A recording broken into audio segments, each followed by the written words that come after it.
Other Caucasians to the back. Immediately. Capiche, capiche. Tequila lover, astrology nerd. Demon time sipping on some sizzle. Swallowed, beat the ground up, was in the bag, and don't forget the. Please capiche. Cult leader, rain boots and a thong. Boosie, boosie, boosie, all day long. Piss break, happy box, shake your fucking ass.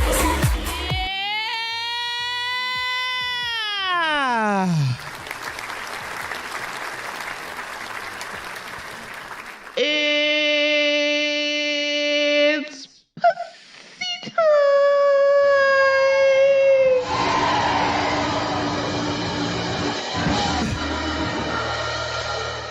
I know y'all miss me. I know.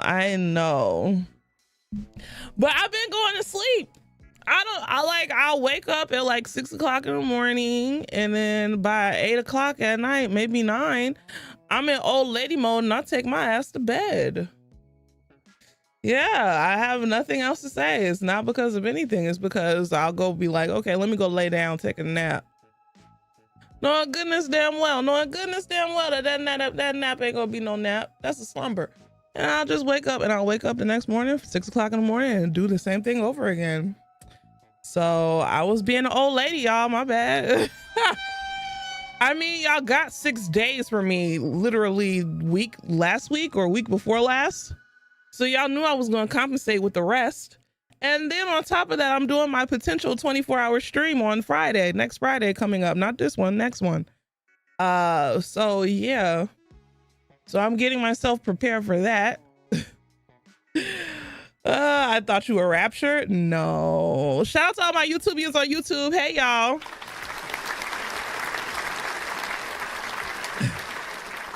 Leash giving us her work schedule from Dixon Bass. It's crazy because I went to work one day. Of course, one day they only have me scheduled 1 to 2 days. They know what time it is. But it's just literally because like I just been up and my body tells me to go to sleep, and I go to sleep. And it was gonna happen. I'm not even gonna lie. I'm not even gonna hold you. It was gonna happen tonight. But I was like, wake up, girl.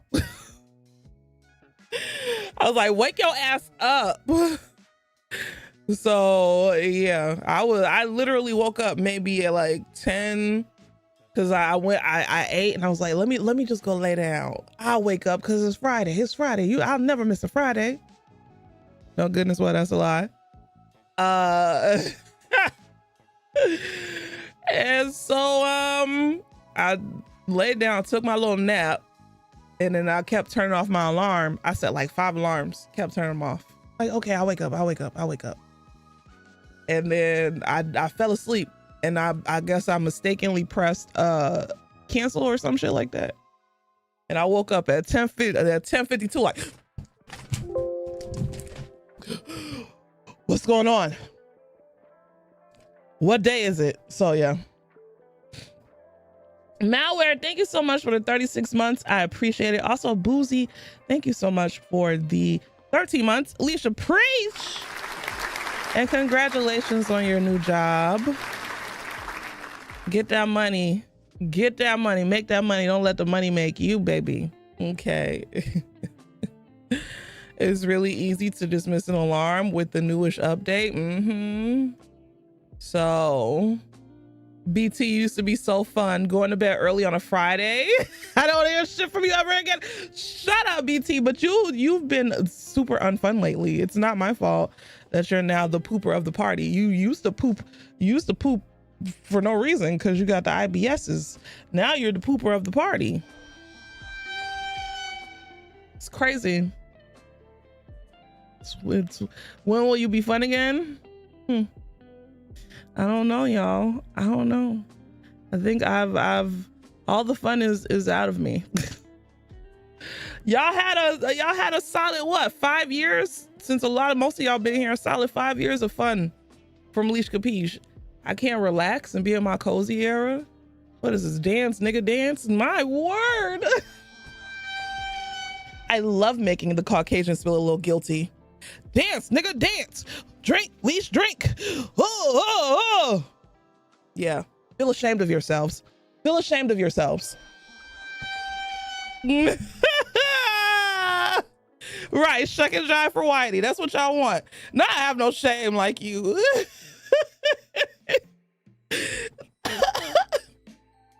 Nah, I won't. That's crazy. That's wild. Thank you, Tape. Thank you. Tape, thank you so much for giving out 5 subs to the community. Oh man, can you take a shot in my honor? You injured your top lip. Maya, you can't put a goddamn straw in a cup and drink a shot. I ain't taking no shot till you take a shot, Maya. Mayaton. Hi, Leash, found your reaction YouTube channel. I've been having a blast. Oh, thank you. I appreciate it. I've been putting in a lot of hard work. And if you're on the Patreon, just know that 28 years later is up. And I also reacted to 28 years later Bone Temple, but that's not going to be up until next week. Probably week after, because I'm trying to film something in between that, so you just don't get dick and more dick. Because if you've ever watched 28 years later, and if it's your first time, my word. That's a big fucking dick.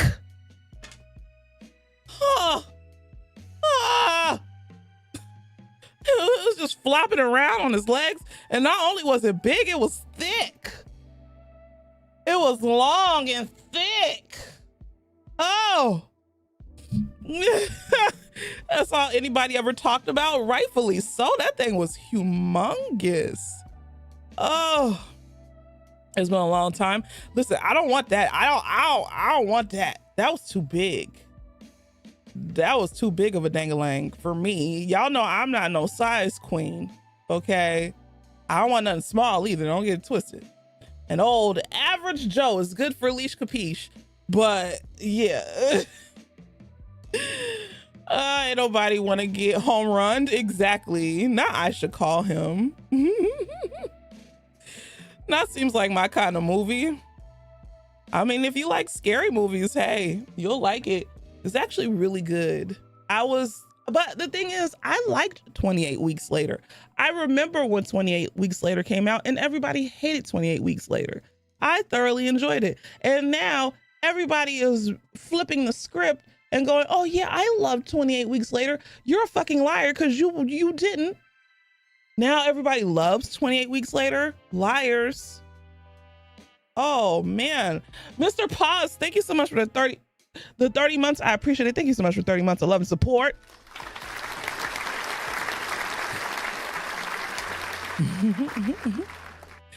I just don't understand the point of having zombie slong flopping around. I mean, I get it. And actually, even though it was cartoonishly big, and I'm not even joking, it was cartoonishly big. I get why they made that choice. I understand it, especially when you watch Bone Temple and I'm not gonna say, we'll discuss the movie a little later. We'll discuss it after I upload Bone Temple, but if you've watched Bone Temple, you'll get it. You're like, oh, okay. You've never seen 28 Weeks Later? You should watch it. It's actually really good. It's really good. So once I knew Nia DaCosta was making the second one, I knew it would be good, right? She's a really good director. I can't wait to see more from her. So you still dislike 28 Weeks Later? Well, that's fair. Stand in your truth. Some people be acting like, oh. Yeah, don't flip-flop. Stand in your truth.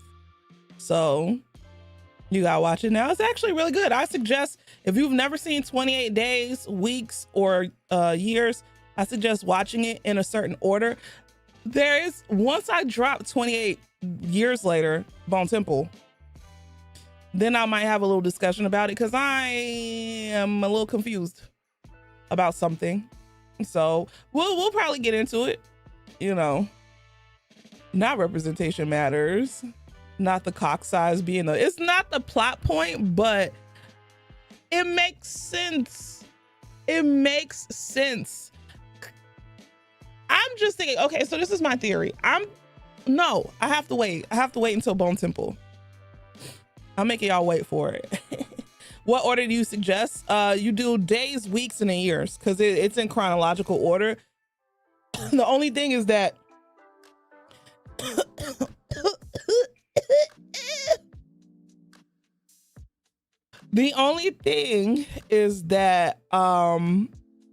it's not, you're not going to see the same people. It follows different families, but it's in the same order. Jesus Christ.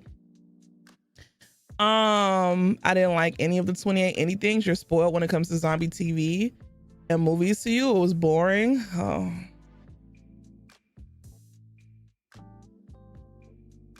And you're not a snooty villager from Animal Crossing, Reese Cups? Because that was definitely snooty villager from Animal Crossing coded.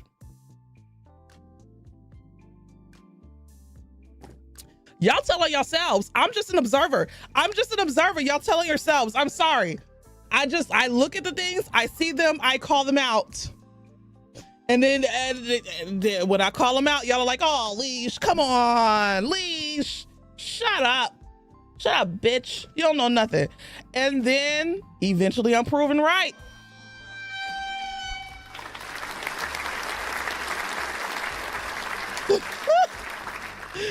That's crazy.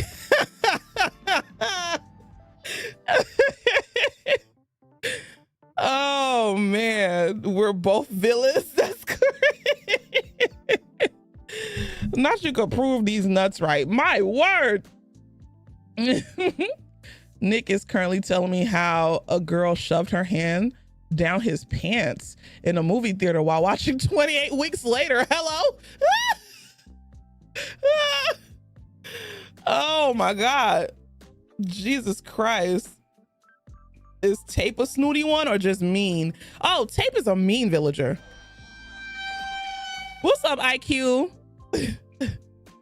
Tape is Tape is a nasty brunette. Y'all know this.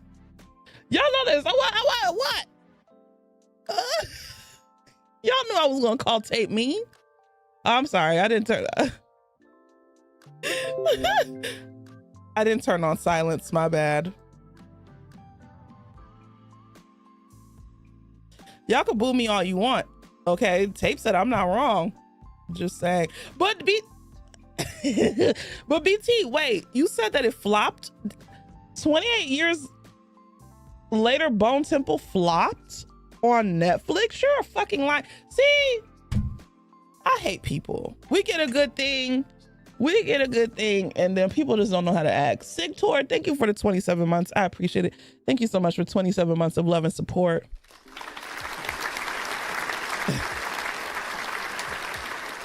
Not hate lives in her heart, not mine. Maya, we saw that birth chart. Maya, you were put on display for all to see. All right. And you went up there willingly. So you can stop lying to us. Okay, now you're insulting our intelligence. You went in front of the whole community and you were laid bare. All right. We know your darkness. We know all of your secrets. Please. She didn't. I pay for it. She could have said no. No, Tape, I'm not doing that. She was like, okay. Oh my God. But yeah, Maya, it's okay. I can't insult what isn't there. Oh my word. I went back and watched that on a bad day. It didn't make enough money, so they have not greenlit a follow-up to Bone Temple. I thought that they did. I went and did, before I watch a movie, I do a little Wikipedia on it just to see like what's going on and to look at the director and all of the other things that the director made and be like, oh, okay. So that way my review at the end could be a little bit more profesh. But it said that they were cooking something up, and then it's set to release either 2027. Yeah, 2027. They put it back in limbo, the third one. You just can't take all that dick away from us now. You gonna give us that big, long schlong and then take it away? Man, I need to see it at least one more time in a different circumstance. Damn, that's how it goes. I know. Not please take it away. What's up, JoJo Numbers? 100 stream streak means Leash gives me $100.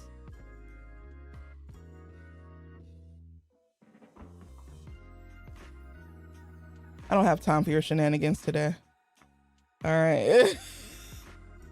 10 minutes. 10 minutes. You sound like a girl I know talking about her ex. Man, it be like that though. Now she ain't got up 100 cents. And don't never think I have money. Even if I show symptoms of having money, it won't be there long. It won't be there long. There's always something I gotta do with it. So I love Happiness and Train to Busan. Those to me were better than 28 Weeks. I love all Korean things because don't make me listen. I'm a snooty mean villager today myself. But you shit on 28 Days Later, the 28 franchise, and then you go, I love everything from Korea. That's what when you said those two movies, that's all I heard. Young hoes cook everything on high. Young hoes cook everything on high.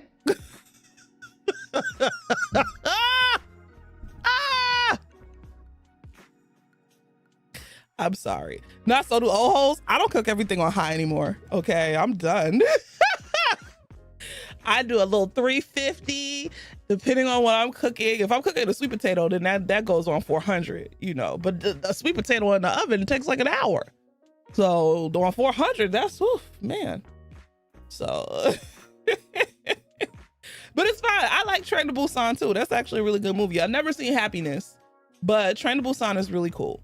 I do like that. But we're not going to sit up here and say that 28 franchise is just beneath Train to Busan. Are you serious? No. It's a 28 franchise, a 28 Days franchise is one of the better fast zombie franchises out there. We're not gonna take that away. All right. 28 Years Later was okay. It was a good. I think the thing that I liked about it is that it was such a callback to the first movie. 28 Weeks Later was a little bit more. 28 Weeks Later was back when everything looked alike and every movie was alike and everything wanted to be War of the Worlds. You know, once War of the Worlds came out with Tom Cruise, that version, it's like everything else wanted to be War of the Worlds for a little bit. So, but 28 Days Later was phenomenal with Cillian Murphy. Yes. So I just love Korean horror. Fair enough. What about the chicken? I like black people chicken. Korean chickens don't have no flavor, which is, I understand why Korean fried chicken don't got no flavor, because it's all about like the sauce and like the crunchy and crispiness of it. And you're pairing it with a sauce 9 times out of 10. But black Southern fried, well, I don't even know why y'all asked me this question. If it ain't black, I don't want it.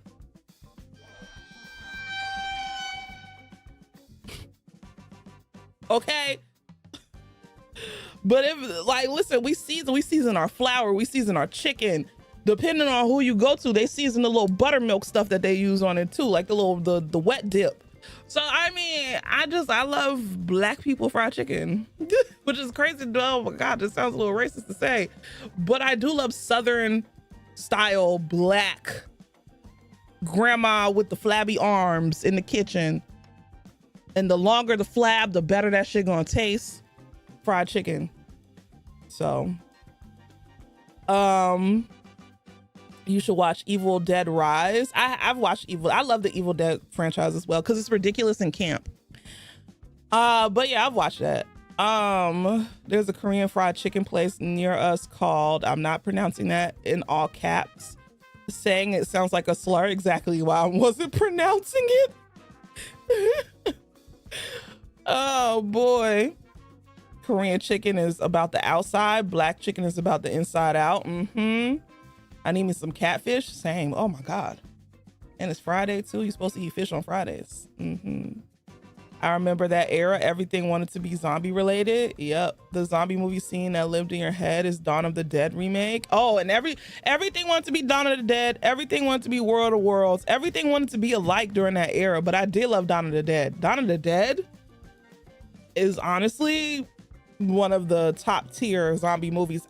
Dawn of the Dead, honestly, the reason why we had such a zombie movie craze for a long periodically time is because of Dawn of the Dead.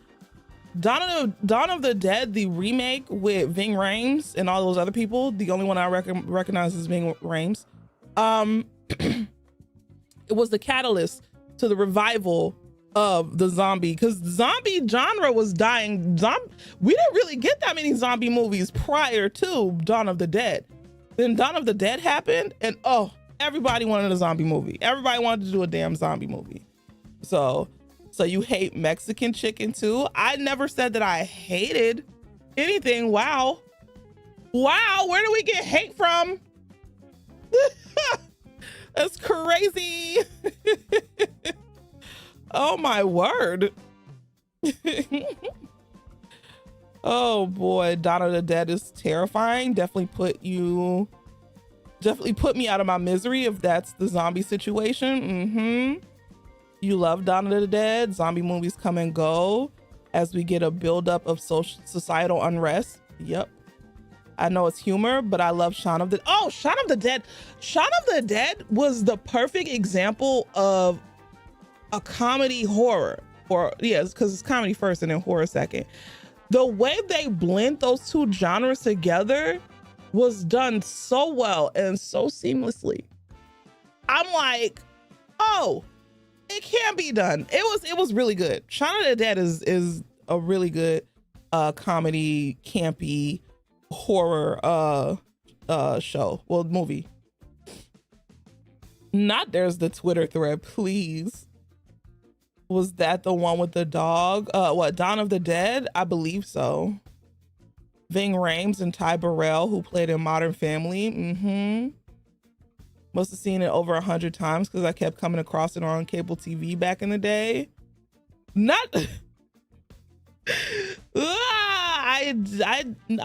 Only reason why, y'all know I hate Loving versus Virginia, but I'm at the point where I just want to see everything burn. I mean, you got rid of the Voters' Rights Act. You might as well get rid of Loving versus Virginia too. Make my day. Make my fucking day, please. I'll come in here kicking and screaming. Where's my shot glass though?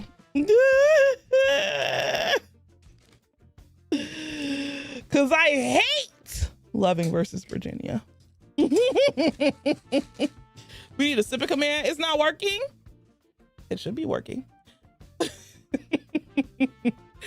We can get into how it ties into enslaved people's fear for not even death freeing them from slavery. But there's a good book that I need to read and movies to watch. That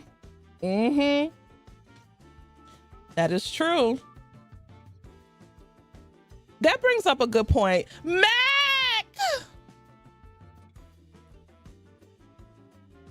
Mac! Oh my God.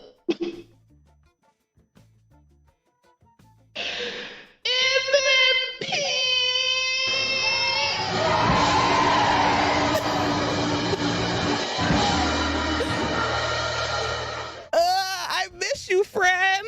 I miss you so much. Now this is a nightmare. What? I can't be happy that my bald friend comes in to say hi to me. Wow. You'll be missing me a lot more soon enough. You going on your little vacation? It's fine, because I ain't gonna be here for the month of June anyway. You act like you hurting Leash Capiche. You ain't hurting me, because we about to sync up, baby. Like, we're both on our cycle. Okay? You leaving, I'm leaving. You leaving, I'm leaving. And what? And what? And I bet you'll be missing me more than I miss you. Sucker. Not in pink we trust. Hello? Not I already miss you. I know. It's slowly starting to dawn on me like shit. I'm really about to move. But I'm happy. I'm starting to get to the point where it's just like, ooh, let's hurry this thing up. I'm ready to move. My new neighbors downstairs, not directly, but we had, so apparently I didn't know the other neighbors I had moved out. They've been moved or whatever. So I got some new neighbors and they is ghetto. Derogatory. And I hate using that word to describe my people. I do. But sometimes stereotypes are rooted in truth. And I should have known what I was getting myself into when I saw a goddamn crawfish out on the lawn. I said, whoa, who just was eating crawfish and there's just a regular crawfish, a crawfish shell on the lawn? I said, oh, okay. And oh my God, it just be a hooting and hollering. And I'm just like,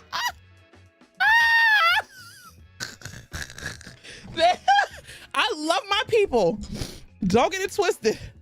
But my word. Oh my word.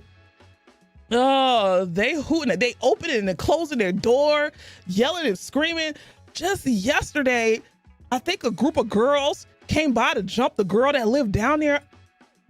Like, they literally just moved here a month ago.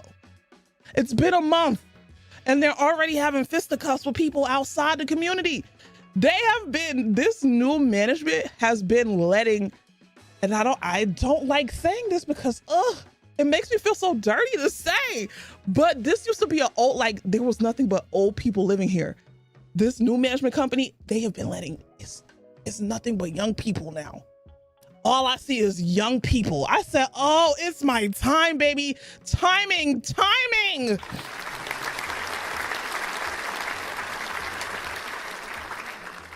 Timing is everything. I'm like, all I'm seeing is young people. I saw a young pregnant girl the other day. All I see is bonnets and leggings. And I'm just like,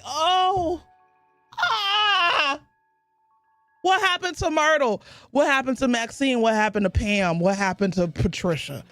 I need Pam, I need old people, but what happened to Clarence? What happened to goddamn Joseph? Where are they? Did they all die? They all moved out. Cause my word.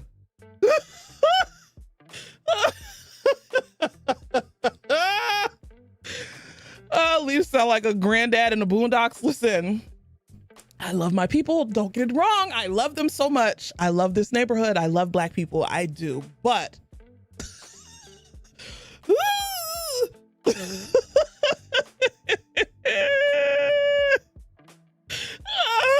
but oh my word, this is too much for me. And mind you, I don't mind living around it because truth be told, when I was in college, y'all know the type of situation I lived in. All right. I guess it's because I'm older now. I don't have time for the shenanigans. I don't have time for the shenanigans like the way I used to. When I was younger, oh, I would be living for this shit. People outside my house fighting. I'm sitting up there with the popcorn. Now I'm like, my word, please, violence is not the answer. So I'm just getting too old for this shit. And that's exactly what it is. And I can't apologize for that. I need to be where I need to see more wrinkles. All right. And that's why I'm moving back with my parents. See, look at God.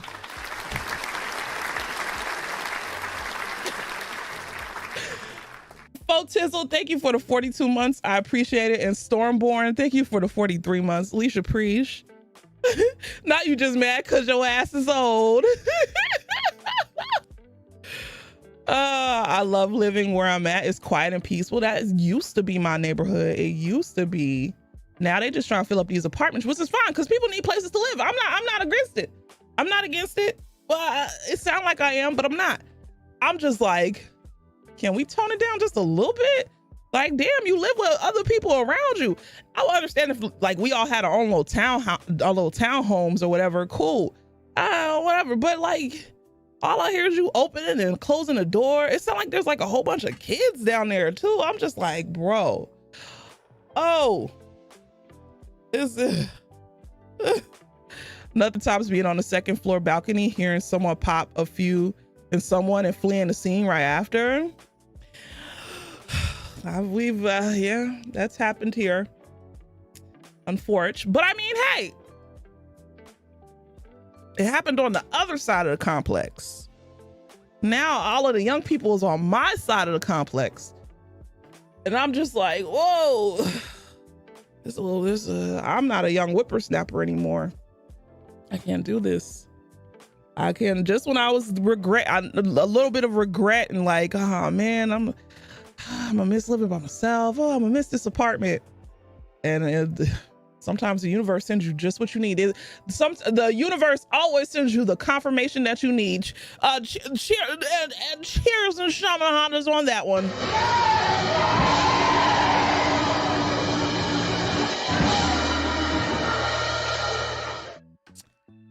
So, used to live near college students. And they would sneak in your pool and be loud as hell.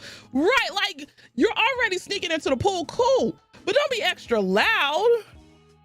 My word, I don't care if you're sneaking in the pool, you're young. We've all done stupid things, but don't be in here loud too. Pick something.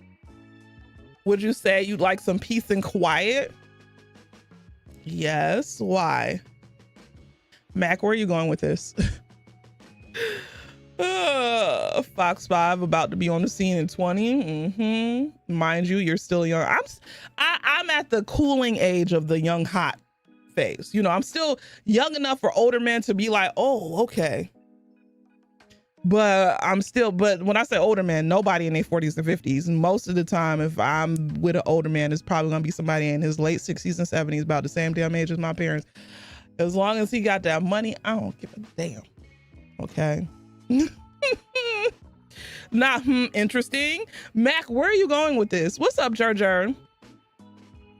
Apartment life got worse after COVID. People lost all of their sense and nobody gives a shit because people just stomp around and slam doors all the time. Like, what happened to a little empathy for the people around you? Right. Like, I understand we're all paying to live in the space. Fair. I get that. I pay rent here. I should be able to do what I want to do in my apartment, blah, blah, blah. I get that, but it's this, I think people need to take in consideration. It'd be the same if they had a house and they were living with other people. You would still have to be considerate of other people living in your house, even if, you know, you're paying the bills. It's just called common courtesy. You know, like I bought a whole walking pad and everything, but I stopped using it because I felt like it was making too much noise for the people that live underneath me. And so I just stopped using it or whatever. It was just like little simple things, you know. They don't make, oh, they don't make as much noise at night, thank the Lord, but throughout the day, oh my God. There's just a whole bunch of shit. And there's always a new car in the goddamn front taking my goddamn parking spot. It's just, I sound like an old person complaining. I do. I sound like an old person complaining. But that's because I am an old person complaining. You got me. You got me. These new neighbors take my spot too. Listen, I've been living here for 10 years. I've had this spot for so long. All right.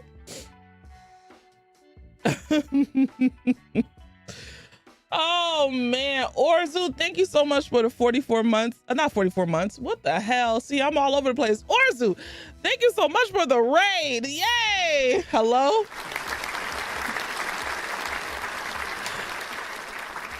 Oh my God, I've been wanting to play a DDR lately, but you live on the 3rd floor and you don't want to piss off your neighbors. Right. If you're new coming in with Orzu, my name is Leash. I have a variety stream here on Twitch. A lot of people know me for drinking tequila and acting a fool, which is the truth. But if they say that I run a cult, the cult is a lie. I don't know where they got that from. I hope your stream went well. I do. It really be the small things. It does. We're sitting up here talking about my new neighbors and how they're a little, you know.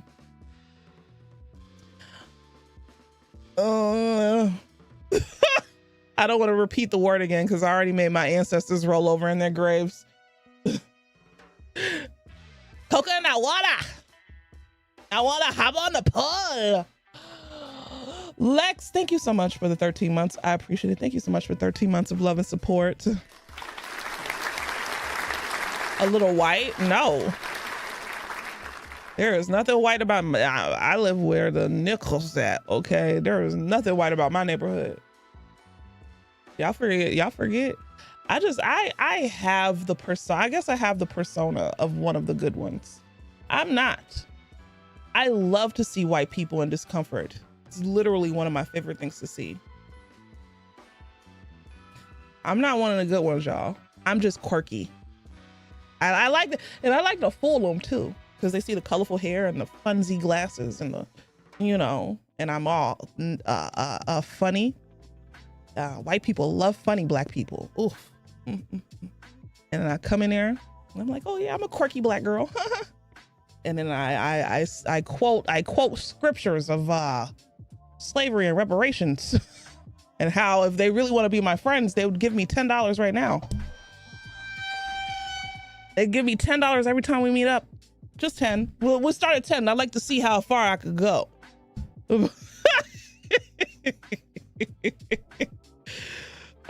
Make a white person uncomfortable today, right?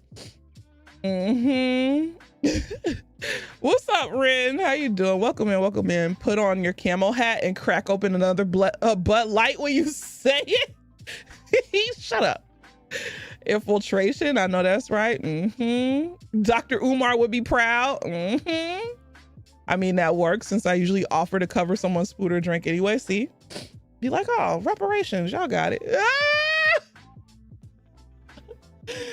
Listen, I love everybody, but I'll be damned if I buy a round and some white people in that round. There's no reverse reparations over here because that doesn't exist. So yeah, I will have to point some people out. Not you. Just kidding. This is making me miss COVID lockdown, white guilt money. They need to be extra guilty right now. Honestly, really, truly. If you're a white person, you really need to be atoning for the sins of your ancestors, because they keep peeking through these goddamn lawmakers. Okay, the striking down of the Voting Rights Act. Go find a black person right now and pledge your loyalty and love and funds right now. I mean, you could do it to me. I'm perfectly fine with that, but it doesn't just have to be me. So now's a great time to start, right? I quote Game of Thrones every now and then. Doesn't mean that we should be friends, Connor. Right? Just because, right?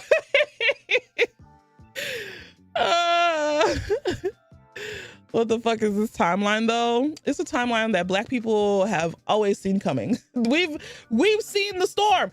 Listen, why do you think? And a lot of black people say this online, but it's the truth. Why do you think we've all, like, en masse, like, do we care about the shit that's happening? Of course, because it affects us. But we know eventually it'll affect everybody. And we'll all be in the same boat, and everything that we've been saying for decades and decades and millennia will be true, because now it applies to everyone and not just the black people. And then people will stop looking at us crazy. And then maybe we could come up with a solution to the problem. We've collectively started choosing joy instead of sitting up here hooting and hollering and fighting just for our peers to turn around and vote against us and their best interests. We're done. You know, I still speak on topics from time to time, but I've noticed lately that I've been taking a step back from speaking about politics like I used to. I used to speak about politics all the time. You know, I used to speak about current events a lot. Now I'm just like, nah, fuck that.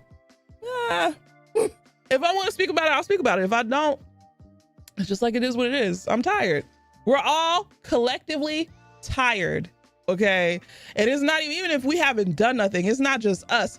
It is our ancestors. It's the people who came before us. We're all collectively having a long, deep black sigh.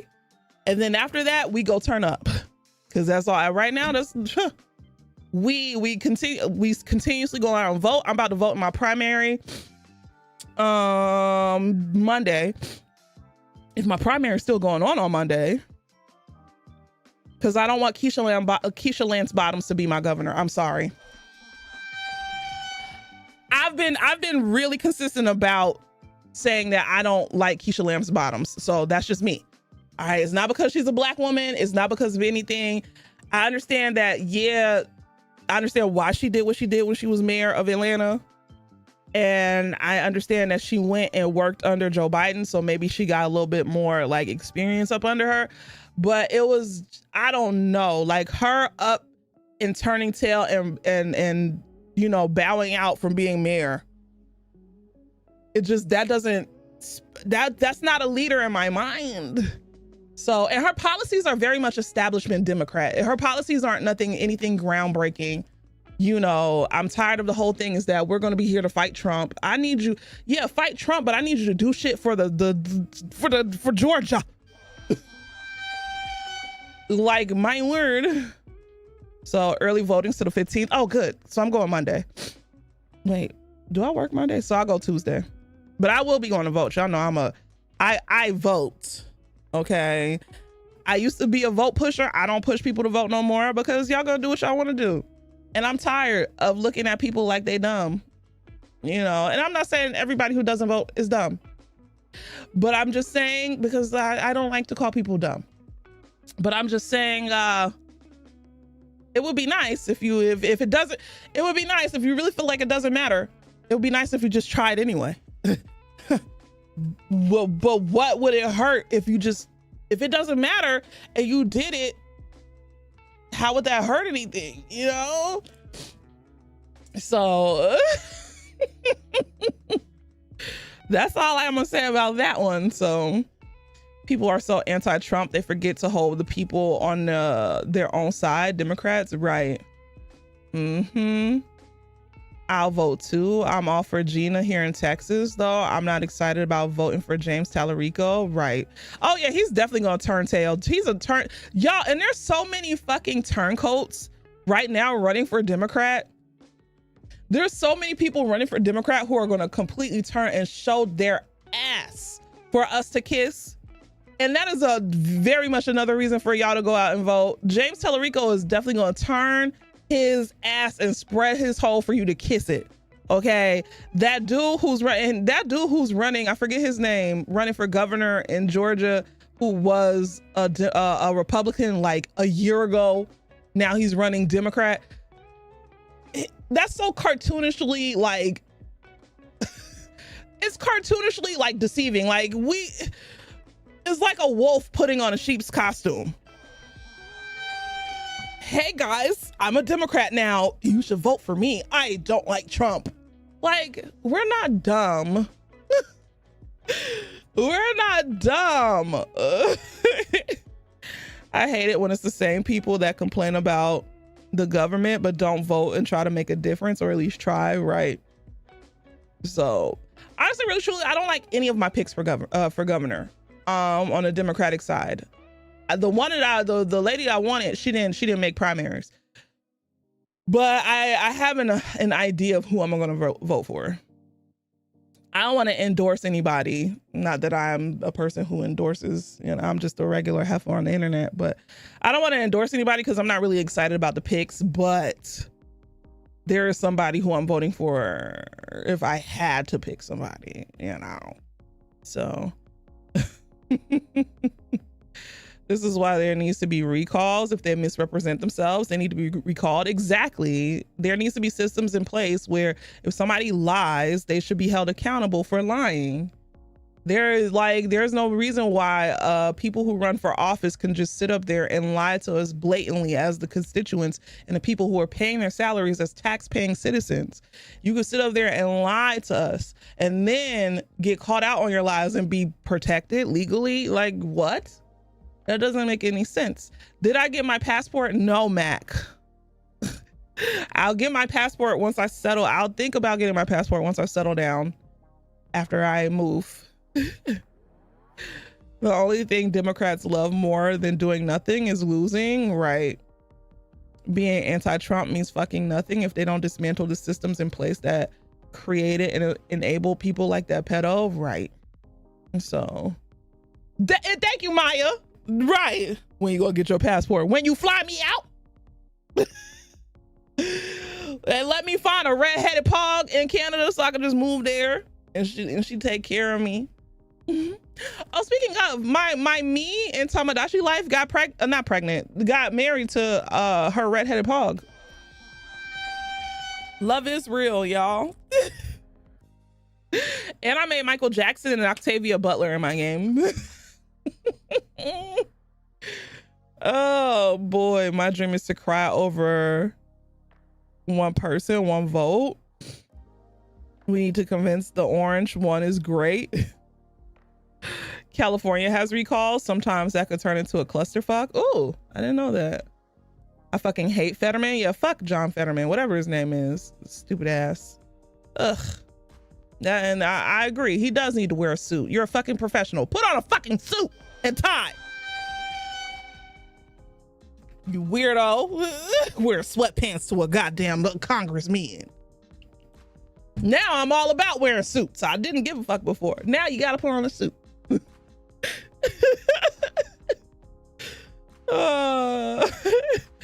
Now she's in a relationship with everyone but her wife. I'm talking about in Tamagotchi life. My word. Prompts for the passport ID for all non-citizens before I could even purchase a ticket. Wait, what?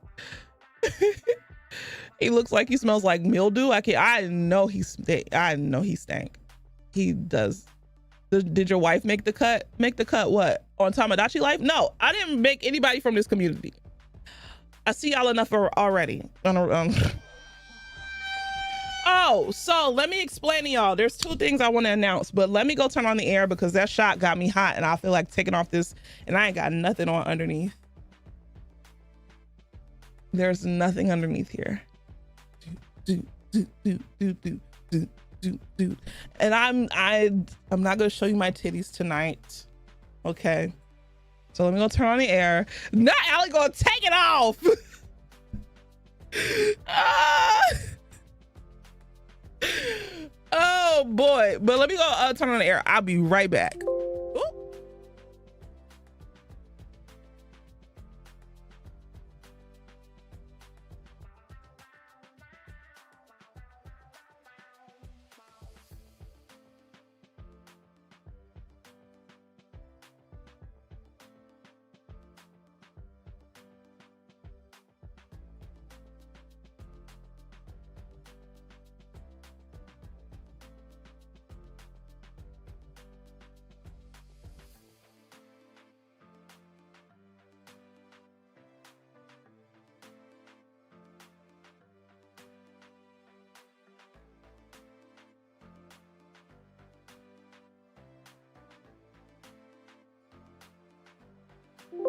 Oh my God, we'll stop doing that. Or so you want to take a shot? I'll take a shot. I need to go get rid of that cut water that I have in there. I gotta tighten up my microphone. Hold on. So and I'll take a shot after I tighten this thing up. So there's two things I want to announce. So if you're not in Discord, I posted in the Discord about a unpopular opinion night, where basically you make like a mini, not a big, we don't have to do a big PowerPoint presentation. You make a mini PowerPoint presentation about an unpopular opinion of yours. And it has to be a truly unpopular opinion without being offensive, y'all. I shouldn't have to say that, but just in case. So no opinion that you know everybody's going to agree with. It needs to be a true unpopular opinion. All right. I have one, and I'm actually going to participate in this one. The unpopular opinion contest. Well, it's not a contest. It's just people are going to vote. You're going to get the person with the most unpopular opinion, and then boom. That's happening on the potential 24-hour stream at 8 o'clock. That's the 8 o'clock segment. Not basically all of my opinions. You have many. That's crazy. I'll tighten up something else. Oh my, you thought it was tonight? No, that's next week. Fetterman was a Democrat before he had a brain injury, post-brain injury. Now he's a conservative. The perfect example. You have to be brain damaged to be a conservative. Crazy. Crazy work. Second thing is for the potential 24-hour stream, I'm not focusing on I know the last time I did it, like, we're focusing on unlocking things. The only thing that we're really unlocking is more time. Will there be unlockables? Yes, but there will not be as many as there were last time. I'm still making up for the unlockables today. So I'm not going to focus on unlocking the things or whatever. Like, if you get us to there, this is what we'll do. No, the whole thing is to get us to, we still got like half of the unlockables left, right? The whole thing is to get us through the 24 hours. So that's how I'm pricing it out. There will be things like, oh, if you donate this much, this much, this much, you'll get that in that moment. But it won't be like, you know, if we reach $100, I will show you my booty hole. Like, it won't be that. It'll be trying to get the time to 24 hours. Okay. And I'm trying to portion it out in segments. So instead of doing unlockables, it'll be segments. So like for the first hour or two, I'm going to, I know I have it kind of sort of already mapped. And mods, we're gonna have a meeting. Mods, we're gonna have a meeting. I don't know when, but I'll let you know in the Discord to get your times. What was I saying? So like in the first half, I'll do a getting ready with me stream, right? But I won't be talking to y'all. I'll literally just be doing my makeup because I can't see without these glasses. Then we'll do like the unpopular opinions. Then we'll do a little community game. Then we'll do this. Then we'll do that. So I'll have it kind of mapped out or whatever. We should argue during that meeting. BT, I can't take you anywhere. My word.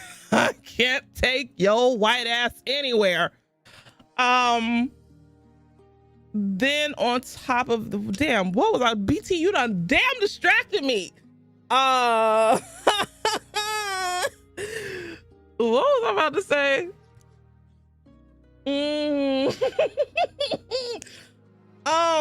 Shit.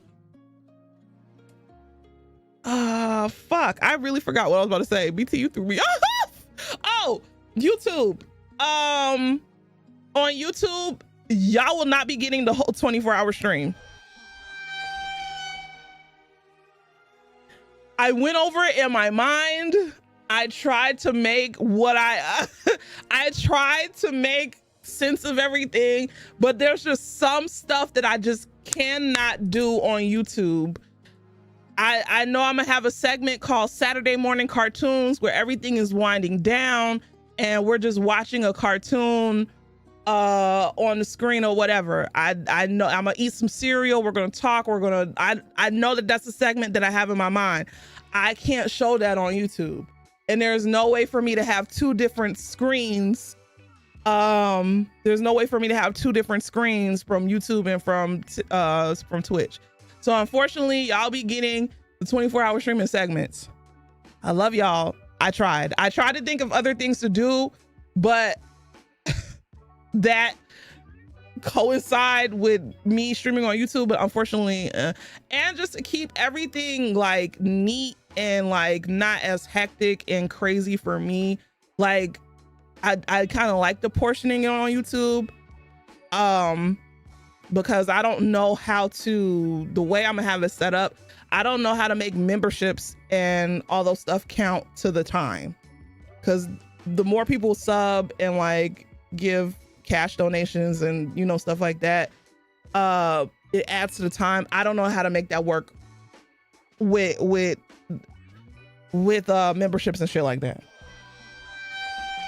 because unfortunately YouTube, they don't like to use extensions. That's just their thing. They hate YouTube. Introduced YouTube streaming and they hate it. They don't pay it no attention. So this is on the 15th because I'm leaving shortly after that. You won't be seeing me for a month and a half. Damn, Mac, you gonna get married? You won't see me for a month and a half.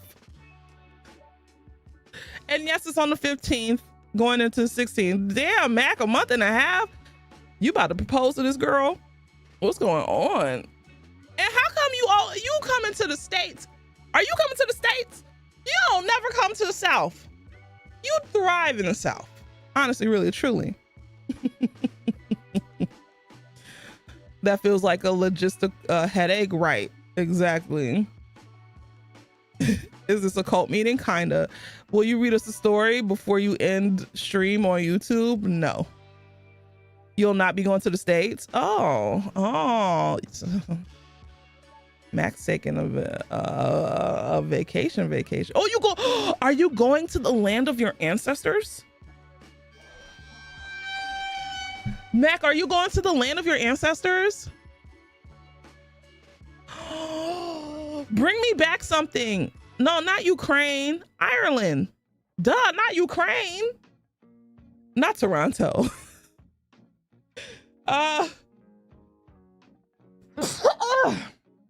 Bless me. No, not Ukraine. I was talking about Ireland. He's not just Ukrainian. My word. Y'all get on my nerves. I know. Not I'll walk past the paint swatches and think of you, please. Leash wants her whites to go to war. Max said that he's Irish and Ukrainian, so my mind automatically went to Ireland. I don't know why y'all minds went to Ukraine when we all know that there's a war going on in Ukraine. Okay, either y'all don't pay attention to Mac when he speaks, all y'all hear is that deep ass voice and just start CUMing all over the place, or y'all are a little in a silly goofy mood. I don't know. Black licorice is superior, stronger, more intense, the better. Pineapple is on pizza is great. Black coffee is the best coffee. Waking up early with a morning routine is better than sleeping in. What does that mean? Are you waking up a sleeper agent? I'm so confused.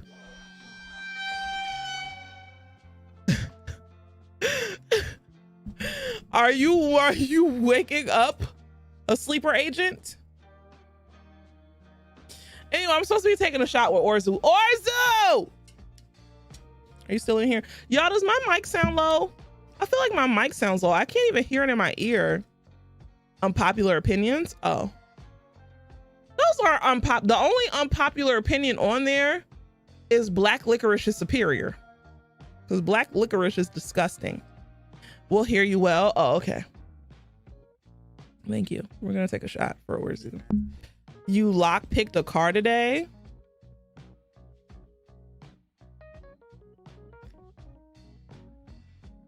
Whatever joke that I was gonna make was going to be quite prejudiced.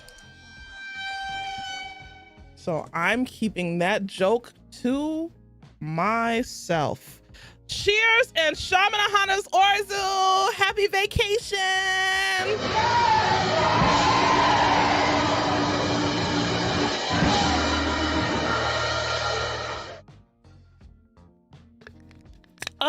Do we still have time to submit an unpopular opinion? Yes. You have until Wednesday. You have until Wednesday to submit your unpopular opinion. The form is in the Discord under announcements. Under announcements. So we're gonna have a good time on our potential 24-hour stream. But yeah, it's gonna be mostly segments, and I'm actually kind of excited about the segments because I just sat there and just wrote a list of what I felt like people would like. I do want to do a Hot Ones challenge, but I looked on there and Hot Ones, a whole Hot Ones set, they increased that price. Because I remember I did a Hot Ones challenge before and that shit was not no $120 for some hot sauces. So I don't know, that might just be put on the back burner or something. When does it start? So the last one I did started at 6 p.m. and I think I'm just keep it like that. I like the 6 to 6. That it for some reason when I started at 6 and ended at 6, it made time go by faster, as opposed to if I would have started at like 12 a.m. and went to 12 a.m. So an older lady at my store couldn't find her keys, so I used some wire, unlocked her car, and found her keys in the dashboard. It was pretty cool. Sometimes baby angels need, you know, bad angel skills. So community, y'all be safe during the 24-hour stream and enjoy it. We won't be present, but I'm sure y'all will have a time. Yes. And you don't have to stay up the whole 24 hours with me, y'all. The only person that's required is BT. Just kidding. BT, you're not required to stay up for 24 hours with me.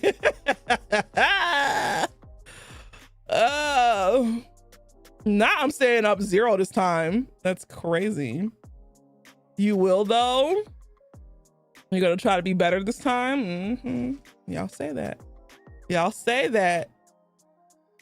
Nah, I'm sleeping through it. Is he gonna get paid? He gets paid with my presence. Because I was about to say with no insults, but I don't think I could go 24 hours without insulting BT. I'm sorry.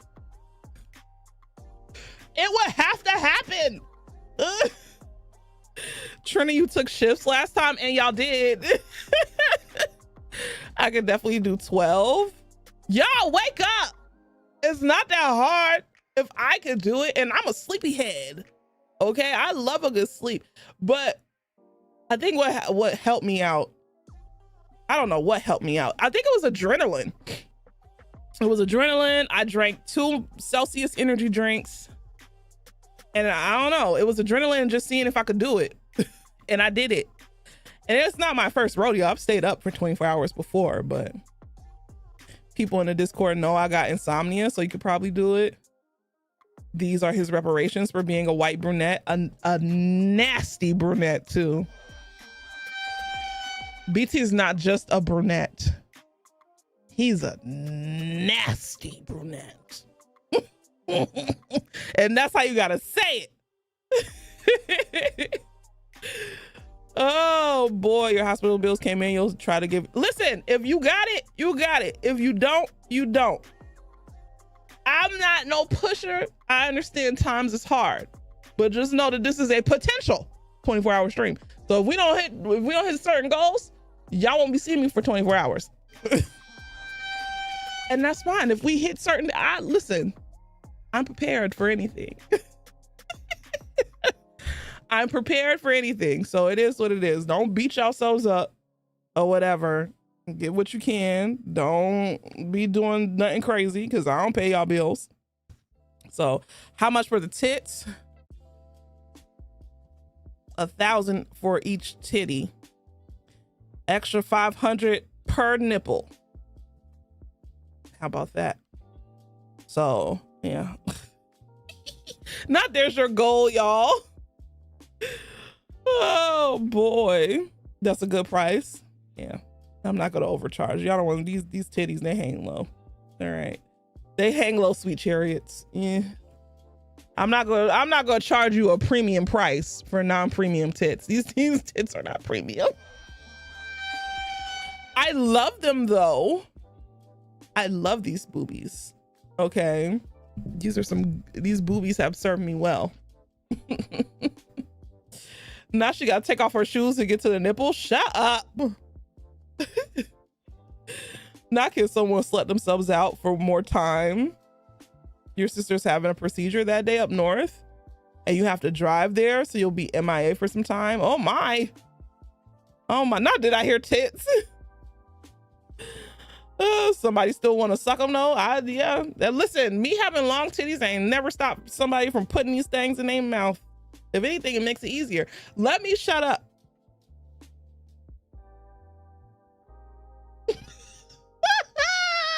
Because I was about to go on a whole tangent. My word. Oh, anyway. Not drop them right in their mouth. Listen.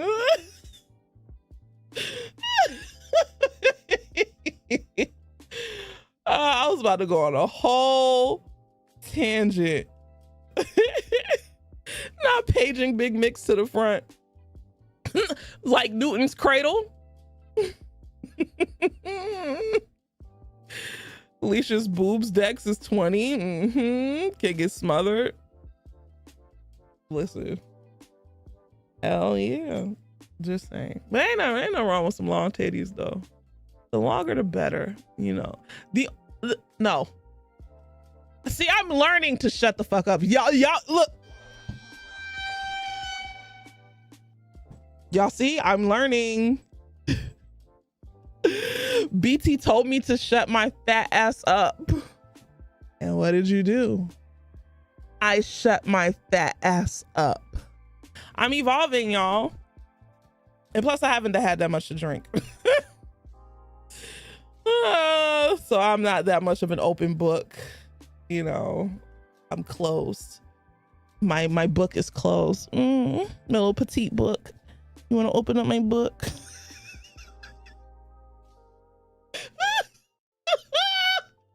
You want to turn my page? I'm sorry. Shut the hell up! Damn!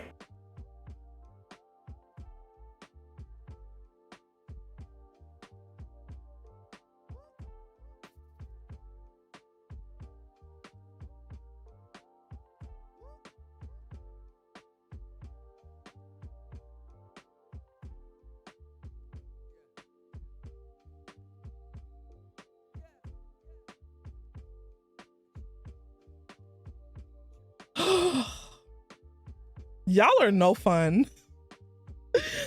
Right. Who shut my little petite book? You want to read me? I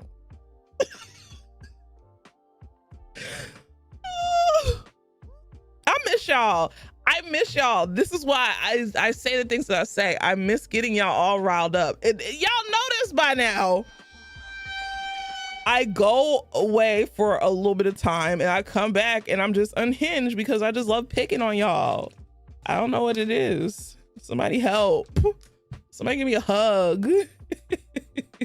You want to put your bookmark in my book. Oh, which page? You want to put it in the front? You want to put it in the middle? You want to put it in the back?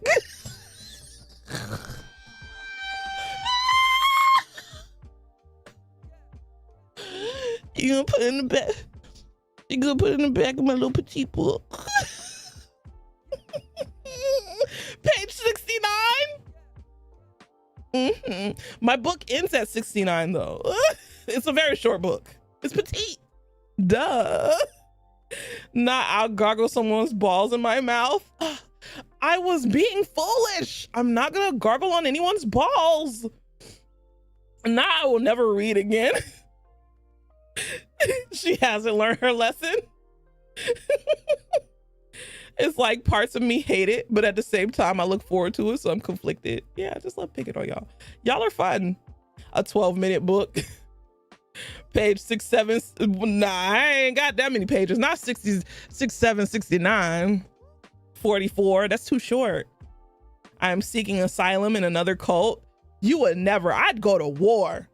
I only have a limited amount of nasty brunettes. I will not give away one of my nasty brunettes to another community. Not a cult. So now I'm taking the wall with me. BT, I will hunt you down. Not Silence of the Lamb was good, but Silence of the Streamer might be better. Crazy. Do you want me to lick my finger and flip it? Ooh, you're gonna lick your finger and flip my page in my book. Which page are you flipping? I want to know. Not Jizo. BT better not yell at me. I'm at my limit. Okay. Meanwhile, she shipped me off last summer. Swash, you're not a brunette, and Tasha needed a emotional support white, and you did a really good job. Okay, you are a very good representative of my whites here.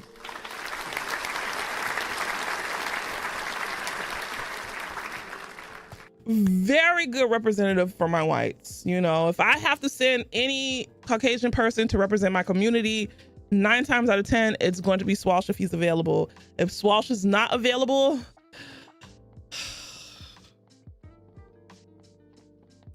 that'd be a tough call because the rest of y'all are heathens. The rest of y'all are heathenish sinners who sin all the time. So I don't know. I would have to really think about that one. BT, you are not the best example.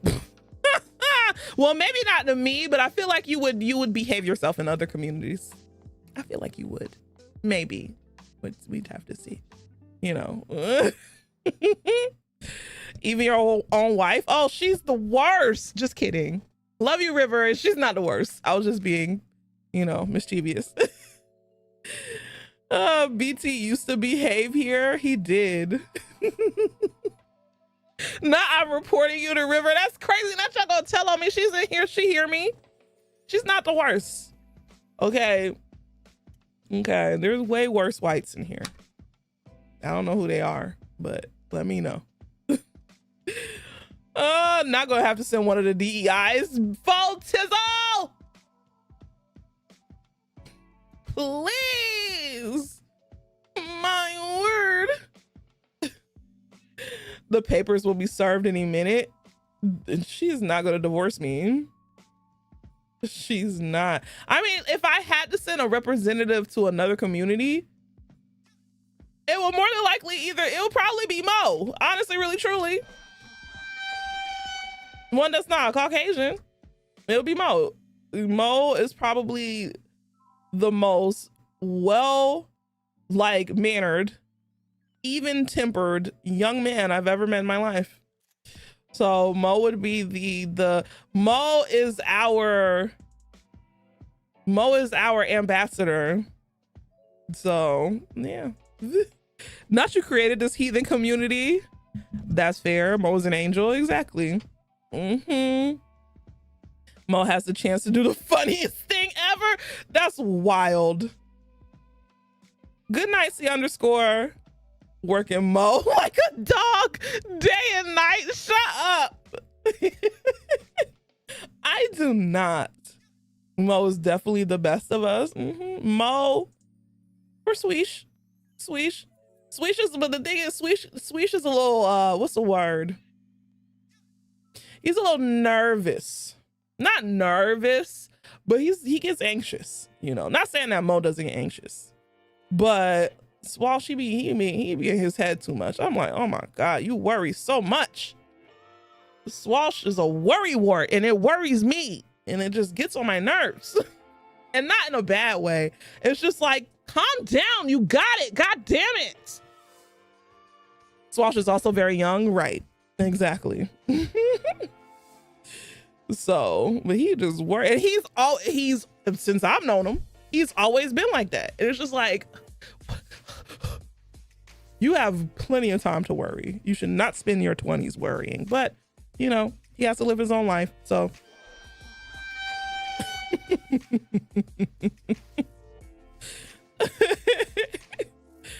if you were to send 2 people into the Hunger Games, who would it be? Draven? That was a little too quick, but Draven and I know that was really quick. I am so sorry, Draven. That was a little too quick. that was immediate. But I'm only saying that because I know you'd win.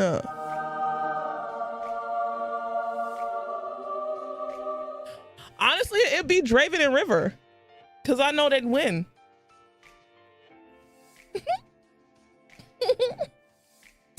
Not I'm offended for Draven. Not let me go. No, Swash. You would literally be like, no, Swash, no. I was gonna make a dark joke. No stutter or nothing. Literally, the first person that popped in my mind, I was like, oh, Draven. So you sit in the LGBT award? Listen, that's all this community. There is not that many straight people in this community.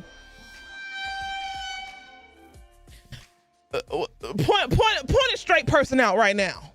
Anybody in here straight? Like they just know that they're heterosexual. There's a handful. I'm not saying there's none in here, but there's way more LGBTs. Okay, Zim. Hell nah. Okay, Nelly Nell, you're straight, a little straight. I'm straight up gay. Little buddy, get the fuck out. You're in a heterosexual marriage, but you didn't say you were straight though. Now we out in the straights. If you heterosexual, come down to the pulpit. Let us pray.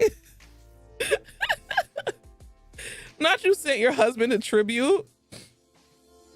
You're more like Demi than straight, you guess. Fair enough. I don't want to see your boobs, so that's enough. You don't want to see my boobs, but you never said you didn't want to see any boobs. Just saying. Not are straight people allowed here? Yeah, sparingly. You know, sparingly. I like it a little gay. I like it a little gay in here. It's fun, you know. Okay, but who doesn't like boobs? That can't be a defining thing. Fair enough. Hey, Mac straight? I think Mac, I forget a lot of things that Mac says, but I don't remember. Mac, you can speak for yourself. If he's still here. I think he confirmed something on my stream. I don't remember. He just be talking and all I hear is, and then I went to get some maple syrup. Wait, where is it? And then I went to get some maple syrup and I rubbed it all over my cock. And once I was done, I slapped it up against a maple tree and let it slide down slowly. And I drank me some Canadian whiskey while wearing a Canadian t-shirt with the Canadian flag on it. With no pants. And black boots.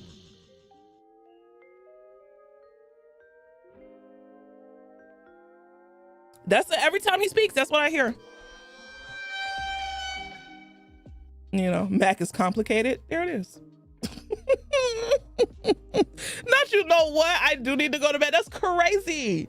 It's only 12:45. I say as I started streaming. It's so late because I wasn't going to stream and I was going to sleep. But I'm like, let me at least show my face so that way they know I'm alive. I hope the aliens abduct me. That's crazy. The little guard outfit with the hat. Oh man, I hope the apocalypse comes. If the apocalypse comes, I'm gonna come in the apocalypse.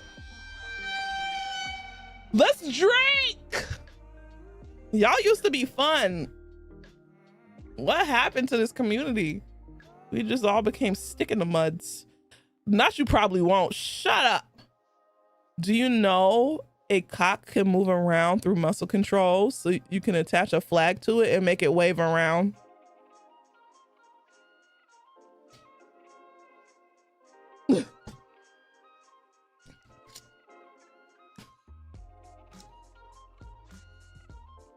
I always walk into the wildest, most out-of-pocket shit. I know. I gotta keep y'all on your toes, you know? I got sent to the Hunger Games is what happened. The world hardened us. It did. Man, back in the good times before the bad times. Even though the bad times, slick, were good times. When I just used to get on here and talk, we had, man, if you missed it, well, if you were here, I apologize. But if you missed it, I also apologize. Back in the times where I was like semi-manic and I would just sit up here and talk for out. Like, it wasn't like no 3-hour stream. We used to be in here for like 5-6 hours, just me talking and or playing music, having a whole dance party on stream. But even still, before then, like, oh, it was so fun. Not saying it's not fun now. It's just fun in a different way, you know. But my word, everybody done, y'all sitting in the back of the club. I need y'all to get to the dance floor.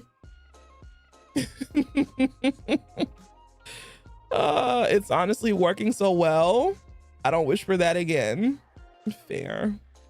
Post meltdown 1. Insert that gif of the duck taking a drag and shaking his head. I don't know why she acting like her streams ain't mostly talking. No, DVN. My streams are mostly talking. True enough. Fair enough. I talk for like a good 2 hours, 3 hours sometimes. But when I say that I would be like, okay, I would have every intention of coming into the stream and playing a game, and the game wouldn't happen. And this happened for months. It was like a whole summer. All I did was just chatting streams. Leash had regular VODs of 6 to 7 hours, ending with like 3 hours of her playing music and us putting emotes in chat because that's how nerds party. Exactly. It was crazy. Y'all missed it. That was if you missed it, that was a moment. It was 1.5 years. You're right. I was downplaying. I did it for a very long time. She was yapping through the sad times. I was. I especially love the talking streams with you and Baron. There was a time where because this was back when me and Baron was still playing games, but there was a time where me and Baron would never, like, it would be rare if me and Baron picked up a game. We would just be sitting up here talking, laughing, cackling, you know. So it was a dissertation back then. No, it was 1.5 years and the VOD would be silent. She literally won Just Chatting award that year too. I did because that's how much I would just be talking for hours. I don't know how I know how I did it. I was sad. Okay, I thought I had friends who were there for me and they weren't. You know, I thought I had people who were down for me and they weren't, and they did some bullshit, made a Twitter thread. I'm just like, bro, I gotta talk. And this was honestly, this was right after 5GRV too, which is crazy because 5GRV was a good time for me, but I was still going through the motions. I was like, these motherfuckers, they trying to take me down. Okay. So yeah. We had a good time. Was that when we were doing the music nights, like emo night? That was emo night and stuff was kind of before then. Was kind of before. Those were fun streams, basically podcasts, pretty much. Pretty much. I wish I had come to YouTube sooner.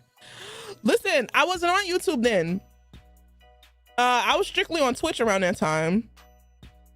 I think I came to YouTube maybe 2 years after that. So you've been here for 5 years and still don't know what that Twitter thread is. Don't look it up. If you look it up and find it fair, I don't care. Whatever. I'm not gonna tell you what to do with your life. It's your life. But just know it's all bullshit. That's all I gotta say about that. It's all bullshit. I was gonna say something mean. Cause I'm not, am I over it? No. I'm not. And to this day, I still fuck that person. But anyway, cheers to shopping the Hondas.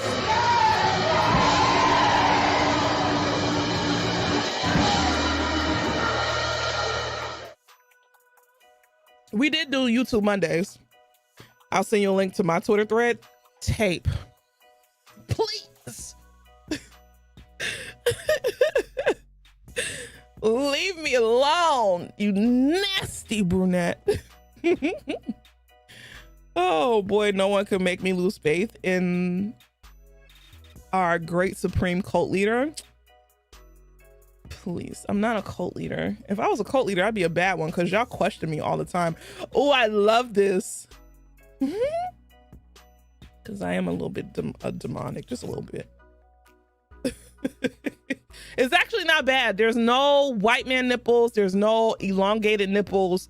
There's no somebody biting on somebody's nipples. There's no hairy white man looking down at the camera who has a big belly. There's no naked white anything. It's just a picture of me.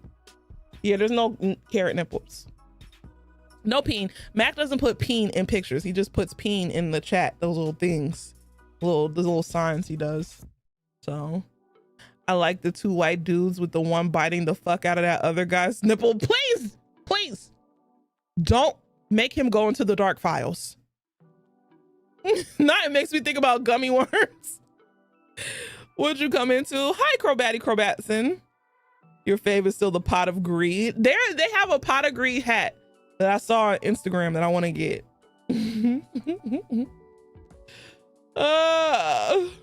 They have a pot. I want that pot of greed hat. I honestly came here with no idea of what game I wanted to play.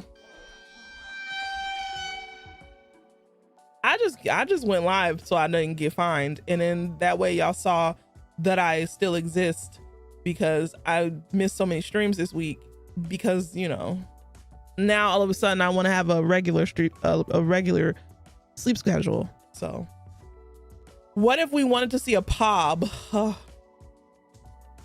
We could go back in time and just chat and be a sad streamer. I have so many things to be sad about. And I'm gonna list them all right now. Y'all wanna know something? I had a good cry today. I had an amazing cry today. So here's what prompted it. Thank you, BT. So so what is this, Mac?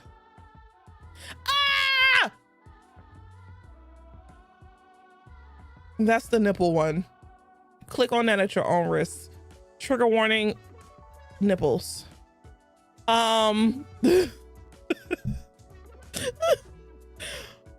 So I was watching this TikTok and it was basically of this lady talking about how she learned how the universe worked with her children. Like her children essentially taught her how the universe worked. So how she breaks it down is that she has this one child who's like rainbows and sunshines, and she has another daughter who's like, you know, a little Wednesday Addams. So the morning that she woke up, she had to wake them up and get them ready or whatever. And she was like, what do you want for breakfast? So the child who's the, you know, sunshine and rainbows child was basically like, she told her exactly what she wanted. She was like, I want bacon, a piece of toast. And I'm just paraphrasing because this is not, you know, I want bacon, a piece of toast, and some yogurt. Cool.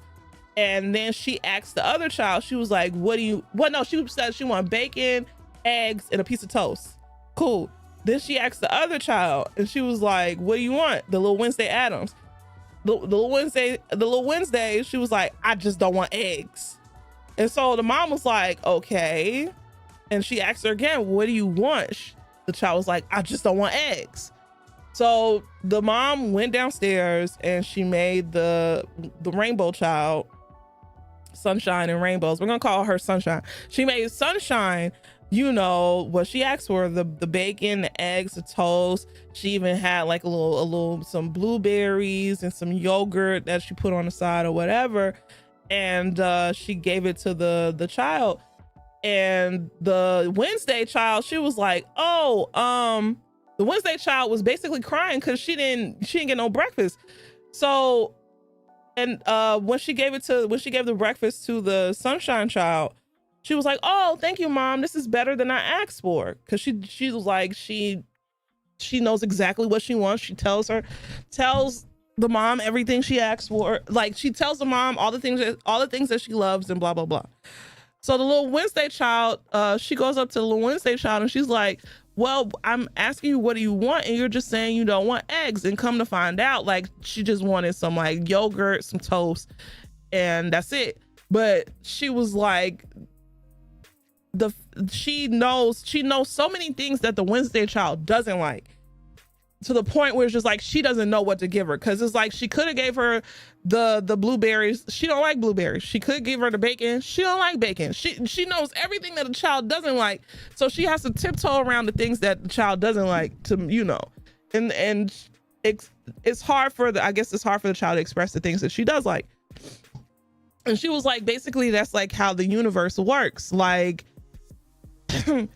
you know, you can't, basically it boils down to, you can't focus on all of the things that you can't stand, you know, which is hard because we're all living in survival mode. So all the things you don't like, that comes up really quickly because we're living in survival mode and we know what it's like, as opposed to the child who is like, I like this and I like this and I like this. And she knows everything that child likes, the rainbow child, because her child is very vocal about telling her the things that she likes and not all of the things that she doesn't like, right? And so basically she was like, she told the little Wednesday child, we're gonna have a day where you tell me all of the things that you love, and whenever you get something that you love, you turn to me, you tell me, oh, I love this, right? Which was really cute. I was like, oh, because you have to, especially with children, you have to meet them where you are. Okay, you have to meet them where you are. She literally said she didn't want eggs, but the mother went on and explained that she doesn't like yogurt. Like, she doesn't like not yogurt, she doesn't like blueberries, she doesn't like this. Like, there's a lot of things that she doesn't like. So it was like her just trying to figure out, okay, what so she knows all of the things that she doesn't like. So it's not just that she doesn't want eggs. And you got to think, we're talking about little kids too, Poog. I'm guessing they're little children, not like adults or even teenagers. This is just a little girl who's like, I just don't want eggs, right? But then she gets a plate in front of her. She was like, and you know how kids are. I don't want this, and this, and this. So basically, she took them to the park, and an ice cream man came to the park, and she let them pick out their ice cream or whatever. And the little girl turns around and she goes, I love strawberry ice cream, to her mom, the little Wednesday child. She goes, I love strawberry ice cream. And the mom was like, oh my God, this whole time. And she was like, I would have never known this had I never done like this or whatever, because all she knows is that her child doesn't like chocolate, right? So she's just been giving the child vanilla because it's like, your child don't like chocolate, we're gonna get vanilla. And the fact that the child loves strawberry Now she's going to do everything in her power to make sure that whenever there's dessert or there's ice cream, that she gets her child strawberry, because she goes, I love strawberry ice cream, right? So that just, I don't know what about that made me cry. I don't know how that made me cry. But after that, I just started learning, like, not learning. After that, I just started listing all of the things that I love just out loud, right? Instead of all of the things that get on my nerves, all of the things that I can't stand, that I hate, that I'm worried about or whatever. I just started listing all of the things that I love. And I just started boo-hoo crying. Oh my God. I don't know what that did to me, but man, listen, because I get it, because we're just so in survival mode that we forget, like, you are not, I guess it's like, you are not your struggle. You are not like where you are right now. You can still appreciate the things that you love in the moment, and not everything has to be like on no survival shit, you know? So figuring out what you want and like is hard. I still struggle with that as a late 30s person. That's cool. Learning different communication styles with her kid. Yep. That's a good exercise. If it's really hard for her, then that's a sign she needs help learning how to feel those things, because I struggle with that as a kiddo. Glad the mom opened up the communicating effectively. Exactly. So yeah, now leash. No, I don't love Loving versus Virginia. I still hate Loving versus Virginia, but I love love.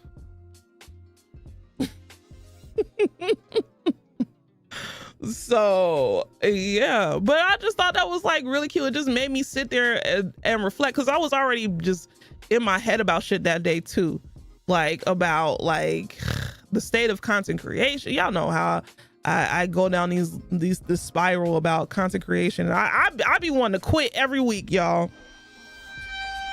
Y'all know this about me now, because it's just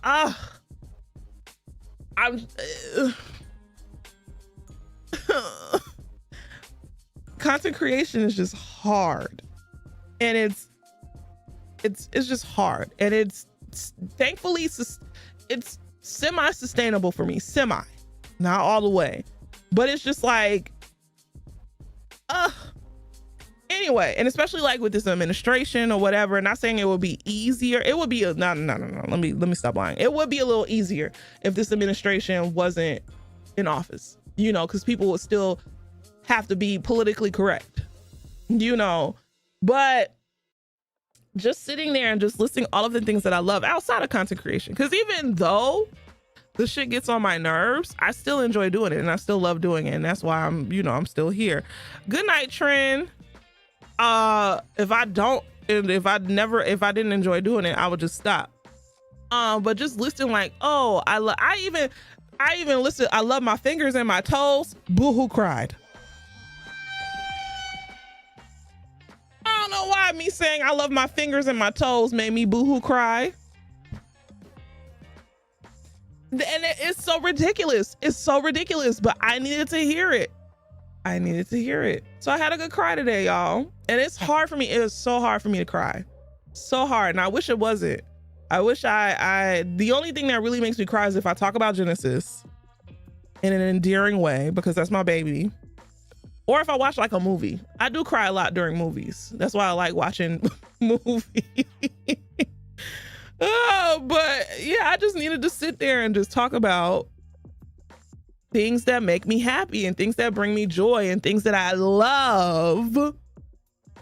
So yeah, you enjoyed my YouTube video on weapons. Thank you, Claim. I appreciate it. Crying is such a stress reliever. It is. I felt so much better. I felt so much lighter too.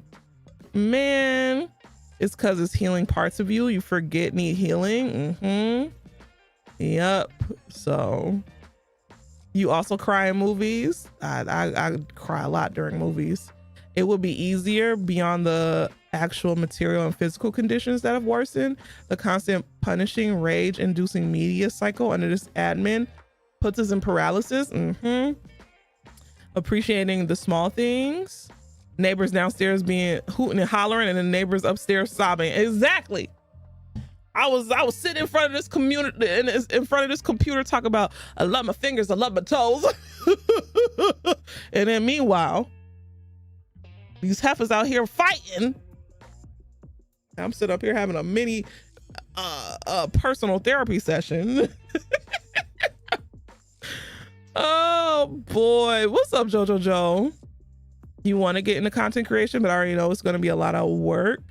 But also this manual labor is tiresome as well. So might as well try and do something you want to do. I say still do it. If you want to get into content creation, I'm not going to be the creator and be like, don't do it. It's oversaturated. No, a whole bunch of shit is oversaturated. The jobs that we're trying to get, applying for a job now, applying for a 9-to-5, that shit is oversaturated. And gonna be real, it's been real oversaturated for a while. I just go in with the expectation, knowing that you just have to go in with like an expectation, but still you have to be a little bit of an idealist. You can't, if you really want to like succeed and like get through it and like get over the hills and shit like that, you have to be a little delusional. I'm sorry to say. The realism kicks in. I think the realism has to kick in from time to time. Yeah.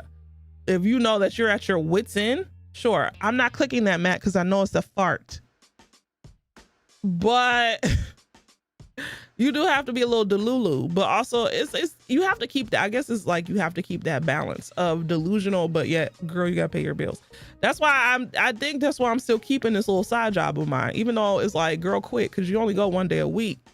And it's not like it's, you know, but my thing is that I know that if I go to them and be like, and humble myself and be like, hi guys, so I need a little bit more hours, I'll come to work, I promise. They'll give it to me. So I guess you have to keep that, I guess, keep that balance. I don't know. You're tired, and but if you're a little, the Lulu kind of helps with the tiredness, for me at least, because when I started the stream, I had sinus pressure. I was tired. I just woke up from a fucking nap, and as soon as I heard you got, I it was like a character takes over, which technically, yeah, you know, my sad boy comment of the day. My nights this week have been consisting of listening to Noah Kanan, sitting teary-eyed, just questioning it all. Oh, sweesh, please. You finally got an interview after a year and it was 15 minutes. You laid on the floor after like you ran a marathon. Oh, Costco being stingy with the hours. Back when I watched Agatha's All Along season finale, you was dealing with a loss and there was a line that sent me over the edge and you just sobbed. Sometimes the most unexpected things will prove to be cathartic. Yep, exactly. Yeah, Crowbatty, did you reward yourself? You ate a half a container of ice cream. Ooh, take a shot. I'm just kidding. Don't do that. I'll take one for you. That's what I'm here for.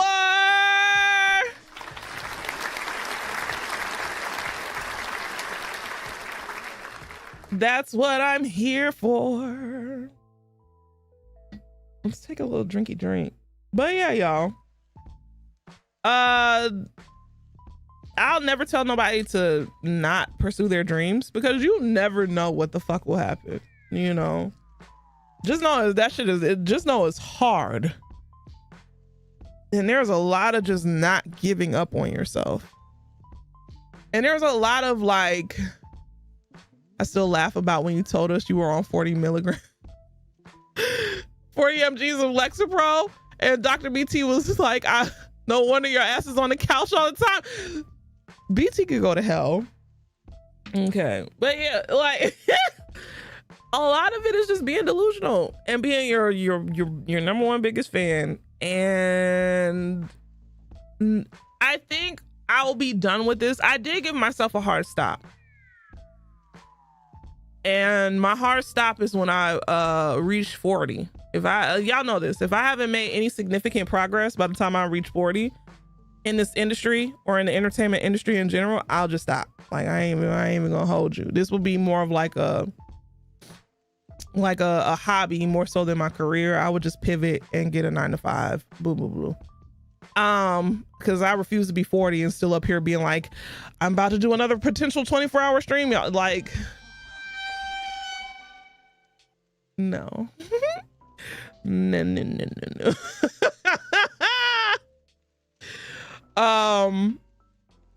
But also I would probably quit this when I stop enjoying it. I still, even though streaming in the industry and social media pisses me off, but deep down in my core, I still enjoy it. So that's why I still do it. So you're looking 25, you got another 15 years. No, I say my age. If I came into this not being transparent about my age, then sure, I'll probably stay until I'm 50. But no, I'm too transparent with my age. I'll let y'all know I'm approaching midlife if I'm not already. Okay.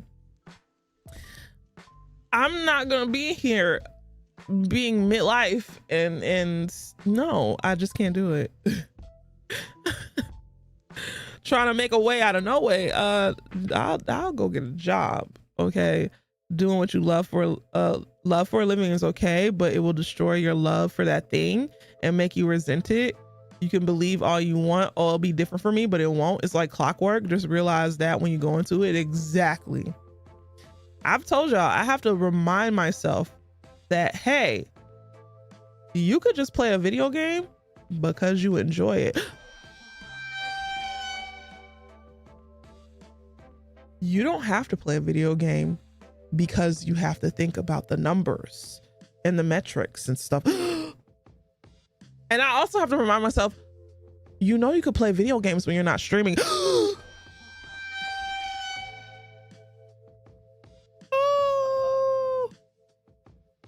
Which is crazy to say.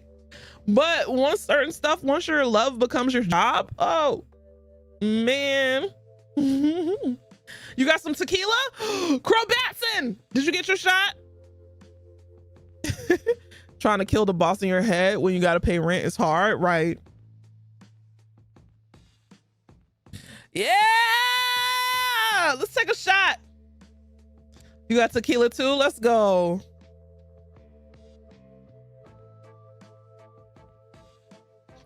I think you've always set some solid boundaries with the games you keep for your own comfort. Oh yeah. Yeah. There's certain games I just won't play on stream. Y'all know this about me.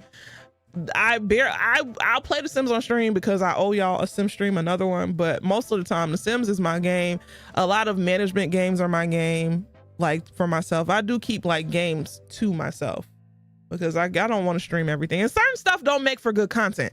I know that. You do have to be strategic in the games that you play, but sometimes you do want to play games that just are for fun. But I think I'm at the point in this career that I'm doing now where I can't play games just because I want to, even though I can. But I also have to think about like other things, like the analytics and blah, blah, blah. I could get away with it from time to time, but it's just not something that's gonna happen. If you're first starting out, then of course. Anyway, Crow Batson, cheers to your interview. Also, Malware, if you're still in here, cheers to getting a job. Cheers to anybody. Cheers to all of the people who are done with school, who have passed your finals. Cheers if you haven't passed your finals, but you're done with school. Cheers if you completed anything. Cheers if you woke up this morning and satisfied your 2 to 3 times a day. I know Mac did. Cheers if you woke up black. Cheers if you just know that you that bitch or that nickel or whatever you say about yourself, I guess, or that Caucasian.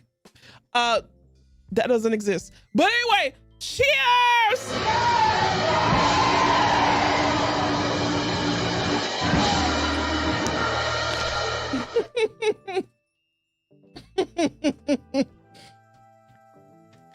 That really went off the rails. It did. But I enjoy it. Oh man. Y'all, this cheers made me a sad girl. Why? What did I do? What did I do to make you sad? Poogly poog. Now that's why I'm here. If someone says that they're Caucasian, that means they've committed several crimes. Yeah, pretty much. You had one really sad thought last night, and that shot reminded me that you're a Caucasian. Oh, about school? Swash. What did you do? Don't make me take off my belt. Not, oh shit, I'm Caucasian.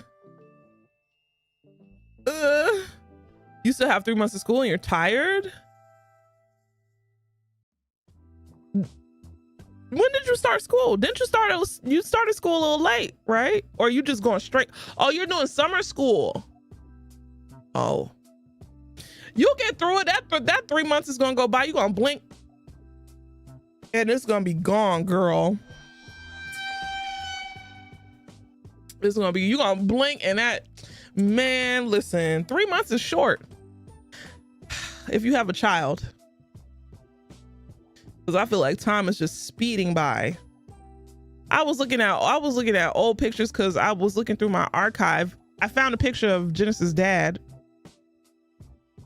the one picture they took together, and that picture is bittersweet because he did drive his ass up here with another woman, mind you, and asked me for money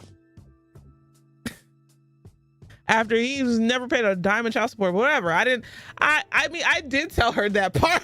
No, I didn't. Okay, so this is how I explained it to Genesis, because I did show her pictures, because she's never seen a picture of her dad, right? Because I thought I lost the pictures.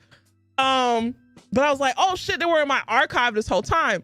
So I was like, hey Jen, so I'm gonna show you these pictures just to let you know that this is your dad. And then she was looking, she was like, wow, this is my dad. Wow, wow, wow. And I'm like, oh yeah. And I was like, well, just I had to let her know, like, yeah, don't he definitely came up here and asked me for money. I had to let her know. I don't ever want her to think that man at that time was a good person. He might be a good person now. I don't know. He might have had a change of heart. You know, he might have had a come to Jesus moment. We don't know. I don't know him, but I know at that moment he definitely drove his ass up here and asked me for money. So I told her, I didn't tell her in a way that was like, you know, all rambunctious. I just kind of said it under my breath. I was like, yeah, and he definitely came up here and he asked me for money. Yo, ugly daddy. But yeah. Oh boy, the first thing you should have show her was that episode. That is not her father. My ex-husband is not her dad. No, those are two different people. Two different Florida twins. And they both, my baby daddy is a twin and my ex-husband is a twin. Both from South Florida. One from Fort Lauderdale, one from Fort Myers. I am so happy that I never gave my ex-husband any children, because I just, oh, the twins were calling. All right. You have a type? 2 for 2. Exactly. The twins were calling. Smoking stack. Yep. And both times I ended up with the smoke. Cause even though my ex-husband, but his twin, I met his twin was, oh, he was silly, goofy. Like his twin was definitely not the dominant twin. My ex-husband was definitely the dominant twin. He was more like calm, cool, collected.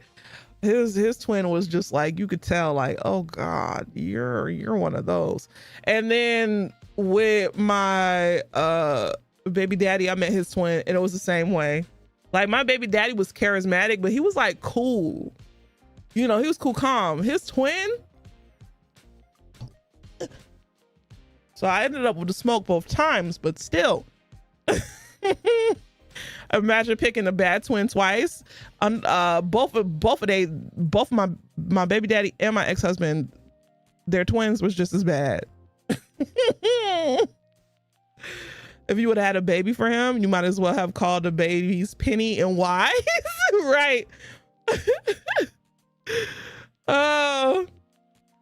He was literally a twin. Please tell me that it's not his literal twin. Wait, what? Corbatti, I'm saying that my baby daddy and my ex-husband were both twins, but they weren't they're twins. They both had a twin. Not that would be really crazy if I had a baby by one twin and married the other twin. No. They both had their own other twin, identical as well, but nah, that would have been wild.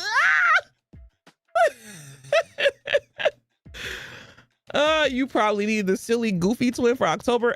Absolutely not. Ew. Ew. No. I thought we unlocked new horrifying lore. No. Weirder things have happened. True enough. What's up, Chorism? Also, thank you for the follows over on YouTube. I appreciate. Thank you. That'd be a Jerry Springer episode. Not twin hopping, twin hopping, twin hopping, twin. Oh man. I'd have to slut shame you, Maya. That nasty brunetism is rubbing off on you. Okay. Maya, we're black. Okay, we can't be nasty brunettes. Okay. Also, yes, y'all, don't forget to like the YouTube video over on YouTube. I really appreciate it. She's married to a former brunette. Don't tell me Ben dyes his hair. Don't tell me. Tell Ben to live in his brunette truth. I don't know if he's a nasty brunette. I don't think he is. Good night, Balverine. He's bald. Oh. Did he still has the spirit of brunette inside, you know. He says, I am not refusing to read. I have to look at a wall of text. It's hard. I have dyslexia. Y'all know I have dyslexia. Please, I'm trying. My poor little eyeballs. It's the true anthem of baby mamas with ain't shit baby daddies. I don't know. I just think, I don't know. Not read these.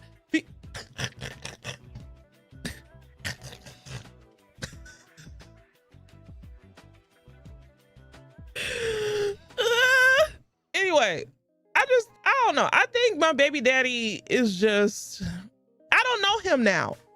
The man that I laid down with and fornicated with and had a child with is probably way different now. If I wanted to reach out to him, could I? I don't know, because I don't know how to reach out to him. I could go on Facebook. I don't want to do that. And no. So it's just like, whenever Genesis gets older and she just really wants to meet him, I'm not going to be like, oh, no, you're never going to meet him. No. I'm going to let her, but under my supervision though, I'm definitely going with her. I ain't gonna be like, I'm gonna go down to Florida and meet my dad. No, you're gonna we is going down to Florida to meet your dad, because it's gonna be my first time meeting him, because I don't remember him.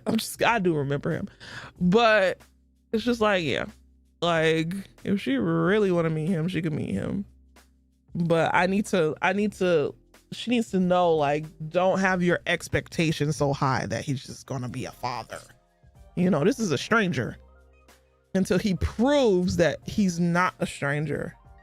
You know, I always hope people become better, but also stay away from me. Not reach out to these.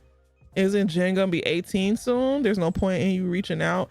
True enough, but it's gonna be all on her. If she really wants to meet him, it's all on her. If she doesn't, fine. Oh, better for me, because I ain't gotta deal with the heartbreak. Just in case the second heartbreak, not the first heartbreak of, you know, her knowing that she has a dad that's not around. The second heartbreak of her meeting her dad and finding out that he ain't shit. by her own self, oh, I don't want to deal with that. I might have to run him over. I don't like seeing my baby cry. All right. And I already feel guilty enough because I grew up with a wonderful father. I grew up with two parents that were married, loving enough, you know, but my dad was a wonderful dad. I'm a daddy's girl through and through. That's my dog, you know. And so the fact that I had a child out of wedlock and with a dad who ain't shit, I still feel a little guilty to this day that I didn't provide my daughter with a father figure. Well, not with a father, a biological father who will be in her life and who will take care of her. Now, does she have father figures? Of course. My dad, my brother, you know, Jedi, like she has father figures. But it's never going to be the same of knowing your own dad, your own biological dad. So I get that. But I also I don't want to have to deal with the second heartbreak. You never met your dad. He's in Mexico, but I know he's a bum. You start to bring up feelings. I'm sorry. I just know your dad had a hard time with the heartbreak of seeing his daughter upset every time her mom stood her up. It happened so many times. Oh, Peep. Not you had the opposite. Oh my goodness. Oh my goodness. One time your mom did try to run over your deadbeat dad. And now they're giving Jen wonderful grandparenting. You stopped talking to your dad for years and reunited very briefly, but already don't talk again. It's heartbreak to be there for. It's like we're trying to protect them, but there's going to be some remnant of the parent that they didn't have. Yep. Because how could I tell my daughter to not seek out her dad when she sees me and my dad kiki ha debating, having conversations? Like, I can't sit up here and say, well, don't reach out to your dad. Because it's like, how can you tell me? I don't like, and I understand.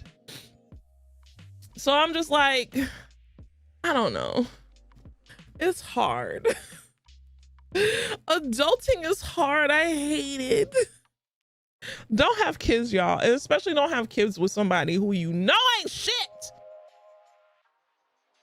Don't be young and dumb and full of cum. You could be full of cum and young and dumb. Just don't have babies. Okay. Just don't have babies. Just don't have babies. All right. What's up, Jedi? Fuck biology. You gave her grandparents who care for her. And that's one of the most precious connections too. Your dad feels bad. We couldn't meet his dad because he died. We don't have control. We don't control others, but you've given her a loving family. We'll stand 10 toes down. Right. But she doesn't see that sometimes. Not young and dumb and full of cum. You never heard that, BT. But she doesn't see that. And I understand why she doesn't see that. Because it's like, she just needs to know who her dad is. And oh, don't get me started on when that song by Tyler the Creator, I got some beef with you. When that song, Do I Look Like Him, came out, oh my God, she gave me so much grief.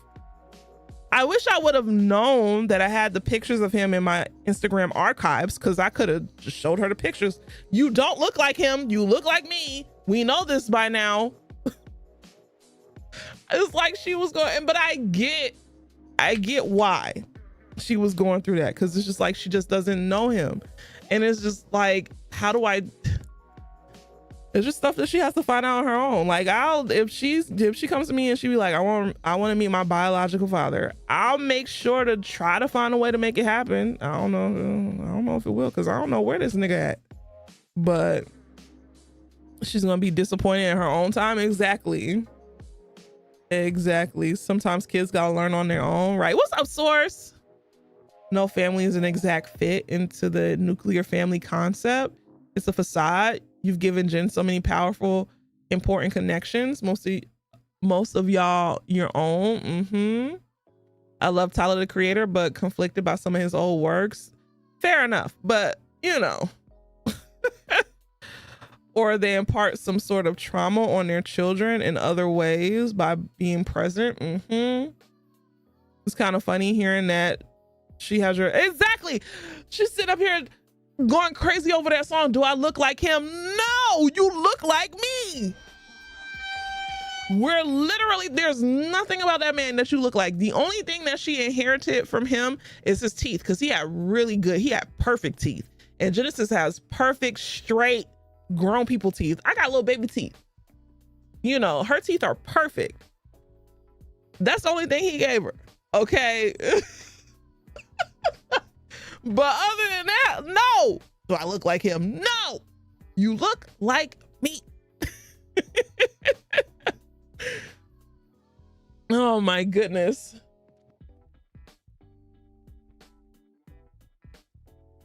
Oh, Casey, thank you so much for the 50 months. I appreciate it. Thank you so much for 50 months of love and support.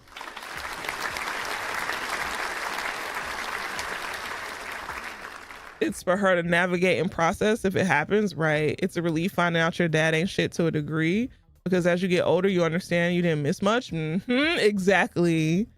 This convo making me realize I have daddy issues. Oh, little punny. Oh, I have a deadbeat too, but he tried to come back, but I declined way too late. Staring at her mirror image and asking if she could possibly look like anyone else. Right? Like, God damn it, Tyler, the creator. My word. Listen, she will get to choose her path. Having a photo makes sense because that's just a non-question. And her real family is going to be with her when or if she chooses to learn more about that man. Exactly. But like I said, if she wants to meet him, I'm coming with her. It ain't gonna be no, I'm sending my baby down there by herself. Nah, we about to have a trip, baby. Ain't no way. That's my only child. All right. I don't care how old she is. She could be in her 30s and decide that she wants to go see him. Okay, we going there together. Cause I knew him back then. I knew him when we were together. Yeah, I don't know this nigga now. Nah. We pulling up together. God damn it. You like the hair color? Thank you, Mills. I appreciate. Thank you. Tyler, leash beef confirmed. Right. God damn it, Tyler, the creator. Why'd you put out that song? My baby was having a whole crisis. Oh man, you on alert because it's hitting too close to home now. That's fair, Mr. Pause. That is fair. Y'all got me remembering the first time you met your dad. His ass called you fat and he was not skinny either. Oh, where his ass at? Margarita, where his bitch ass at? Cause ain't no way. I'm sorry if I called your dad a bitch, but he called you fat. And I think I should be able to call him a bitch ass. Cause well, what? He's dead now. Oh, perfect.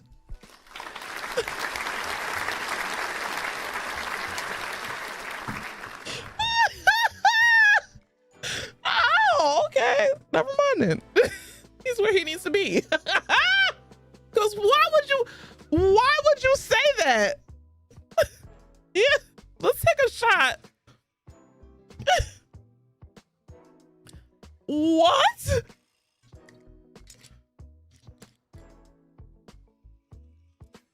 Oh, your brother and you tried to meet your biological grandpa and that man called to cancel drunk because he crashed his car. My word.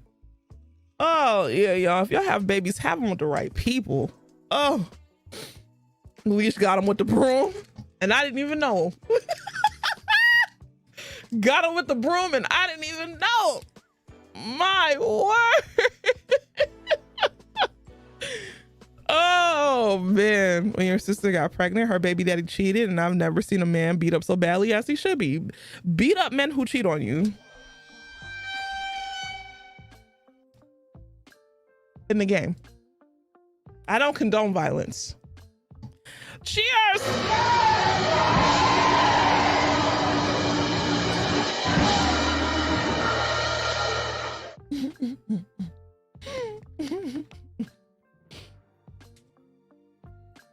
I have to say it for legal reasons, y'all. I have to say it for legal reasons. You support, listen, Beat up men who cheat on you, because why? I feel like cheating is a form of abuse. It is. It's not even, it's not even I feel. Cheating is a form of abuse. You're abusing me. So I should be able to abuse you in return.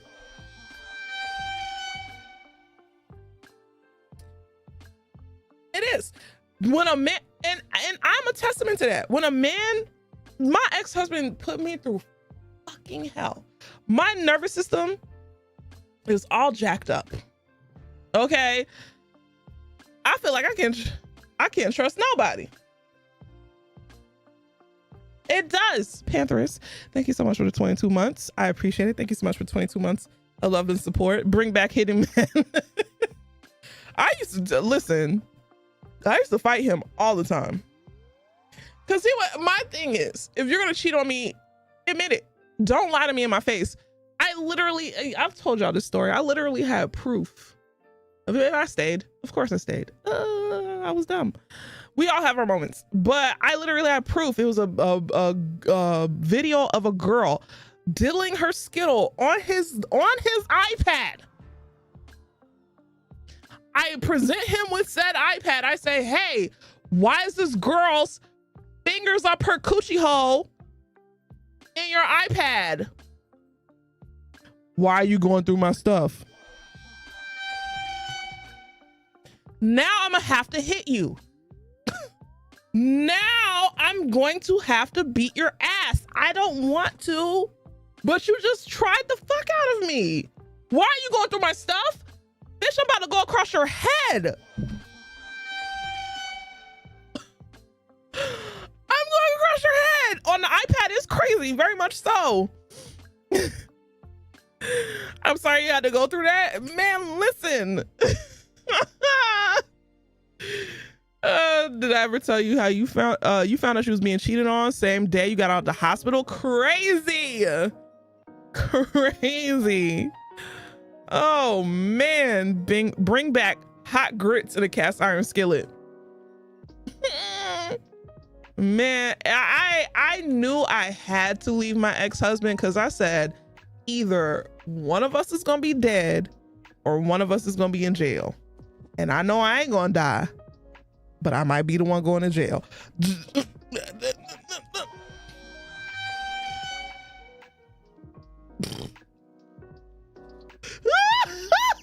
So I said, I gotta go. I knew that because he used to get me so mad. It was to the point where he broke me down. I was to the point where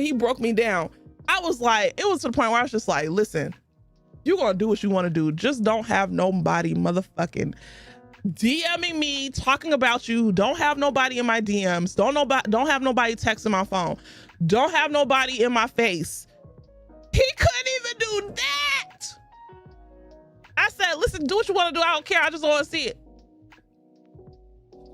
Somebody was in my DMs the next week. I said, and I listen, man. Oh my God. Cheating is the best thing that was done to you in that case because it twisted your brain and wait a minute, this shit ain't right. And you actually got out. He would have sent you to an early grave. I would have sent, let me shut up. Oh shit, I would have sent him to an early grave. I would have been in jail kicking it. Being the baddest bitches in there, the biggest and the baddest bitch in there, girl or friend or girlfriend. It don't matter. That would have been kiki, ha-ha, and up in the feds. Listen. Oh boy, some cheaters really do anything to break those rules. I don't even know, man. Lesson learned, don't settle, because when you settle, you'll get less than what you settle for. Exactly. Cheating on a video game chat system. Like the barest of minimums, they can't even do that. Listen, I was just like, man, we would have got jail talk, leash capiche, and I would have been in there doing the renegade. I would have been in there doing a renegade, give me all tour of my goddamn cell. I surely would have, with no remorse. I don't give a fuck. You see that Betty Broderick died today. I don't even know who that is. Who's Betty Broderick? We would have been cheering, sending bits. Jail. I would have been, yeah, showing y'all my jail meals. This is what I'm eating today. You had a realization how horrible you and your siblings were living before foster care. Your mother suffered from schizophrenia. Crazy. And not your mom's not crazy. I mean, crazy the situation.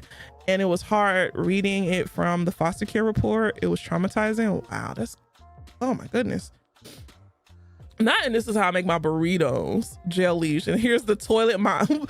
And I would be making toilet wine. I'd be in there drunk as a skunk. If I go to prison, not if, it'll never happen. But if the small chance that it happens, I'm gonna be in there lit. I'm gonna be in there drunk. I don't give a fuck. I'm in prison. I'm gonna make the let me knock on wood. I don't cause you never know what you I'm gonna be making the most out of my life.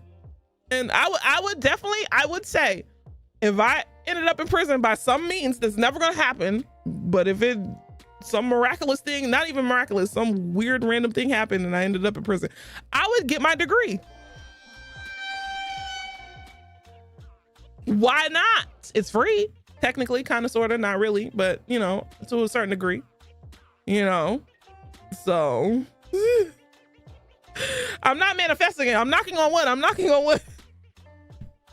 But I would definitely get my degree. So she's gonna be hosting book club in prison, and I would be doing it. I would be trying to find some sort of community, like I would do here. I would just be trying to find friends and make the time go by as quick as possible. And I'd be like, listen, I'd be all up in that library. I would never be in the gym, because that's where the rough women be. I'm not a rough woman, but I'd be in the library. Oh my God, what is this book? I'm not a rough woman. The lady who killed her husband, he was a lawyer. Betty paid for him to go to school. Wait, what? Hold on. Oh, I gotta look at it on this chat.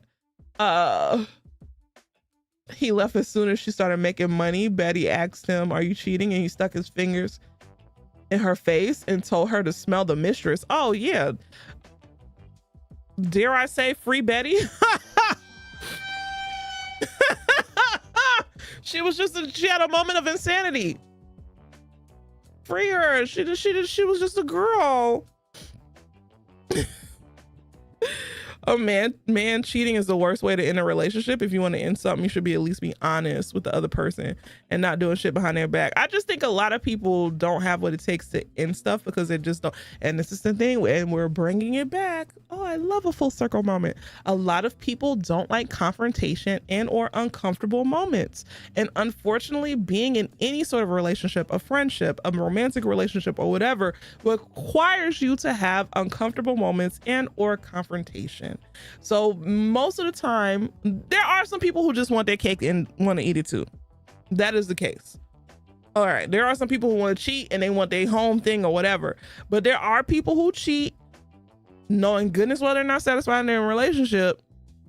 And instead of being mature and saying, hey, I don't think we're compatible. Let's just part ways and just do what it is. Like, there's no beef or whatever. They'll just cheat, which is crazy, you know? So it's like, don't be scared. Just be like, hey. And I feel like I understand it because you don't want like the whole crying and like, what if the other person doesn't want to part ways, and you got to deal with that. And you got to deal with their emotions or whatever. But that's just what you got to go through. Okay. The way I learned more about the psychology of cheaters and how they often resent the person they cheated on when they started to cheat. Oh yeah, definitely. My ex-husband hated me, and I know this. He hated me, and he made sure to ruin my life in any way that he knew possible. And I know the reason why he hated me, because low-key I kind of hated him because he cheated on me multiple times. Never cheated on this man. Well, no, I did cheat on this man. After he was just cheating on me and cheating on me and cheating on me. Oh yeah, I had to go and get my lick back. I did. It had to happen because I had to listen. I don't cheat on you because I don't want to. It's not because I can't. Never get it twisted. Well, you don't put all your partner stuff in the bathtub unless you hate them. Oh yeah, he hated my guts. BT, you remember everything.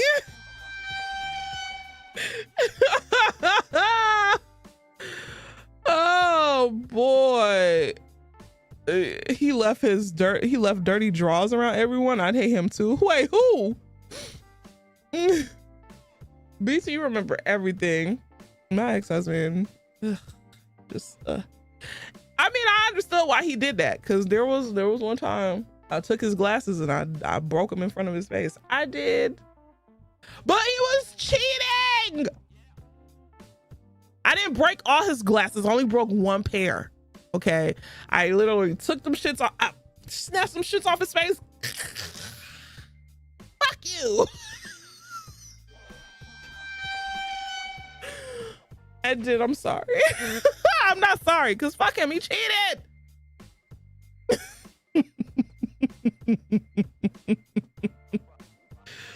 Oh man, he made sure he got me back though. He got me back. Not everything can be solved by smoothing things over, and the confrontation can bring up other issues to confront about the relationship themselves.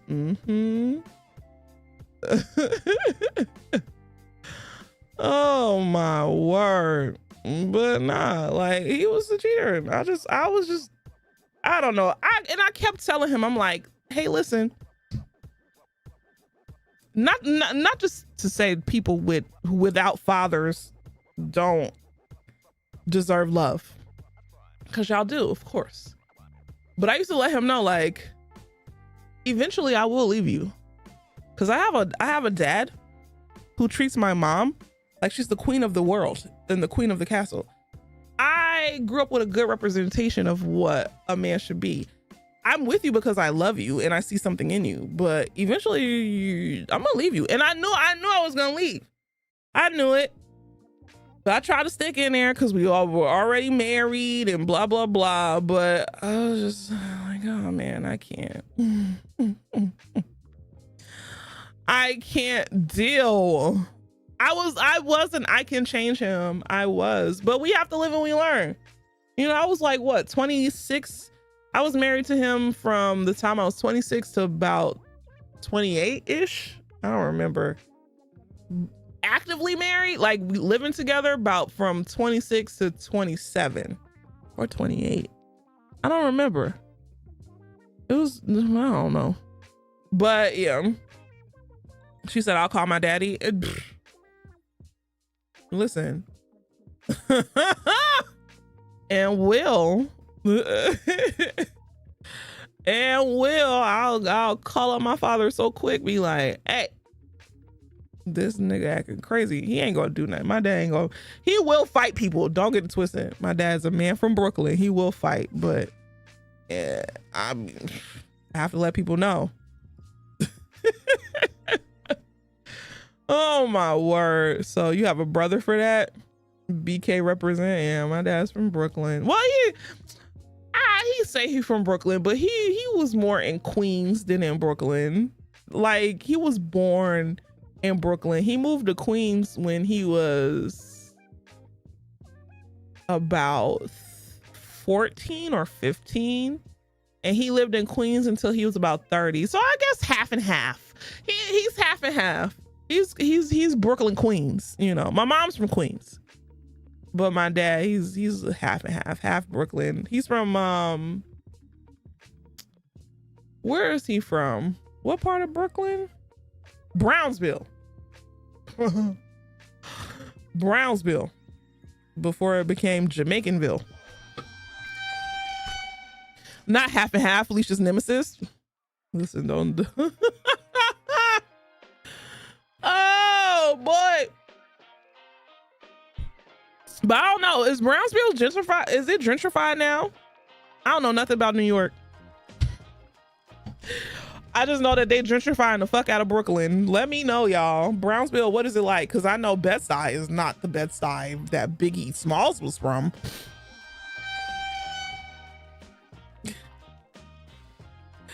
Nobody knows. Where's Amma? Amma! Amma knows. Corporate capiche. Shut up. Shut up. He got that Brooklyn in him still. You could, like, when my dad talks about fighting in his youth, you still see that little twinkle in his eye. And I'm just like, ugh. My dad. Not you, shut up. Amma's our native New Yorker. I don't know anybody else a native New Yorker. I don't know shit about New York. All I know is about Atlanta. All right. I lived in New York for 6 years of my life when I was a baby.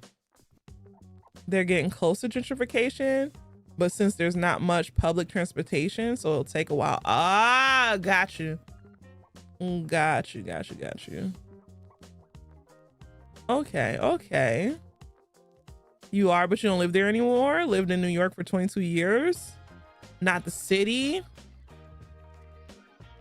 Your papa loved your mama so much. He didn't hate her. He courted her. He wanted that mean lady bad. He chased her and fell in love with her and didn't give up. You want to know? I have a theory. And this is just a theory. What's up, G-dubs? This is just a theory. Do not stone me. This is not my unpopular opinion. I do have an unpopular opinion for next Friday, but this is not my unpopular opinion.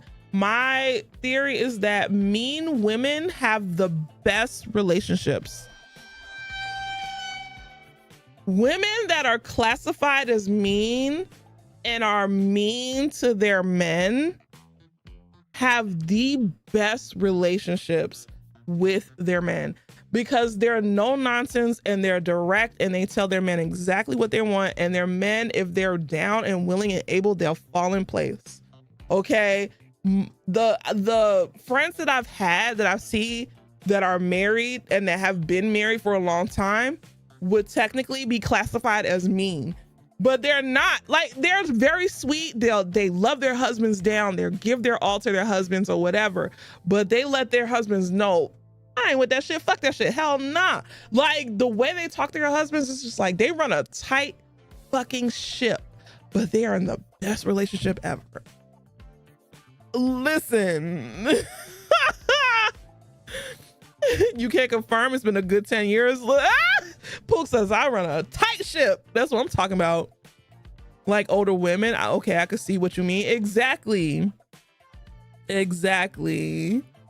So definitely not.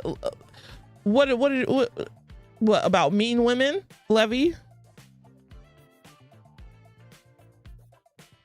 What do you mean by that? Not he in fear. Your husband, your mom dislocated your dad's shoulder while they were dating. Exactly. It's something about a woman that can assert herself and a man that falls in line. Because we all know, like, a relationship is happy if the woman's happy. You know, if a woman's happy, it's been scientifically proven. Well, there's been scientific studies. Not saying it's been proven, but most of the time, if a woman's happy, the relationship is happy. If the man is happy, the woman is suffering. Because mean doesn't mean that his needs aren't being met. Mean doesn't mean that he's doing all of the housework. Mean doesn't mean that he has to initiate everything. No, her being mean just means that she don't deal with that bullshit. And she will tell you exactly where you got her fucked up at. And if you don't fall in line, she'll let you know that I will leave you. And I don't give a fuck about leaving you because I don't need you. And then men, I guess, fall in line. It's like, I don't want her to leave me. I like her. So it is what it is. The Pog is a Virgo. She's not mean. She just knows what she wants done and how she wants it done. And I do everything I can to accomplish. Listen, BT, you ain't had to tell me.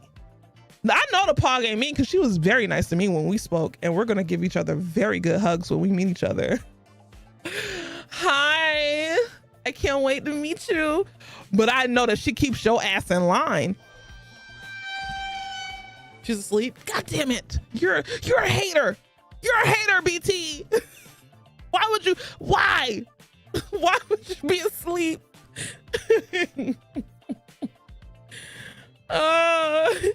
The pog seems very sweet from the things BT is. Oh, definitely. But I'm pretty sure all the pog got to do is look at BT.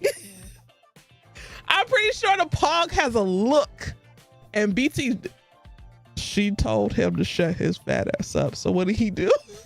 He shut his fat ass up. Okay. She might watch the VOD later. Yeah, you right. You don't even let it get to that point. BT is shooketh. He knows better. See, and that's and that's how you do it. And that is how you do it.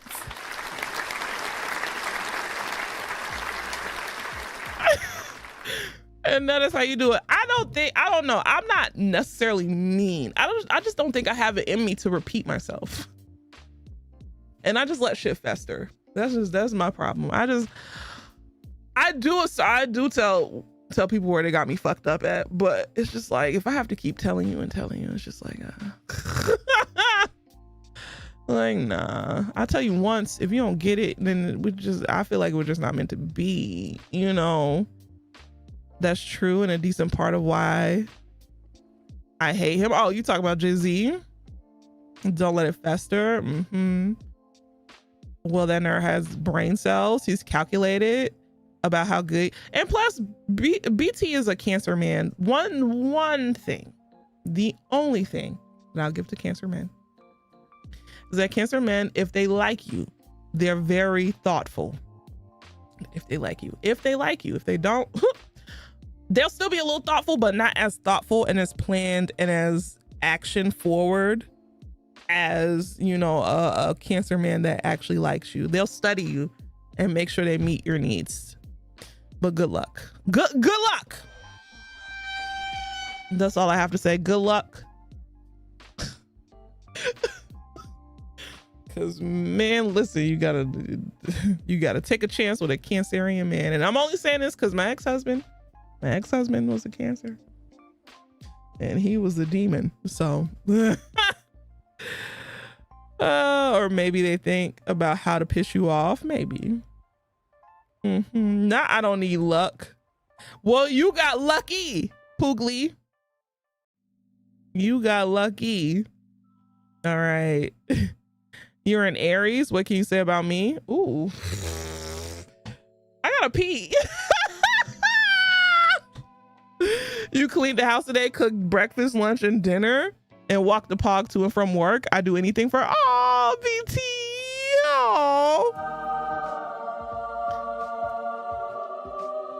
So that's what I have to do to get the pog. I have to cook breakfast, lunch, and dinner, walk her to and from work. Okay, I could do that. What else does she need? Yeah. Give me the secrets, BT. Give me the secret. Shut the hell up! Damn!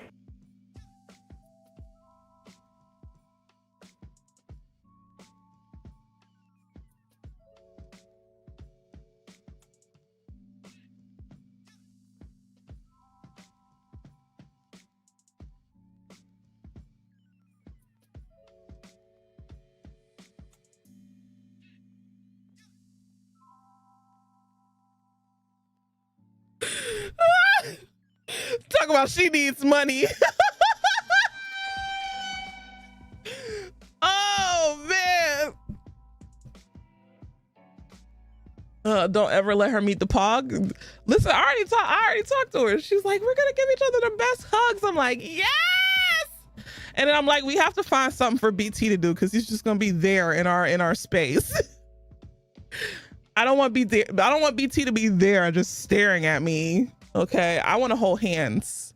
All right, I want to hold hands. I want to walk down the street, not with BT, but with the pog. We're gonna hold hands. We're gonna walk down the street. We're gonna talk about our days. We're gonna have some coffee. We're gonna just, you know, do the things. And BT's gonna pay for everything, of course. Duh.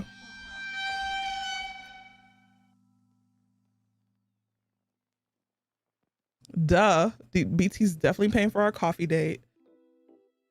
Now you're gonna be in the cuck chair. He's gonna pull a Deanna and call you broke and take the pog back home. Nah, because when I saw Mo at DreamCon, That one year, I was like, Mo, hold my hand. And Deanna definitely stepped on the back of my shoes. She got me though. And she ripped it. I was like, Mo, hold my hand. We walking down the thing holding hands. She ripped Mo's hand out my hand.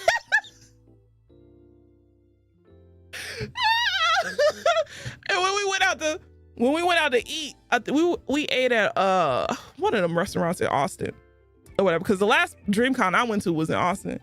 So we went out to eat and I was like, Mo, sit next to me. And Deanna made sure to sit her ass right next to Mo. Mo was right in the middle. I was like, damn.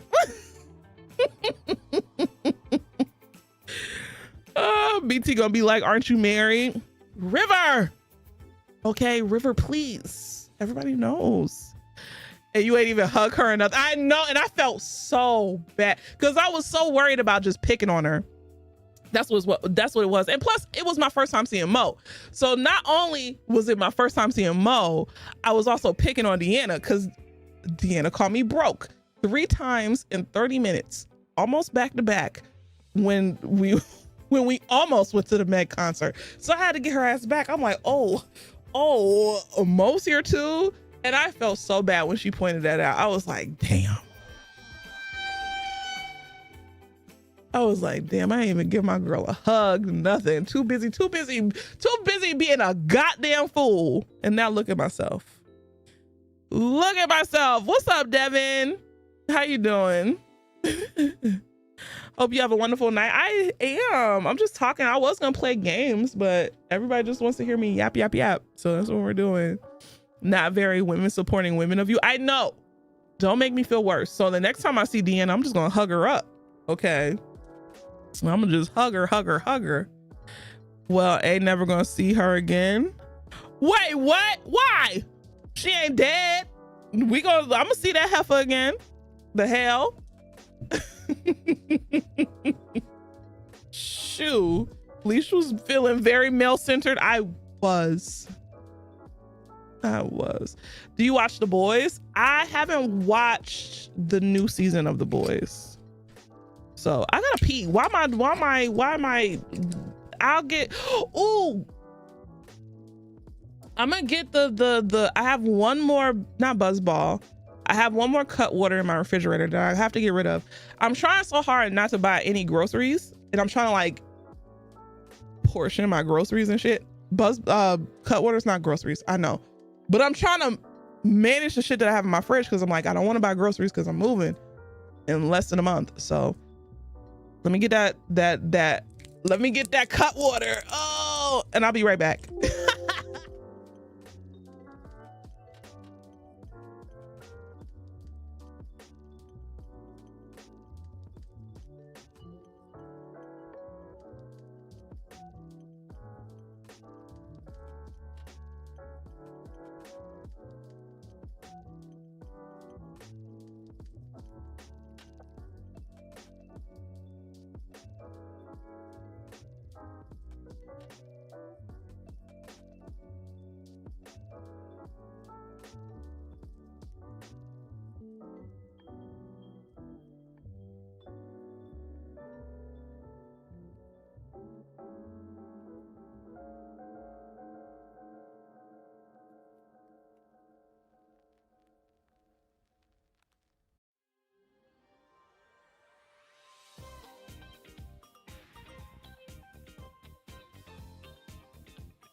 Oh my God, if this shit keeps doing that, I'm going to scream. Nothing's here. You said that the new season of The Boys isn't good. And that I feel like most shows don't get it right at the season finale or like the last season. Is there any show that y'all think that the last season actually was really good? I don't think there's too many, because I feel like by that time everybody's exhausted. The writers are exhausted. The actors are exhausted. Everybody's been doing this for years. They don't really, a lot of people don't know how to write a good ending. Oh, Castlevania. Oh, duh. Yes. Castlevania was really good. Oh my God. Man, Castlevania will forever go down as like one of those shows. The best character development goes to Isaac. That is some of the best media I've watched in my adult life. Castlevania was so good. I wish I could delete my memory and go back and watch it again with new eyes, because man, Pose Daria, Insecure. I never watched Insecure's finale. Dark on Netflix, Grimm, Breaking Bad, Better Call Saul, both hit the mark last season for you. Okay. It seems like it's mainly the shows that try to be overly adult. Yeah.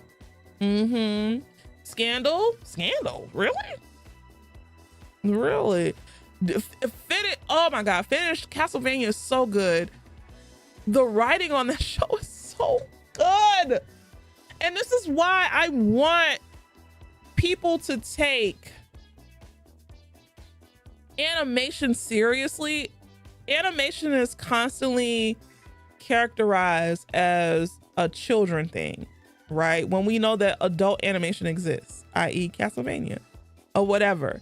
And it gives us some of the best writing and character development that we've seen, as opposed, because when you really think about it, animators can do whatever. They can give you a backdrop with 1,000 characters in space or whatever and make it like, whereas live action, they could do it, but it's gonna look a little weird, or it's not gonna be, you know, like animation, like the world is your oyster. You could do whatever because you're animating it, right? Or you're drawing it or whatever. You could do more. Let's just say you can't do everything, but you could do more. Like, I really wish that like academies and stuff would give more accolades to adult animation, because in turn that would result in more funding into more animated, you know, projects. So, but yeah, Castlevania was definitely, oh my God, it was so good. So good. You saw Angel's Egg last year and was blown away, or Daft Punk?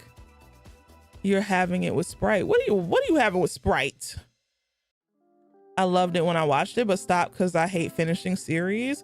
Just watch it through, because then you get to watch the other Castlevania, which is okay. It's not as good as the first one, but it's okay. You know, I'm meeting certain things where they're at. I understand that it's a new series technically, with a new director, new writer. It's still good, even with a new writer. Is it a new writer? I gotta look. It's still good, but yeah, I don't like the animation. That's what it is. I don't like the animation, but I don't mind it because the writing is so good. So the story was less, action was less, but the action was a little less, but the action was crazy, right? Another show that I've watched, another animated show that I watched that was really good. I feel like limited series get it right because it's a limited series, but like longer series don't get a lot of finales right, or like ending seasons right. But another animated series that I watched that I thoroughly enjoyed is Scavenger's Reign. Watch that a little high. If you have a mushroom stick, or if you partake in 420, watch Scavenger's Reign when you're a little lifted and lightened. And what's the other one? It's the one where there's this lady, I think her name is Carol, and it's the end of the world, and she's doing like a mundane job, and then because it's the end of the world, so some people are out being hedonists and other people are doing their regular routine just to stay in their mental mind, you know, and not crash out. What's the name of that damn show? But it's so good. Is it Carol Next Tuesday or something like that? Pantheon was great. I tried Pantheon. I couldn't get into it. I need to try it again though, because sometimes it takes you like the second or third watch to be like, oh, okay, I get it now. It is a slow burn. It was a slow burn. The shows that get it right are the ones that know when to call it quits. Right. That's why I'm so happy that From has told us from the beginning that we're only doing 5 seasons. Oh yeah, Carol at the End of the World. Thank you. That show was so good. That show made me cry. That show was so good. Carol at the End of the World was good. But From, their next season that they're gonna do is their last one, and I'm so happy that they're not trying to like you know, milk it. Like they have a story, they had it set out, they knew everything that they wanted to do, and they've executed it really well with every season. Now, mind you, I haven't started watching the season yet, and I probably won't for a minute because I don't want to wait for the episodes, because From is just one of those shows that I just want to watch through. But From does what it does so well. So From is pissing you off because you still don't know what the hell is going on, and that's why I love it, because I feel like but I don't know, if we get to that last season and we're left with more questions than answers, I am gonna be pissed. But I don't think the writers are gonna do us like that. I feel like the writers are going to be nice to us. Let's hope. Let's pray that the writers are gonna be nice to us. A friend of yours has older animation from like the Akira era, and there's so much beautiful shit that was suppressed because people thought it was too mature or too obscure.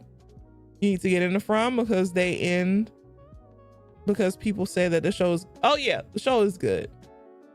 We need to quit milking things for the sake of money. Exactly. Same with video games, movies, all media. If you milk it, you sour the taste. Let your stories reach natural conclusions and the legacy will pay dividends. Exactly. Fallout is a great show. I can't wait to see what happens in season 2, but they did season 1 really well. So let's hope they keep up the momentum. I can't stand when shows don't have an end plan, like you should already know, right? And that's one thing that From has been very transparent about since the beginning, is that they knew that they only wanted to do 5 seasons, and they knew that they had their ending. So that's why I know that From is not going to disappoint us with their final season. To think we could have played Repo, the sledding game, Far Far West. River, please. Oh no, did BT go to bed? BT went to bed while I was taking a piss. Oh, I'm sorry, BT. I was just about to talk shit about you. That's what I'm hoping for. I need a resolution. You think Manifest was gonna do that too, but it got cut short. Yeah. Sorry, BT. Good night, Poog. Good night, Poogly. I love something that knows its course, because the problem is they don't ever have an overarching premise to conclusion. But I understand why that is, because a lot of media is just getting the backing and the production and stuff, like it's just getting the money, and a lot of them just come with an idea and they don't have the whole story, because it's like, I'm not gonna write the whole story because I don't even know if these MFers gonna pick it up. So I get it, but it's just like, damn, when you get picked up, can you please write the end? My word.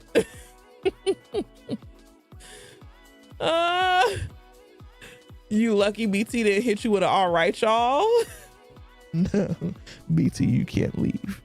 You cannot leave. You need to watch the new season of Paradise. What's that on? This is how I know she hates me, since I suggested those earlier. I saw it, But I woke up so late from my nap that I wasn't gonna wake up from until my body was jerked awake, and I was like, whoa, wait, you're supposed to be streaming, girl. Oh, Sterling K. Brown. Oh, that man, that beautiful man, beautiful, attractive man. And his wife is fine too. Leash crazy eyes. Did BT go to bed? Let's take a shot. See, I've been behaving myself, y'all. We used to be fun, but we're fun in a different way. As I sit here, as I cracked open a goddamn Cutwater, I'm not even gonna drink this whole thing. I know I ain't, but I'll get a little sippy sip out of it. Quan Mills is getting a Tubi show, and I will probably watch it. I'm gonna watch it, and I'm not even gonna listen. I won't read his books, but will I watch his shows? Oh yeah, absolutely. We're fun in a drunk, sad way. Yeah. For the content, make that money. Oh, of course. I can't not react to a Quan Mills show. Oh, definitely. Speaking of Sterling, you gotta watch that movie with him and Vivica.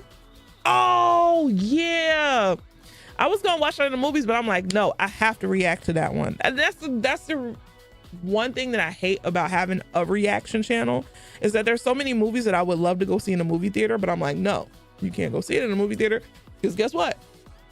You have to react to it, because people love first time reactions. First time watching. And I know half of those people be lying, because it's not your first time watching this shit. Don't lie to me. But you know what? It is what it is. It is what it is. So it's just like, damn, I can't go watch this in the movie theater because I'm probably going to react to it. And it's just going to be, you know, I want my reaction to be authentic. So at the end of the day going to end. Exactly. Boosters. I do want to see Boosters, but I'm going to react to it. I can't go watch it in the movies because I have to make a reaction. Ugh. Why? Tell them that it's human nature. If only I could just play video games, you know, but genuine reaction. Oh my God, golly goodness gracious. That's what happened. I would have never guessed, right? Yours are good. I feel like you react like a normal person, not like a caricature. Oh, of course. Because honestly, really, truly, what I do with my reactions is what I do when I watch TV IRL. It's all the stuff, but now I get to say a lot of the stuff out loud. So all of the shit that I say either in my head or some of the stuff that I say out loud, I get to record it. And it's just like, it is what it is. But I do like that I'm trying to take it in a direction where I'm trying to break like down. Want to get better at it. I don't feel like I'm as good at it as I want to be, but I want to break down themes. I want to like do a proper review, even though I normally just do a review after I'm done, like a fresh review. Eventually I want to get to the point where we do a like a for real legitimate discussion, like how we do our book club, but with the movie. So yeah, but yeah, I want them to be like, not necessarily serious. I still want them to be fun and funny, but I want it to be more like a reaction and then a review, and like, let's break the shit down. Let's see like why this happened. You know, what are the underlying themes of, you know, what did you see that I didn't see? Shit like that. So eventually, hopefully that's what it will evolve to. But yeah, BT, I'm not watching Interstellar with you. You want to know if I do watch Interstellar, you're gonna have to be a part of that movie review that I do, because what the hell? I watched Interstellar for the first time, and I think like maybe a year ago, and I did it on my mushroom stick. I was a little elevated, and the whole time I'm just like, you know how when you're watching a movie with your mouth open and then you realize your mouth is open, you're like, damn, this was This was me the whole time. Like, close your mouth. Have you done a react to Velocipaster? I love Velocipaster. Velocipaster was a good movie to me. I've seen Velocipaster more than once. Okay, Velocipaster is one of my favorite bad campy movies. That shit was crazy. Like whoever wrote that had to be high out of their mind. But it was, dare I say, that Velocipaster was done well, because it kind of was. The story was there. It was just ridiculous. It was absurd, and I live for absurdity. And I think that's why I liked it so much, is because it was absurd. Yeah. Can we do that in the Discord again? That was before you was in there. Oh, BT, you've never seen Velocipaster? And we're gonna watch Velocipaster again. Cheers!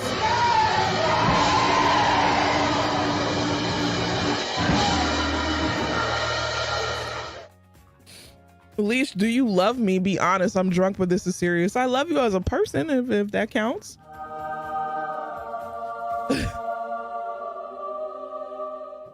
I love everybody. For the most part. Well, I don't love everybody. Because it's fuck Trump. It's fuck Netanyahu. It's Mitch McConnell. Okay. Some people I do think should just pass away by natural causes for legal reasons. But yeah.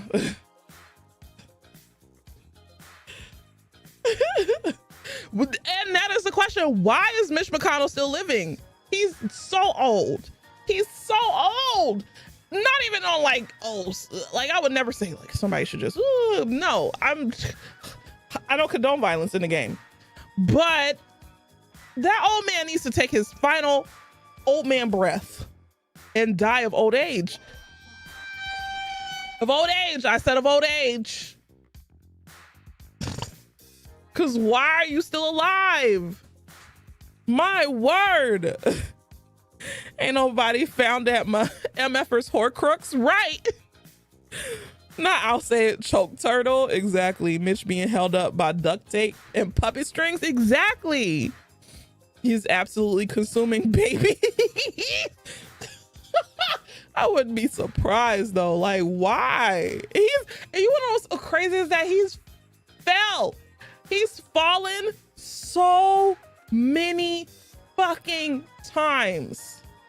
If any old person had fallen as many times as Mitch McConnell, they would have been 6 feet under by at least their second fall. This man has fell so many times. My word. Y'all, there's something going on. There's some demonic energy. What's up, Plush Poppy? How you doing? Satan Yahoo's body keeps trying to take him out. It's not even funny. He should have been gone. Yeah, Netanyahu could go to hell. He could go to the deepest, darkest pits of hell. Honestly, really, truly. As long as they're doing rituals, he'll live forever, which is crazy. You know. Your grandma probably had 2 good falls in her right. My grandma had one. My grandma fell, and that was it. I remember the day my grandma fell. My grandma fell, and she went to the hospital, and she just ended up in a fucking nursing home. That was it. That was a wrap. She had one good fall, and she was just in a nursing home, and she was there until the day she died. And this was honestly in her, like, she wasn't even like in her 80s. It was like her late 70s. It was in her late 70s. She had a really bad fall, and it was just like, up, boom. You're just gonna be with the old people. And then Mitch McConnell still gets to live. Come on, bro. Weebles wobbles, but they don't die. Exactly.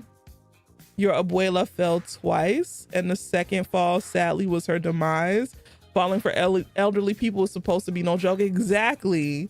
Mitch McConnell has he's fallen maybe 3 times that I can remember. And I'm pretty sure that there's more. I'm pretty sure because we get news. Oh, Mitch McConnell has fallen. Don't tell me he's fallen until it's the last fall.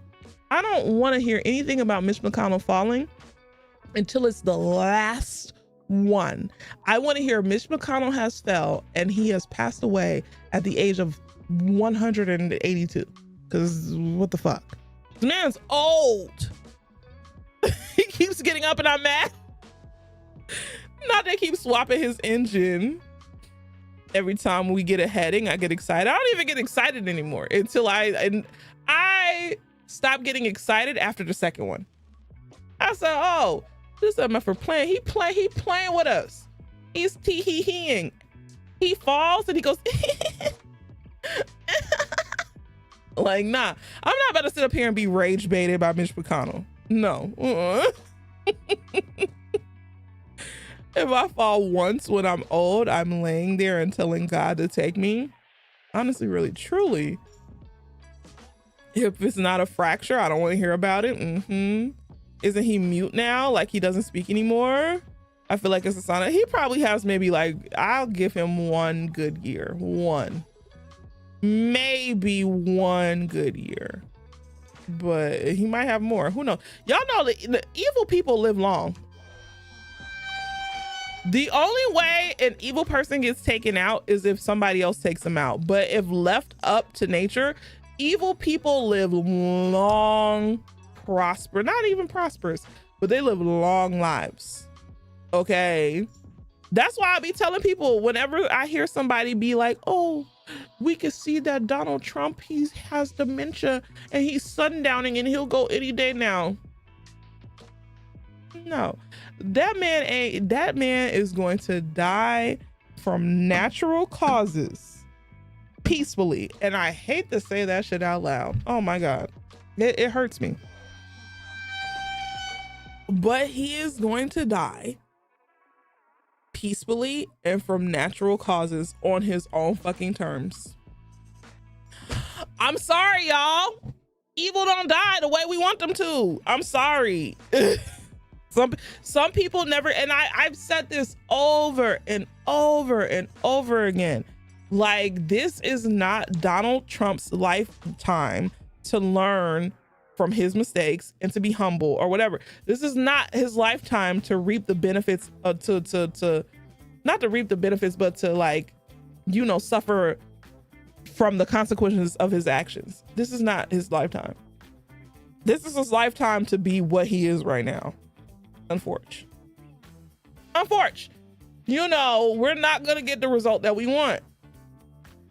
So, yeah. The more active you are in life, the more you got. If they take themselves out like the man with the evil mustache, honestly, really, truly, yeah. Unfucking fortunately, he'll have the best access to healthcare. You feel it in your bones. Your grandma from beyond the grave told me he's dying by the end of the year. You know, I know death shit. I don't know. I feel like some people's spite gets them through whatever the fuck it is that I think he has so much spite and arrogance and ego that supersedes. And then plus he has money and means. And even if they don't believe in the witchcraft or whatever, they have spiritual advisors. I think that supersedes everything, man. I hear what you're saying, but I hold on to hope. I don't see it happen. If it happens, oh, let's party. But I feel like this man will die peacefully, surrounded by people, not necessarily people that love him, but he'll be surrounded by people on his own terms. It makes me sad. What is this? Hold on. Oh, wait. But wait, I've seen this before. How do you unmute it?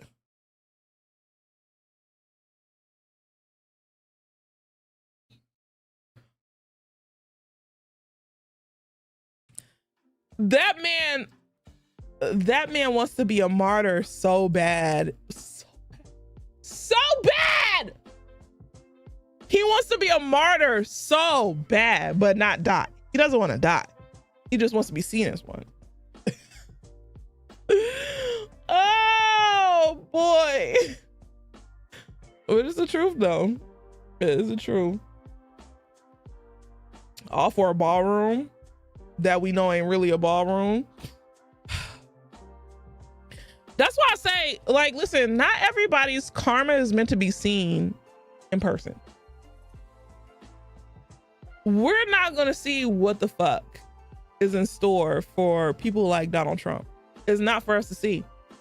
It's for him to learn from. And that's why I hate when people bring up karma. Karma is not retribution.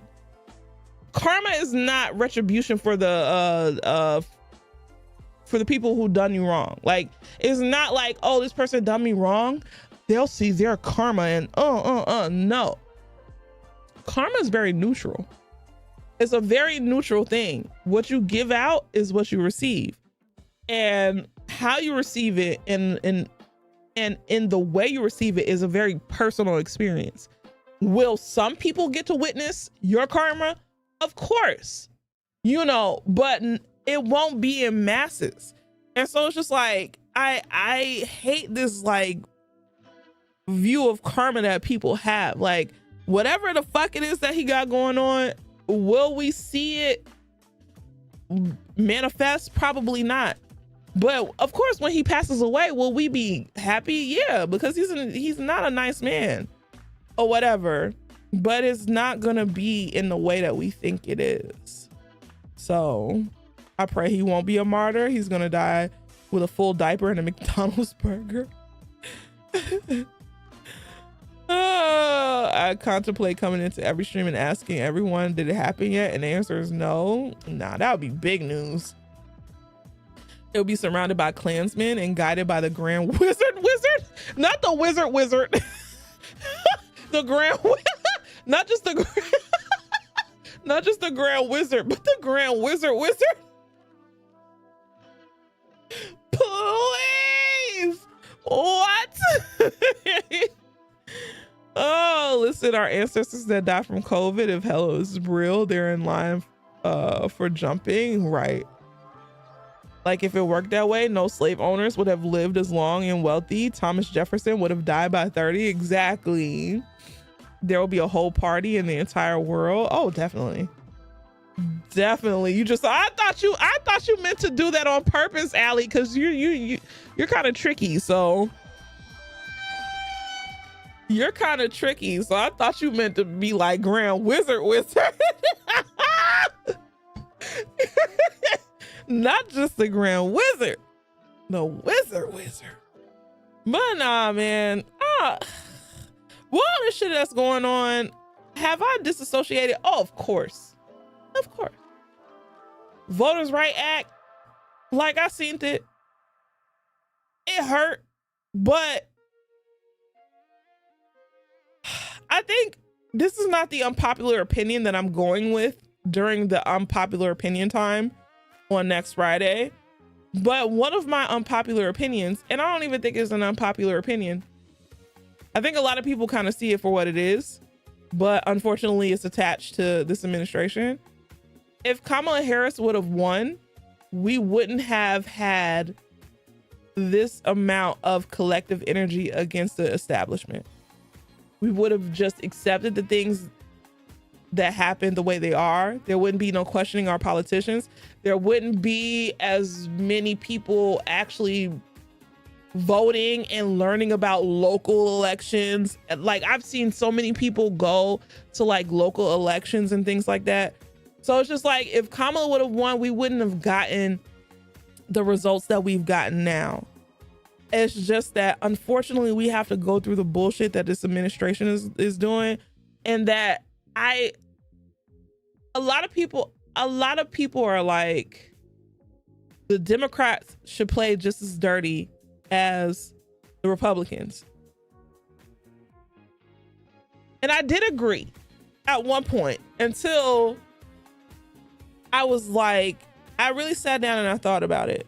Should the Democrats have a little bit more of a spine? Oh, of course. Because they're spineless and they're establishment and they get a lot of their money from donors, and the donors who donate to them and Republicans, and they're just trying to get elected or whatever. But there's a system in place for a reason. And once we start going against that system on both ends, the system doesn't matter anymore. Not saying that the system is the best system ever. We do need to dismantle a lot of things. But we can't, if we have a Wild West situation, which a lot of people want, but I think most people who want a Wild West situation or like a wild ass situation are people who won't be harmed by it. i.e. white men who just want the fucking revolution or apocalypse or whatever the fuck to happen. White men and their fantasy about a fucking revolution is just, it just irritates me because it wouldn't fucking affect you in the first place. So there's that. But if the Democrats met the Republicans where they are right now, I don't think that would be good as well. Should the Democrats have a little bit more of a backbone? Of course. But I feel like they should have a little bit more of a backbone when it comes to the donations that they receive, listening to their constituents, not taking AIPAC money, because now if you take AIPAC money, your chances of getting elected is slim, because people are learning that AIPAC money is not good, that a lot of the policies that we have in place are to help Israel and not America or whatever. And it's just like, there's that. They need to really listen to the people who they want to vote for them and stop placating and just tuning your booty up for moderates. Moderates don't make the bulk of your voter base, contrary to popular belief, in my opinion. I could be wrong. Let me know if I'm wrong. But I feel like they're just so, but what about the voters that we could sway? The people that we could sway, while all ignoring the voter base that they have now and the shit that we want and we want to hear, So that's just my take on it. But I'm no expert. I'm just a regular heifer on the internet with an opinion. And so what happens in the Wild West? Black and indigenous cowboys get displaced and fucked over while the earth burns. You're back. What did you miss? No, nothing. So many white people just want to die in a battle type shit because they don't actually have to actually change or listen to the people they serve. Right, this I would survive the zombie apocalypse ass shit. Right, and you wouldn't? Exactly, because I'm not trying to survive no zombie apocalypse. In that kind of situation, marginalized communities, the elderly, those with disabilities are immediately put in danger. I don't know if there's any coming back from this though. People learning from how bad it's gotten still isn't enough. I gotta drink some water. I'm getting a little too drunk. Please drink some water. Trump trying to rename a road in South Florida called Southern Boulevard to Trump Boulevard, and Palm Beach International Airport to Trump International Airport.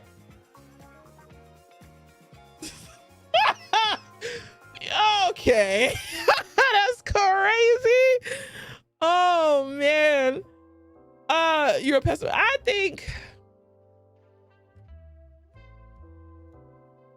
think, and this is no disrespect to you, Peep, love you down. I don't think white people deserve to be pessimistic right now.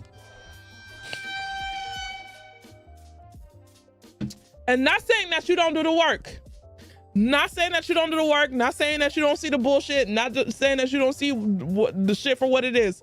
But I don't think white people have the right to be pessimistic. Because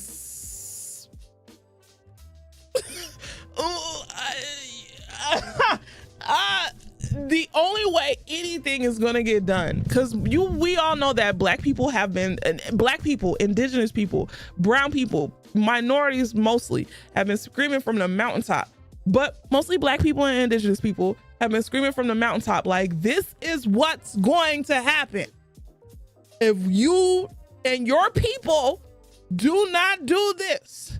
If you don't sway your peepaw and your mima and your daddy and your mama and your cousins and your aunties to look at it from this way, you might be one of the good ones, one of the good Caucasians. But if you don't sway your people to think this way, this is what's going to happen. And everybody's going to be affected. Black and indigenous people mostly have been screaming this from the mountaintop, because black and indigenous people mostly know what the United States of America has done. All right. And brown people, especially Mexicans, we know the United States of America outside of whiteness. So I feel like white people right now, y'all don't get to be pessimistic. If anything, y'all gotta be boots on the ground in a way that y'all know how to be boots on the ground, and that's just my take. Not saying that y'all don't do it, but it's what it is. And even if it's not like going to a protest or whatever, it's doing little things and meeting your family where they are. Like, my whole thing is, my example when it comes to generative AI.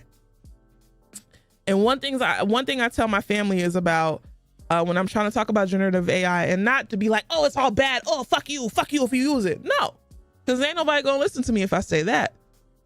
But being like, hey, you know that they're building all these data centers. Hey, you know that they're building all these data centers and they're subsidizing the data center's electricity, and then that shit is gonna go on your electric bill. And now your electric bill is gonna get high. Hey, if you want to build a PC, it's so hard to build a PC right now because the parts are so expensive, because most of those parts are going to data centers. Hey, and then, not a lot of people care about the earth. So I don't even come to them about the water and all of that, because let's be honest and let's be real. Outside of the internet, not a lot of people care about the earth. I'm sorry, because if I was to go to my people and be like, oh, the water is going to dry, they'll be like, oh, there's so much water. So you have to meet people where they are. Your light bill is going to go up. You can't get any, if you want any electronics, all electronics are going to go up. You have to meet people where they are mentally. People don't care about the earth, unfortunately, but hey. So that's how I approach it. And I feel like that's how most people should approach it. I think I remember sharing in the chat the big falling out you had with your stepmom because she's Fox News brain. Oh man, like, it's dog shit that we're surviving again, but black folks, indigenous folks, brown folks, refugees, folks who grew up knowing how their ancestors were fucked over and still fought to get them here.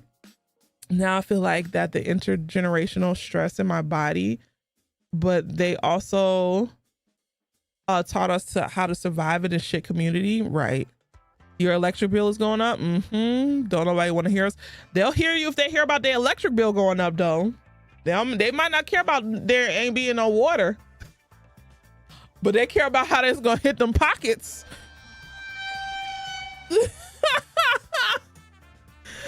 Oh man, I don't talk to some older people about the environment anymore. Their reason was, as stupid as it was, they're already old. Oh, definitely, yeah.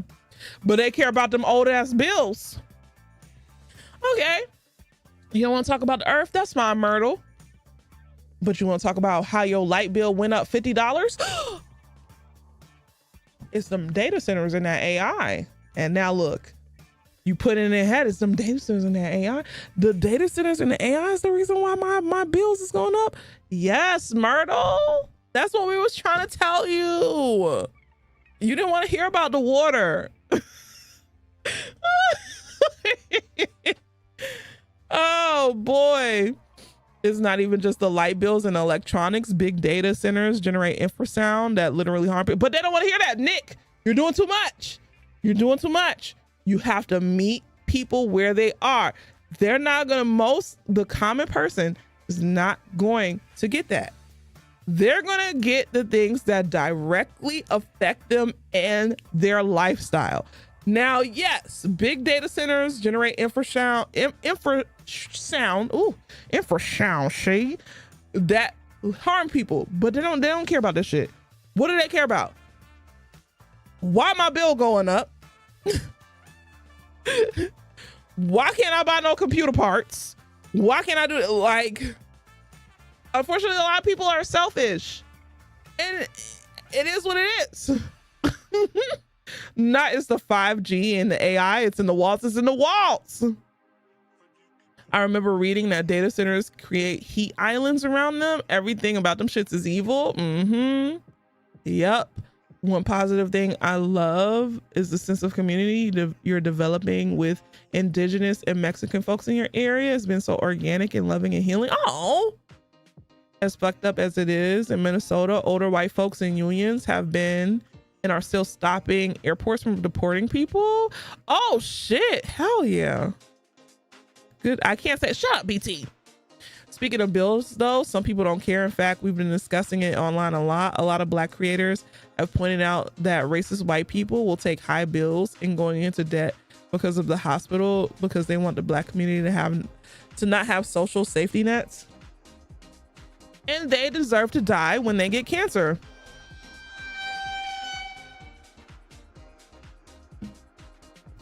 Sorry to say mean things, but if the reason why you don't want things to be great or to be better is because you want Black people to suffer, then when you get cancer, don't be coming onto the internet crying that you can't pay your bills and you can't go to your cancer treatments. You deserve to die. Just like how you thought that Black people or Mexican people or anybody who isn't white or anybody who isn't a citizen deserves to die because they're not a citizen or they're not white. You deserve to die as well. I don't have, listen, my sympathy and my empathy are very limited. I'm not the type of person who's like, I don't wish death on people. I do a lot. I would like to say that I'm above it. I'm not. Okay. And then that's when you just hit them with, okay. So if it happens to you, God forbid you get cancer. Because if you come to me, guess what I'm going to say? Tough luck. Tough titty. GG's. G fucking G's. Good game. You had a nice life, didn't you? Oh man, it's already statistically hotter in Black and brown areas because of racism. I do think it's important though. One of Kamala's biggest critiques was that she didn't have an explicit plan for addressing inflation. Fair enough. Oh no, fair enough. She wasn't the best candidate. I'm never saying that she was the best candidate. But would we be in the predicament that we're in now? No. Hell no. You know, AI is the devil would definitely rile up the conservative Christians. It would. There's an excellent video by Ben Jordan where he visits a couple of local communities. The fact that his content isn't blowing up, yeah, that's exact reason is why we'll never have universal health care and year-long paid maternity leave in this country. Racist white people do not want Black people having access. If racist white people, yeah, they of course they have beef with Black people.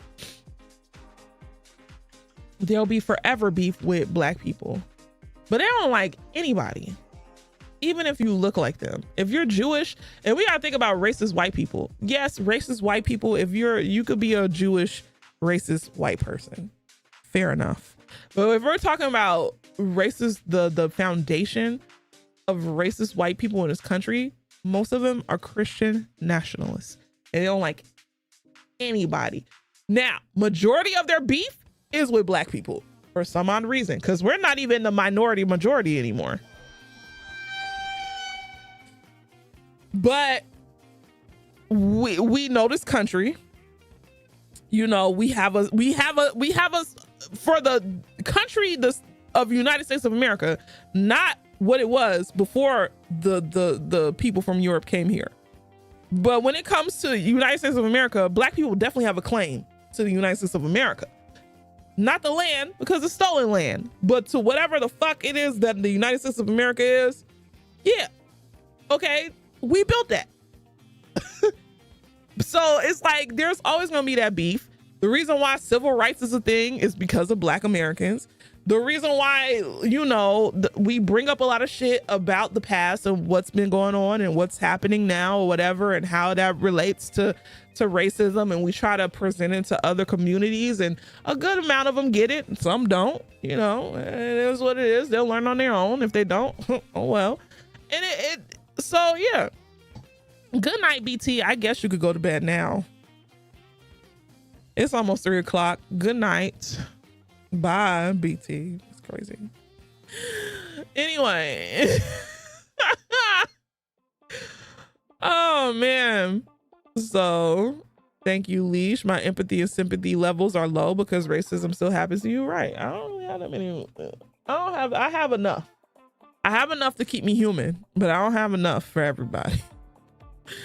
The past, bro, you mean my grandparents? And that's what a lot of people don't realize, is that the Voting Rights Act came out. Hold on. Were my parents alive?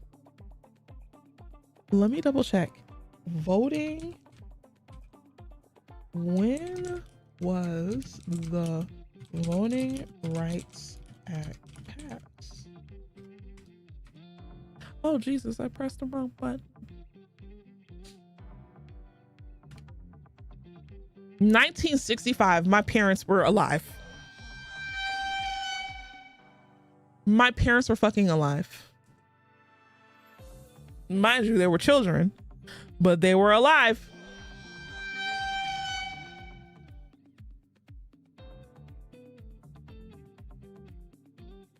It's not the past. And just to think about the fact that my grandmother and grandfather couldn't vote. I mean, they were in New York, so maybe it was a little bit easy for them at the time, but even still, they came from South Carolina. So couldn't vote.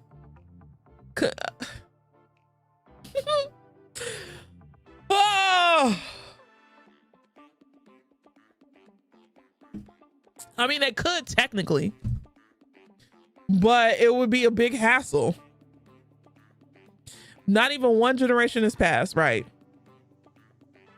It is, you know, it is what it is. I feel like this administration does want to, they know that what they want won't happen until Black people are at the front of, and a lot of people say that this is conspiracy, but no, it's the truth. What they want won't happen until Black people are at the forefront of these protests. But Black people are not fucking idiots. We know, and I don't think that they realize that Black people aren't idiots. The reason why we did a lot of protests in the past is because we did genuinely believe that, and I feel like we still do today, like change will happen and that we're fighting the good fight or whatever. But we have to be strategic. We live in a regime where they don't give a fuck about Black and brown bodies. There's no way that I would advise any Black person to do anything right now. Eventually we have to get back on the main lines. Eventually we're gonna have to do shit. But right now, hell no.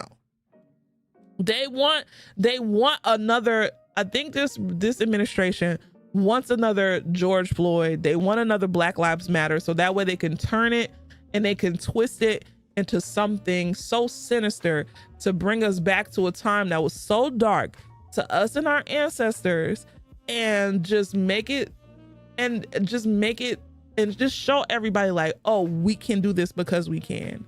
You know, it is, man, listen, I could go on and on and on, but white people aren't even moving when other white people take the hit, right?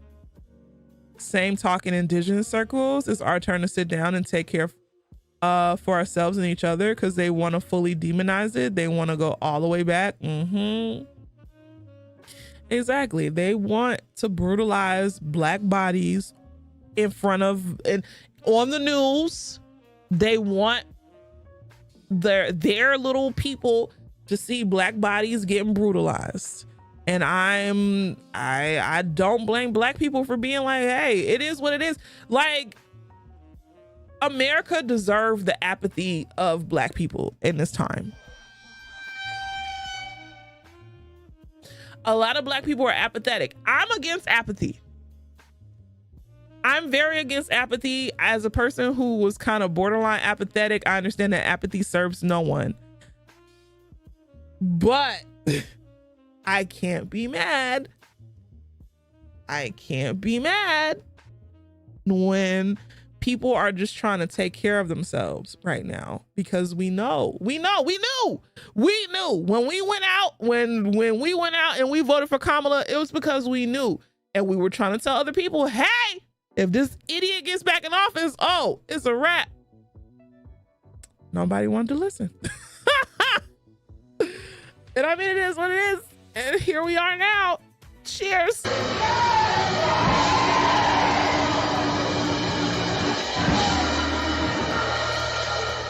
So sometimes to survive, though, is so valid. Oh, excuse me. Oh, I forget this has a little bubbliness to it. It's pruning your energy out of necessity. Right. And it's almost like, let us enjoy our lives before the world ultimately goes to shit. Because we can't expect, unfortunately, love my Caucasians in here, but we can't expect too much from white people. And we can't expect too much from other communities that benefit from white privilege and being one of the good ones. We can't, and even though, I'm just saying, like, yes, are there other minorities who get shitted on and treated wrong? Yes. But as soon as they're able to throw their hat into white supremacy, they throw it in with abandon. They don't give a fuck. Oh, I get to be accepted into the white community. And some black people do that too. I.e. Curtis Thomas. That fucking coon. But I'm just saying, like, we black, indigenous, especially brown people, more specifically Mexicans. And see, this is why and you can never say Alicia Capisha hates Mexicans, because I don't. I love Mexicans, because Mexicans know. Because Cubans come here, they get treated white. Dominicans come here, they get treated black, but it depends on where you are, you know. Puerto Ricans come here, like, there's a lot of like Latino people who can either pass for white or they don't get as bad of a reputation as Mexicans. You know, Mexican people, they know, like, and even if of course, there might be some shit that goes on, and anti-blackness, we know, is global, blah, blah, blah, blah. But Mexicans, they know, like, America ain't shit. So, yeah. That's mostly because a lot of Mexican Americans are indigenous. Exactly that. So do not ask a Cuban living in Miami who they voted for. Oh, I already know who they voted for. The majority voted for Trump. There might be a couple, you know, who voted for Kamala or who vote Democrat in general. But that's not surprising. Shout out to the Mayan folks for holding on to your language with dialects. It's that proximity to whiteness. And I'm happy that more people are seeing that proximity to whiteness doesn't equal real whiteness. You're still going to be othered. And they don't care. And it's like they always, you want to know what's so crazy? Is that a lot of the times when other groups come in, they're automatically placed into black communities because white people don't want them in their communities. So where else is they go? Where else they gonna go? They're gonna go to the black community. And I'm not saying that we're the so pure and wholesome that we like. Of course, there's some xenophobia, but I feel like majority of the time we're accepting, like, we get it, and we always try to find like the parallels of our culture and stuff like that. And you know, it is what it is. But it's just so many times that like other cultures have come here. They've moved into Black communities. They've been around Black people. They've benefited from Black love and labor. And then they just ultimately turn their backs on us. And it's just like, I feel like Black, especially Black Americans, we're just tired, you know, of the bullshit. Like we're done. Like telling people and warning people or whatever that this shit is happening. This is going on. It was like, what more can we say that already hasn't been said? So, yeah. I don't know, y'all. At the end of the day, I feel like this is going to take us a long time to get back from. Like, the damage that's being done right now, it's going to take a very long time for us to get back to some sense of normal. But hopefully the momentum of questioning like our politicians and corporations and politicians' connections to corporations and gerrymandering and lobbying and all of this shit that goes on behind the scenes, I really hope that we keep up the momentum in like questioning that shit and putting boots to asses and letting our politicians know that they work for us. We don't work for them. We don't work for them and their corporate backers. You work for us. We put you in office. Yes, your corporate backer gives you money, but if we don't want to vote for you, we won't fucking vote for you. And that's what I hope is what stays. You know, we're putting a lot of boots to asses. Now, I have to piss. But one thing I do wish, we're going to talk about the Democratic Party. Because I feel like the Democratic Party is so stubborn. It's so stubborn, and they treat their constituents like idiots. You just don't know. You just don't know. No, you just want to suck some dick for millions of dollars. But I'll get onto that when I come back from my piss. BRB!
I'm back. Let's take a shot. I make sure to point out that the model minority myth generally does not include South and Southeast Asians. A lot of South Asians try their damnedest not to be associated with the rest of us. That's also the reason I don't give Vietnamese and Cambodian people too much a shit for having black sense.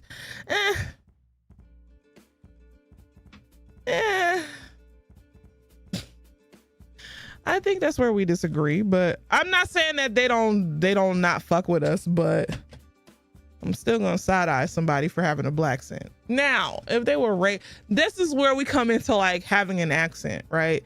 Where you learned a language is essentially the accent that you're gonna pick up. Like I shared a video of a guy from Vietnam who moved to New Orleans, and he has like a Vietnamese New Orleans accent. So I get it, but you know, I don't be wanting to give too many people too much credit, no matter who they are. If they ain't black, I don't try to give them no credit, no whatsoever. Because a lot of the times it just be fetishization.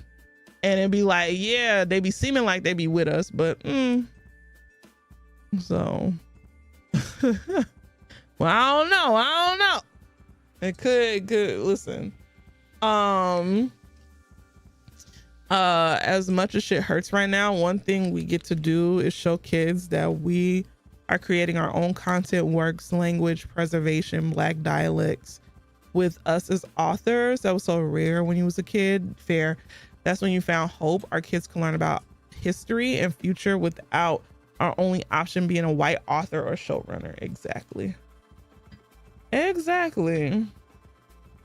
Your boyfriend is Viet, and I've been with him for 10 years. I could say that the Vietnamese have been anti-black as fuck. Not him, but his family. Exactly.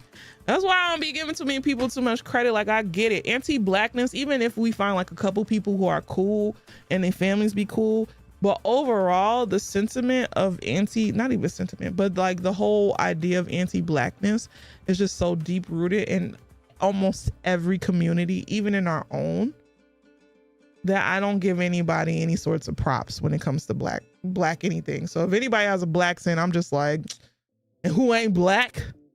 And who ain't not even ain't black, like who ain't just like around black people and be like, you know, for black people and don't be on no bullshit. Nah, I need to see the Carfax.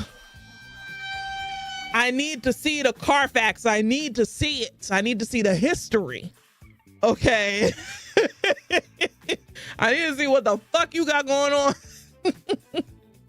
Your Vietnamese family is religious, extremist, and racist, which is crazy because you live in New York, which is one of the most diverse places to live in the United States of America.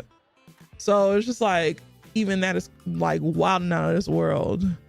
So that's not to say I don't think all Vietnamese and Cambodians with black accents are from the hood, but I'm more willing to hear them out. I mean, that's you, but that's just not me. I'm from the South. I'm from the South.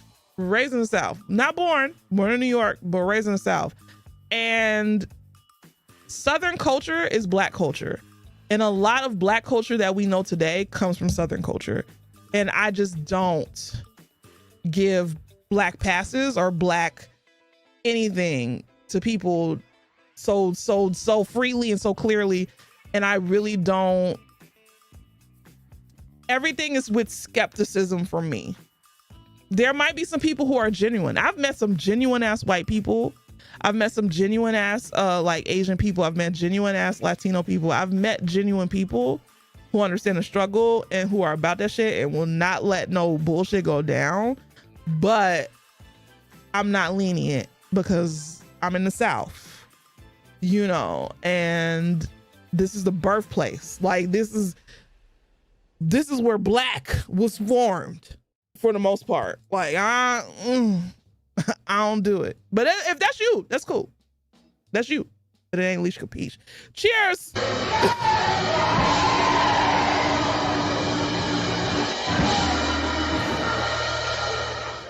When Azalea Banks said, "I don't want to share this with y'all," that resonated with my soul. Exactly. No black passes, get too comfortable and the white hood start coming out. Exactly. Like, I get it. Some people are really down for the cause. Honestly, really, truly, one of the people who got me into doing like organizing work and working with the union and stuff like that was a white girl. I tell y'all this all the time. I wasn't really fucking with the union at my job until this white girl came in and she infiltrated that place. She can, and I feel she was sent there by the union to tell more people to join the union. And she came in there, she infiltrated it. She told us about how good the union is. Like, she stood up for us and shit like that. And she that's the reason why I was going to unions. That's the reason why I was a leader. That's the reason why I did that, because she came in good faith and did the things. Now, she was very much a white girl, no black accent, no nothing, from St. Louis at that. And, you know, but she did the work and she earned our trust. She didn't have to have a black accent. She didn't have to do the things. So that's just, I don't know. That's just I understand some people grow up around the culture and some people learn English in an accent, which I get, you know, but I'm still not giving passes. I'm still not giving passes. Not from Atlanta. Hell no. Not from where I'm at in Atlanta, at least. Black American soldiers who were in Vietnam said no Vietnamese called me the N-word, which is fine. But that doesn't mean they didn't call you something else equivalent to the N-word in their language. Just because they didn't call you nigga doesn't mean that they didn't call you something black. Like, anti-blackness is global. Almost every culture has a word that describes black people that's derogatory. So just because they didn't call you nigga doesn't mean they didn't call you something. Hello? Like, let's make 1 and 1 equal 2. I don't care. Wait, I don't cause, you can tell natural from force. It's Southern accent, so I can have some relation to black Southern accents, but you can tell the difference. I never get a pass though. I never give a pass. Fair. And colorism is a thing too. Exactly. And that's heavy from what I gather. Correct me if I'm wrong. Colorism is heavy in them Asian countries. That's why the South Asians don't fuck with the Northeast Asians, because they be on some bullshit with colorism. So let's not play. Let's not play like we don't know. Your Korean family is also racist and harmfully religious. Unfortunately, there was a predatory tactic to get your elders. Church was community, and it was able to spread more white supremacy and evangelical prejudices. Colorism in Southeast Asian countries is so painful. Skin lightening industry and caste systems and all that. There was something I saw on K-pop Reddit that someone got in the hot water for using a Korean word that's been used almost always in a racist way to describe tan. How tan their baby is. That's when I learned there was a Korean N-word. Exactly. Skin bleaching is a profitable market. Not me coming in on the N-word. I can say it. Not me coming in on the N-word. Nigga. Hello? I'm black. Somebody's gonna clip that. I don't give a fuck. Nigga. Hello? Not me coming in on the N-word. What's up, Astro? How you doing? Not new thumbnail.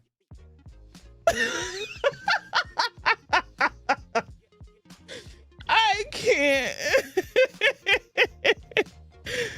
Nah, I know that's right, my ginger. Shut up, Ellie. When you was in Thailand, your sister was trying to buy sunscreen and most had skin bleachers. Which is funny because East Asians aren't necessarily naturally pale. Exactly. But you know, this is why I give the continent of Europe so much slack, right? Specifically England, because the continent of Europe, specifically England and the colonized English nations, because we have to remember that most of England and most of Europe is colonized by England. Let us not forget. But England, they think they're just so above racism. Oh my God. I just want to tell you lot that when you come to UK, we're just not with that racism shit like there is in America, in the US.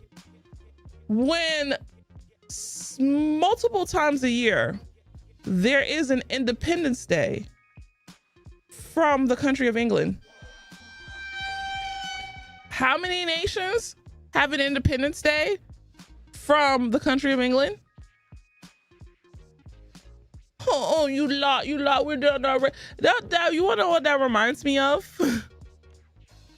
You wanna know what that reminds me of? Remember when we found out, well, I feel like most people knew that there were black people in Scotland. I mean, we know that black people are we're there. You'll find black people some places, but it's just not a lot.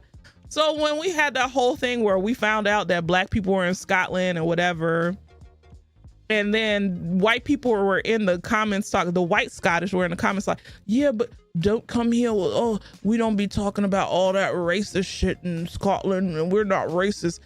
And then like all of the black people were like, yeah, let me ask the black Scottish people about that because you wouldn't know.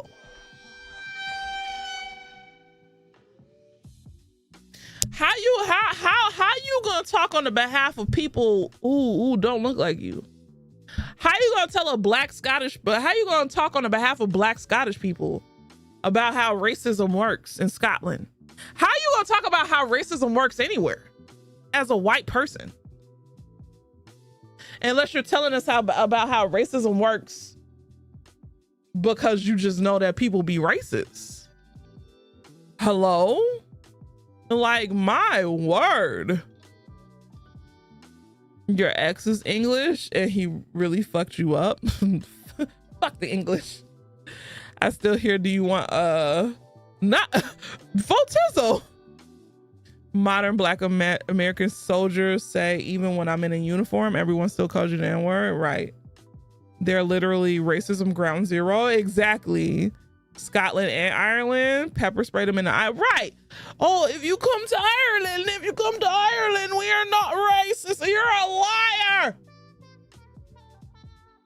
Now, I can't say the majority of the country is racist.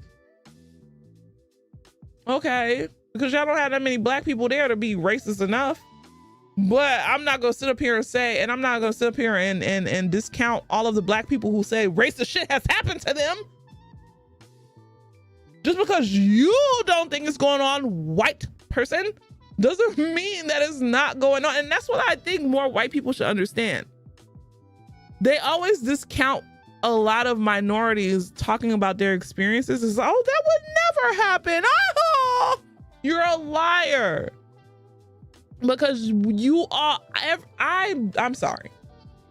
No matter how progressive you and your family are, there's always that one racist person in your family that makes you go, huh. And more often than not, there's more than one. But every white person, and I'm saying this with confidence, every white person has one racist ass relative, and you cannot tell me no.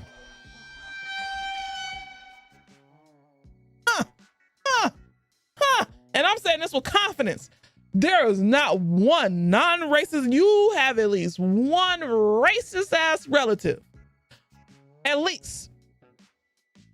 And this is me being generous. I want to say at least 5, but I'm saying 1 just to be nice. More than 1, exactly. Exactly. And they stay inviting that racist relative to family functions, just allowing that behavior exactly to go unpunished. Colorism in Asian countries has been a tool of classism rooted in caste systems that associate darker skin tones with medium farm. Right. Colorism, we've acknowledged in this community several times that colorism is older than racism. Colorism has always been a thing, you know. So I get that point. I get it. They treat it like a quirky personality trait and not a huge bigotry. They say, I mean, you did say at least 1. But that's me being nice. I feel like most white people have like 5, at least 5. Like, at minimum, 5 racist people in their family. But this is still me being nice. That is still me being nice. You have at least 5. I'm saying at least 1 to be even nicer. But the number is 5. That minimum is 5.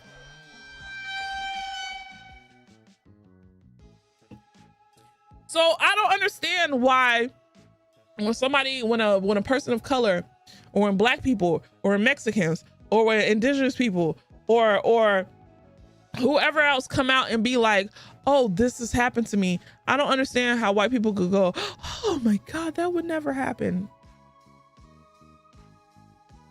You just heard your uncle say the hard ER yesterday.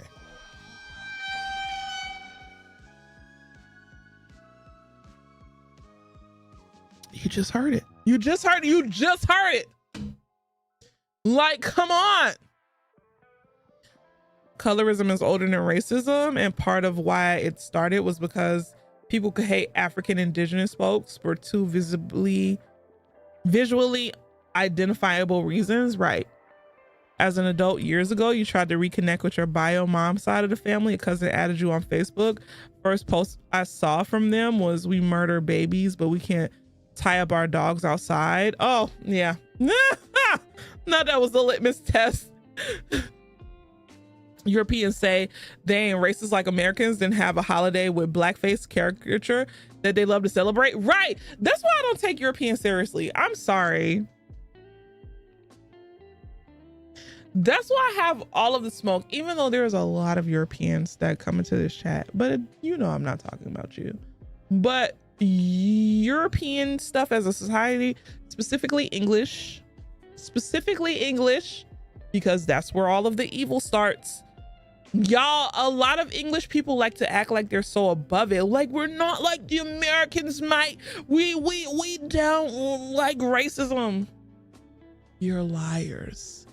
And you need to embrace the truth. Because where did this all start from? America is not a country that happened just because.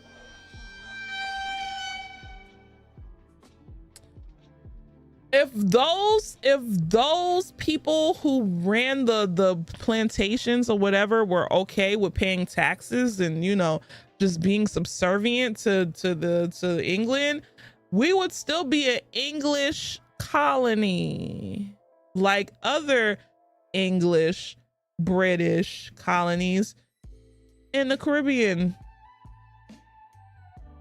America would be the biggest, the United States, but we would, guess what we would still be. So I don't understand why British people just be like, oh, we're not like Americans, we're not racist. You're the most racist of them all. And you're the most insidious racist. You're the racism that doesn't believe that they are.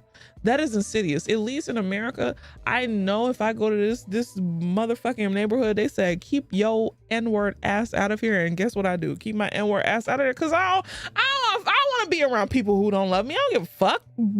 Stay y'all little racist ass in y'all little community. Fuck y'all. I have millions of other places I could go. But the people who deny it and act like it don't exist, that is a form of evil and insidiousness that I just can't get behind.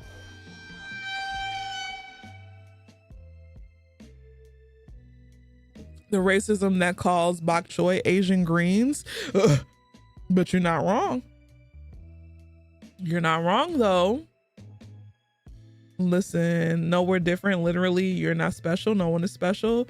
If you're on this planet and connected to other nations on this earth, you're colonized, you're anti-black, and you hate disability. And all of this is because of a white man with a skull fetish. Right, Jakob. All of this is because of Jakob. That's what happens when you Jacobian. See? We could all trace this back to Jakob. Oh my God, why did he do that?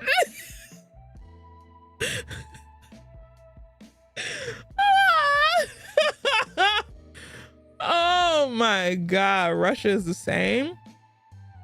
They say that they aren't racist like here in the US. Yet they are taking resources from indigenous communities in Siberia and making them go to the war with Ukraine at a greater rate than white Russians. Yep, they just don't acknowledge their racism. They was just stabbing people of color last year in Europe in targeted attacks. See, and that's the one thing, the British people don't be talking about how much them little stabby stabs be going on. They be talking a hella shit about America and our gun problem. Yeah, okay, we know we got a gun problem. Most Americans will let you know, like, hey, we got a gun problem. We're trying to stop that shit because we shouldn't be having this gun problem like that. But them little stabby stabbers over there stabbing, just stabbing at rates that people shouldn't stab. Oh, that goes under the radar because it's just a stab. Stabbing is worse than shooting. Shooting is so non-personal. And excuse me, this is not politically correct to say, but in all honesty, yes, even if shooting somebody is personal, even if you meant to shoot somebody, shooting, in my opinion, is not as personable as walking up to someone with a knife and just that is the most personal way to kill somebody or hurt somebody. That is the most personal way to kill somebody and painful. If you shoot somebody, at least you have a good chance. At least that person has a good chance to just die immediately. If you stab somebody, that person, no matter where you stab them, even if you stab them in the head, if you have a knife that's big enough, they're gonna die painfully unless you chop off their head like with the sharpest of sharp machete. Yuck, ouch. Like, that is a very personal way to kill someone. So more difficult to treat too, right? Which is wild because Brits are so anti-conflict. Exactly. I'ma wet you up, bruv. Oh, put that away. My word. Princess Diana, her son Prince Harry, Meghan's Duchess of Sussex are the only UK royals who aren't full of shit. Yeah, I give them a little bit of that. You'll get your hands dirty to do that, and messy. It's distance versus full aggression, right? You got to do more than just aim. You got to really hate somebody repeatedly. You got to really hate someone to hurt them repeatedly. Exactly. Yep. Not wet me, daddy. Yow! Calm that moosey down. It's hot. Your moosey's hot. Please put it on ice. When people die from stabbings, don't they have several wounds too? Yes, because most of the time when people die from stabbings, they're trying to block the fucking knife. They're trying to block the knife. So they're just like, which is crazy. Certain things are crazy to say out loud, but if you really think about it, are Americans really that psychotic, or are the British? It's the British. It's always the English British. It's y'all. It's y'all over there. It's not, I mean, now don't get me wrong. America's not the greatest. America, you want to know what separates Americans from the British that I think I admire is that most, not those crazy America people with the flags and the eagles or whatever, but most Americans will let you know how fucked up America is. Just don't take the flag people seriously, but most Americans, they'll be like, oh, we're a fucked up nation. We could do way better. I feel like the British ain't like that, bro. They ain't like that. Not the British are coming. The bad weather makes them crazy. I heard. The other thing you've been hearing is that Russia has been tricking people from Africa into going to Russia for work or study, only for them to be tricked into fighting the war with Ukraine. Oh God, but that tracks. And you want to know another country in Europe that doesn't get a lot of flack, that should get more flack, but the only reason why they don't get flack is because they're thought of as neutral? Fuck Belgium.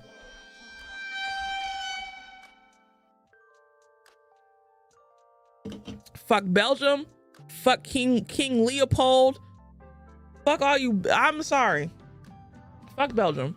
Belgium like to think that we're still not above it. Y'all, man, the atrocities that Belgium has caused in Central Africa is wild and out of this world. The Netherlands, exactly. Basically, what's up, Bo? What's up, Boba? I came in. Are y'all talking about UK being poor? No. Oh, no. We're not talking about UK being poor. We're just talking about UK being trying to act like they're above American, you know. Like, oh, we don't do this. We don't have racism in the UK. Yes, y'all do. It's not as bad as in the Americas. It's probably worse. It's insidious.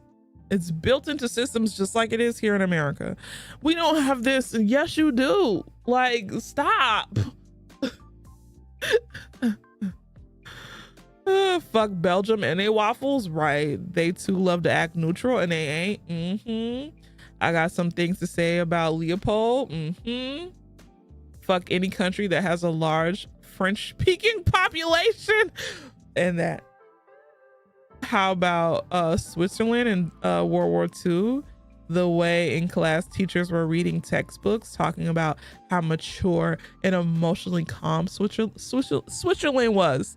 Like, yo, they were letting Nazi run shit nearby.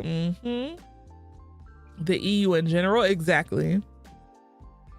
Are there any other historical royals y'all got beef with? Oh, other than King Leopold? Of course, Queen Elizabeth. I feel like most people in here have beef with Queen Elizabeth. We don't really have too many royals in our lifetime that were actively doing shit. Now, if we can give Kenyans the floor, you know what, you're right. Because it's like most of the countries now have democracies, or, you know, it's nothing really a monarchy. No, not too many places have monarchies. We have fake ass democracies. Not the ones I'm related to, because that's why I'm here. They like to act like they ain't the reason America exists. We only 250 years old. They're the OG. The UK is just a narcissistic parent gaslighting their problematic crash out child. Yeah, which makes me so sad. Because when you really look at like the birth chart of America, America's a Cancer with a Sagittarius rising. America was never meant to succeed. Cheers. Cheers.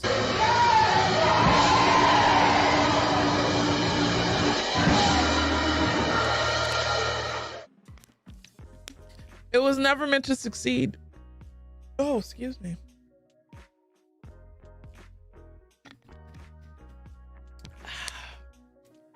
F all royalty. No such thing as a good monarch or royalty. Feudalism and the idea of divine rule is whack. Exactly. You're related to William the First. My word. Peep, let me get $5. Just kidding. You're royalty. Just kidding. Just kidding. Maria Theresa of Austria. You rebelled and got an F on a test in high school because they wanted you to memorize all the king and queen names in order. Oh, hell no. Hell no. Yeah, nah. Fuck that. I'm not about to learn about my fucking colonizers. Yeah, hell no. I'm not about to learn about my colonizers who colonized. Do y'all know that there's this new thing going around? Colonizers just mean that we won. Don't call me a colonizer. I'm gonna make you cry. First of all, there is not a single Ran it in leash because I was about to turn into Louis Farrakhan.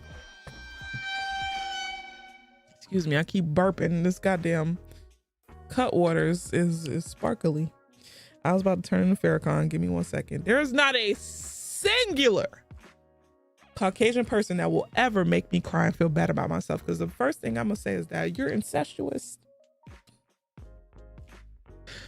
Don't let them have blue eyes. You're incestuous. You're an abomination. You're a Yakub. You're a Yakubian.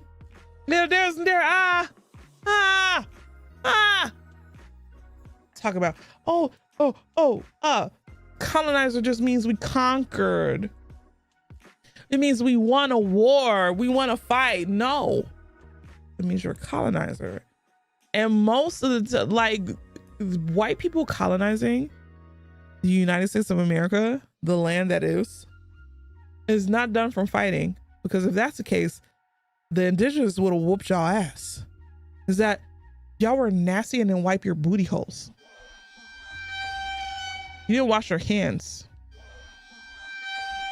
You sneezed on everything you touched and didn't even sneeze in the crook of your arms. You were diseased.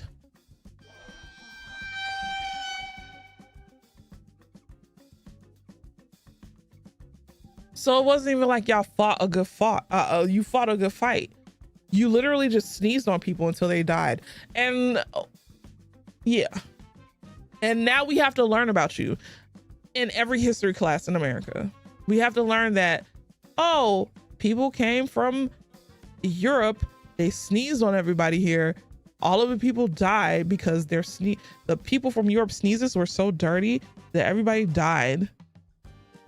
They had a couple of fights, but the indigenous people were winning until the people who colonized sneezed on them a little bit more, and then they died.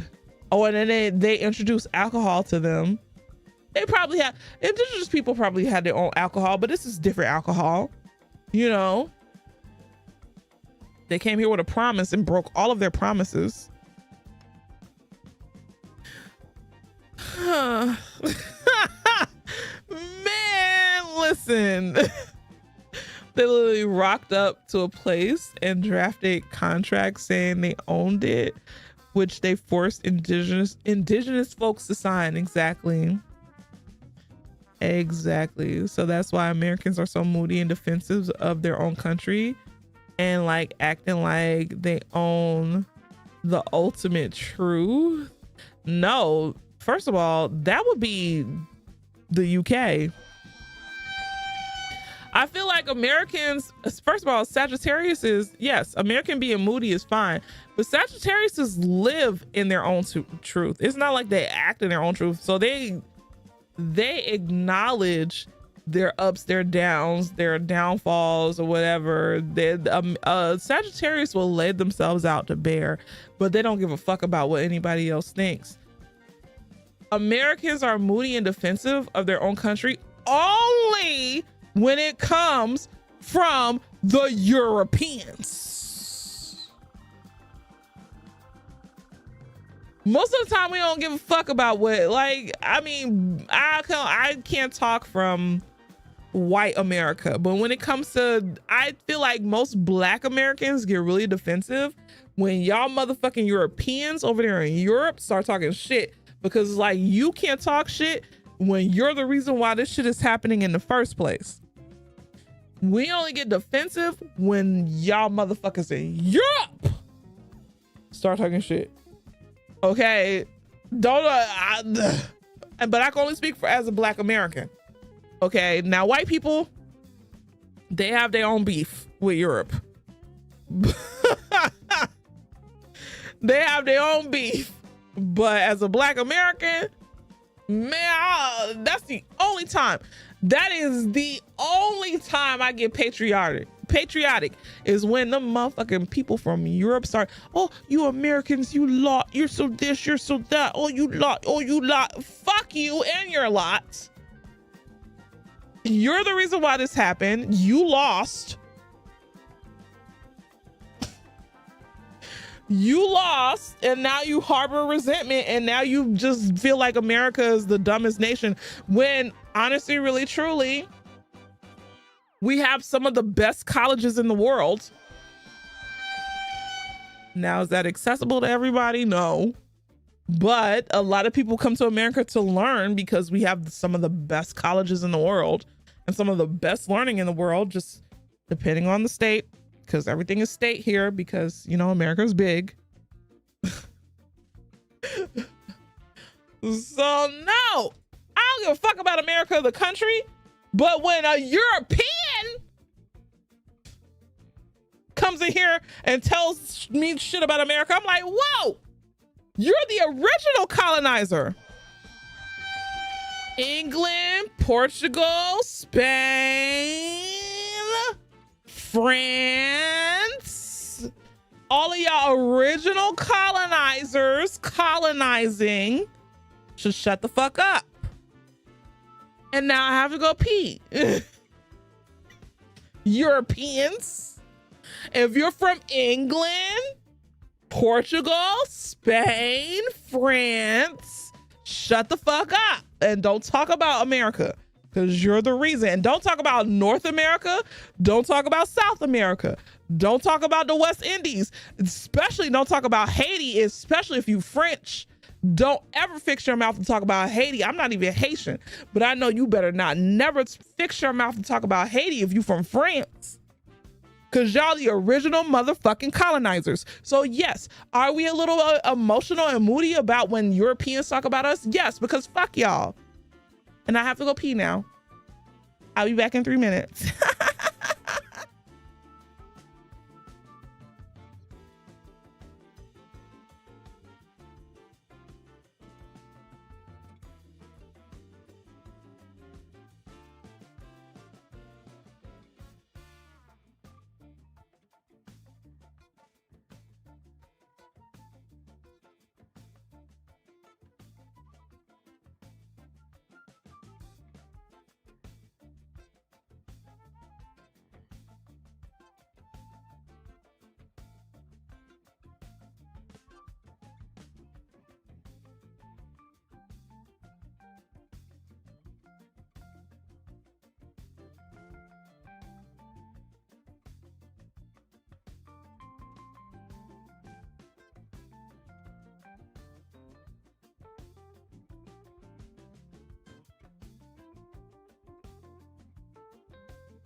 Meaningful Tang is so funny.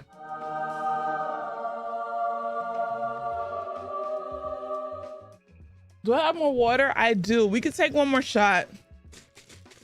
I love having these talks with y'all. Did I pet Boo and Goku? No, because I don't know where they are. They're hiding. I have no idea where they are. Let's take one more shot. I have more water, so I'll be able to drink water. Shot, shot, shot, shot, shot, shot, shot, shot, shot, shot, shot, shot, shot, shot, shot, shot. Show me your titties.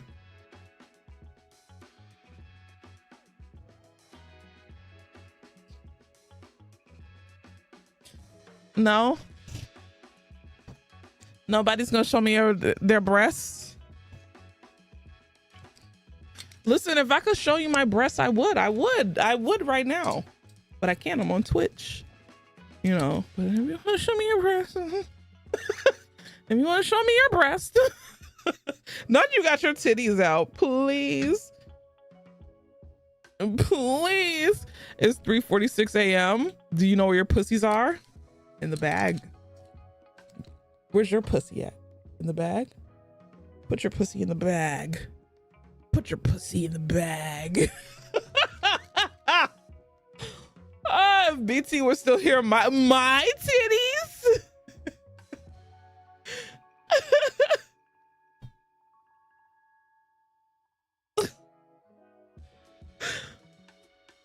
Oh my goodness.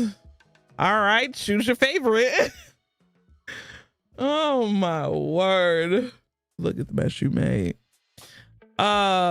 Not you could go look in a biohazard bag for mine. Listen, titties is titties. I don't care if them shits is flat.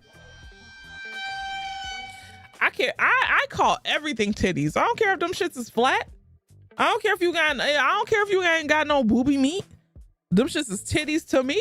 I just want to see a little nip nop. Listen, I don't even care if there is no nip nop. That's still a titty. If it's flat, it's a titty. It's a titty. The chest, people say chest. I don't give a fuck. There ain't no chest. That's a titty. Chest, breast, whatever. It's a titty. Okay, let me see it. Let me see them titties. Please. Thank you.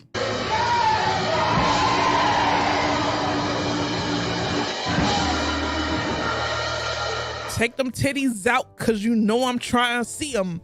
AM to the PM double D 'em, and I need them. I need them titties. Just kidding. But no, I'm not. If you I'm not playing, but I am, you know. If you want to take your titties out, okay. I ain't gonna be like, no. Hell no, please. Twitch won't let you. The way you honestly be wearing your mesh tops. If I ever did a camera, I feel like Crow Betty. Do you have nip nops? You don't have nip. Do you, if you? Let me not ask you. Let me not ask you personal questions. Oh, you have nip nops. I feel like you should be okay. If you don't have booby flesh,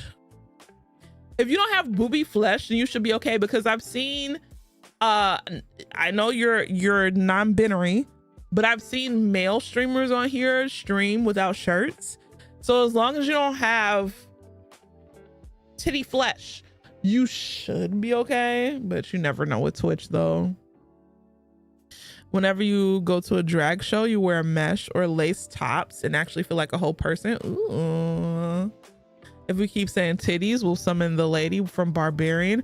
Well, oh, no. Yeah. 10 minutes. 10 minutes. 10 minutes. No. Not let them horchata cannons free. I will pause. I'm sorry. I gotta send Yao. I'm sorry, but you just unlocked a memory for me that I thought I had buried. 10 minutes. Why is that bad? Crowbatty, have you seen Barbarian? Crowbatty, you've never seen Barbarian. Crowbatty, since you've never seen Barbarian, do not let Yao out. Because if you know, you know. No, if you like scary movies, watch Barbarian. It's a very good movie. I wish I would have watched it as a reaction, but this was before I knew I wanted to do reactions. But we watched Barbarian in the Discord. And that movie was not what I thought it was going to be. But Yao needs to serve them 10. Yeah. Y'all need to serve them 10 because he just no they watch it like if you like horror but going blind, right? Is it like the brood mother from Dragon Age? I want to say worse, but only because I know of the lore of the brood mother. I'm not going to say worse, but let's just say worse on a human level, not on a fantasy level. So imagine if the brood mother was human and it wasn't like you know, yeah. What's up, Red Rum? But yeah, Acrobat Your Mind. I love that brood mother section where you find out why the brood mother is what she is and how she's created. And I wish that, man, the other Dragon Ages after 1, even though I do thoroughly enjoy them, there's just so much of the lore that they could go over, but they don't because, you know, they were bought by EA, unfortunately. So it's just like, you know, it is what it is. Fight 1 kangaroo or 25 squirrels.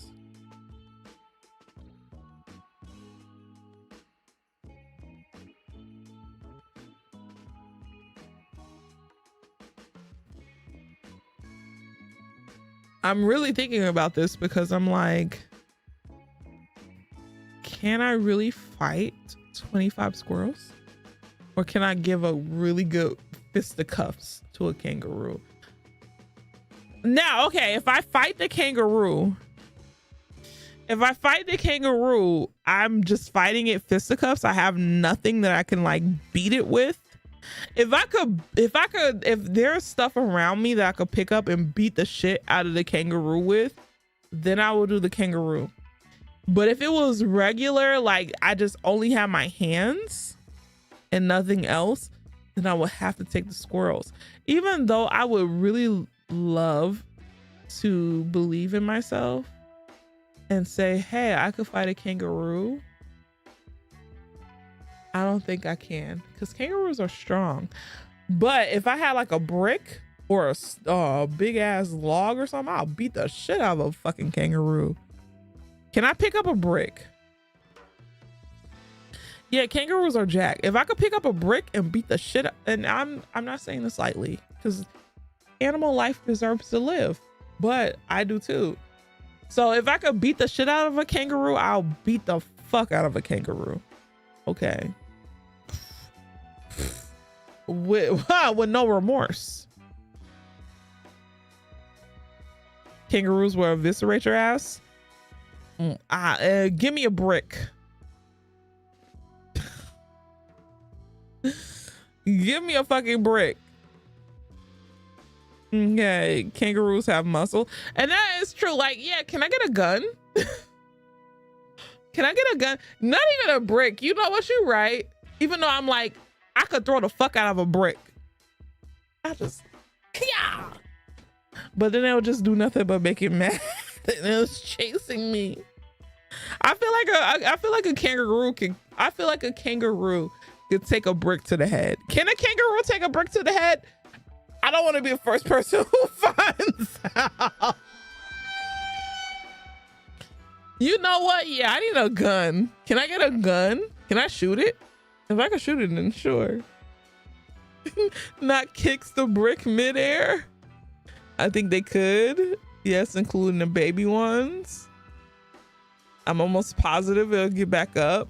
You want to know what's so crazy is that nature made, even though nature made it to where human beings have a brain and we can think and we have empathy and we could sweat, because sweating is actually one of the few reasons why we're able to live. I didn't make the rules, look them up. The only reason why human beings are the way we are is because we could sweat, and that's how we survived. I didn't make the rules, look them up. It's just like, damn, they nerfed us though. It's like, okay, yeah, you have a brain, you can empathize, you could socialize, you could do that, you could sweat, when you run and chase after other prey, and you can learn how to cook it so that way you don't die. But you'll be fucking useless if you have to go fisticuff with a fucking other animal ever in the universe. We do have endurance, but the reason why we have endurance is because we can sweat. Because we're not the only species that has endurance, but we have the longest, one of the longest endurance is because we could sweat. There's other animals that could sweat, but we're like, there's not too many. So I wish we had tails. That would be actually cool. Some people do have tails though. We have abstract. It does all come down to sweat. As someone who's worked with wildlife, squirrels are dangerous when given a chance. See, yeah, I don't know if I want to fuck with squirrels, or I'd rather take, you want to know what? Even if I know I was going to lose, I'd rather take the kangaroo over the squirrel. Only because I only have to focus on the kangaroo. All of my energy is on that one kangaroo, as opposed to how many squirrels? 20? I'm good. I'm alright on that. If I die, I die. GG's. It's been a good life. I had a good life. But I'm not trying to sit up here and die like this. No. I'd rather die an honorable death. And by honorable, I mean not looking fucking ridiculous. And if I fought 20 squirrels, I would look fucking ridiculous. Tape, you're a nasty brunette. That comment was nasty. My word. Oh my God. The concept of death by kangaroo being honorable. I see the vision. Thank you, IQ. The squirrels would be like the girl from Willy Wonka. 20 squirrels, about 5 of them are gonna climb up your ass. I'm not that type of person. I don't want that up my ass. Now, a little thumb. Yeah, a little butt plug, maybe. Yeah, depending on the day. A little something else. It depends on how close we are. But a squirrel, hello. That's not my ministry. I don't want no squirrel up there. Not leash singing squirrel in my pants. Squirrel, squirrel. There's a squirrel in my pants. That's what happens in a happy box after 2 a.m. Crazy. Would you kick a shark? I wouldn't kick a shark. Only because I've learned that sharks aren't really aggressive. They're just curious. Not how wide is your asshole? Crobatson. Sharks will only bite you if there's like, oh, is this a piece of food? Oh no, this is not a piece of food. Even though that was very like, okay, you bit me, now I'm dying and bleeding and you're gonna eat me anyway. But I wouldn't kick a shark. I would just like move it out the way. So aren't the dolphins? Oh yeah, dolphins are the assholes. And see, this is why, and I made this statement before when I was playing Tides of Tomorrow. This is why I hate when people be like, oh, animals are jerks. Animals are just as much of jerks as we are. It's just human beings are jerks on a more massive scale. So it's like, I get it, but we're not gonna sit up here and act like dolphins are like the angels of the earth, or otters, or honestly most animals. If you've ever had 2 cats a boy and a girl, and the girl or the boy was in heat, none of that is consensual. You've ever seen two cats get it on? That's not consensual. Cats are jerks. That's why I got two of the same sex. All right, like, come on. We're not gonna sit up here and act like just animals are the most innocent things ever. I get it. I get why we see them as such, but nah. Animals are just as insidious. Have you seen a fucking killer whale and how they hunt? My word. Have I seen a cat's pee-pee? No, because I made sure I have two boy cats. I made sure that their pee-pees were cut off. Well, it's not their pee-pees that get cut off, but it's their balls. So I've never seen their pee-pees because I've never had to see, you know.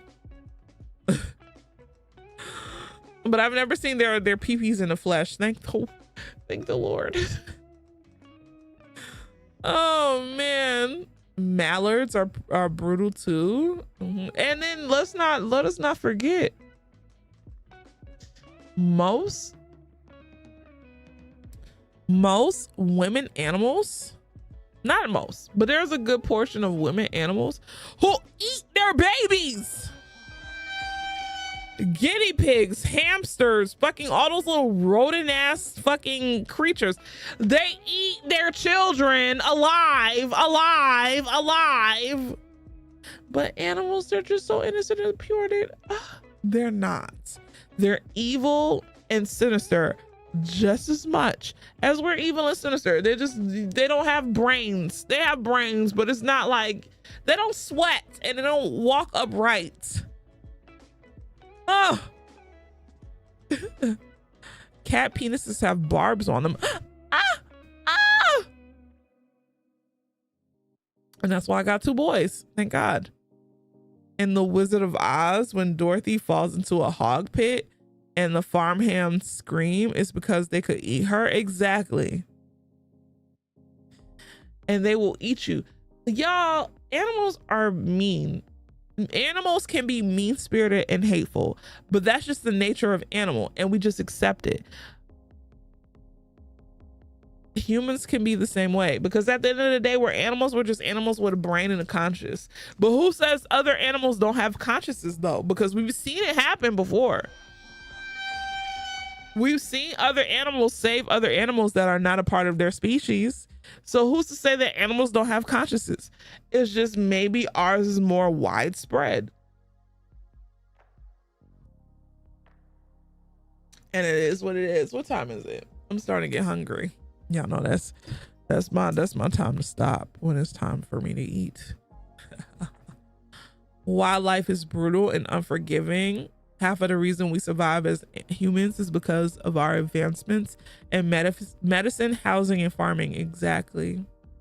But you gotta eat. I ordered some Mexican food. So I ordered some tacos, some lengua, and chorizo. And I ordered a little bit of nachos, but I ate the nachos earlier today. Because whenever I order food, I order it early in the day and I make sure it lasts me throughout the night or the next night or whatever. So I ate the nachos like at 1 or 2 today. So I love lengua. I love tongue.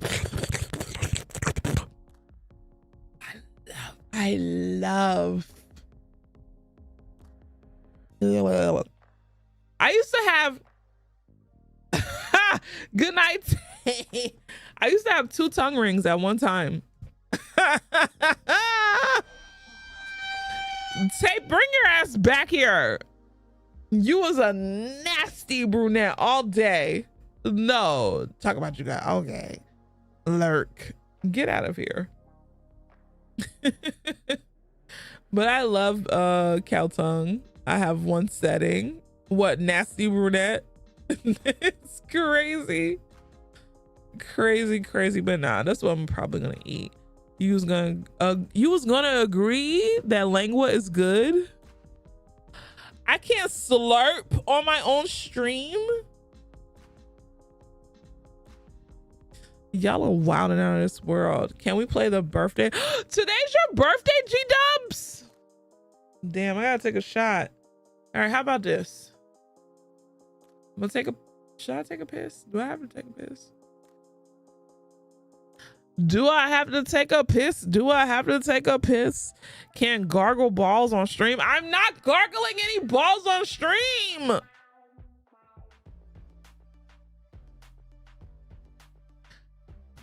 Oh, excuse me. That was a joke.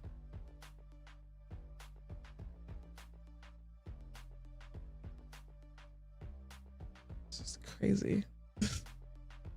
Not yet. Oh, not on this stream. You don't believe that? I'm not gargling anybody's balls when I go to Florida. That was just me being foolish. I'm going to Orlando. If I was going to Fort Lauderdale, okay, balls would probably be gargled because the niggas in Fort Lauderdale, oh. Where the niggas at with the dreads? Where the niggas at with the dreads? Where the niggas at with the dreads? Where the niggas at with the dreads? But I'm going to fucking Orlando. Ain't no niggas that want me in Orlando. Okay, so y'all ain't gotta worry about me in Orlando. But had I been to Fort Lauderdale, oh, where the niggas at with the dreads? Where the niggas at with the dreads? Where the niggas at with the dreads? Where the niggas at with the dreads? Hello? Hello? No, Lisa's gonna come back with her hair suspiciously stiff. My hair is already that way. I'm trying to grow it out. Y'all notice I haven't even cut it yet. So I'm trying to be nice to myself and not, you know, cut my hair. All right, let me take a pee. Cause if I feel like I have to pee, I have to pee. So I'm gonna take a pee, we're gonna take a shot, and we're gonna do the birthday song, and then I'm gonna go to bed. Well, I'm not gonna go to bed, I'm gonna eat, and then I'm gonna go to bed. So anyway, I'll be RB.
Oh my God. I wish that wouldn't happen. All right, we'll take a half a shot for me, but a full shot for y'all. Where you at? G-Dubs. It's your birthday. It's your birthday. It's your birthday. Hold on. G-Dubs, you better still be in here. Do I still have the birthday song? I do. Anyway, cheers and Shamana Hondas. Hold on.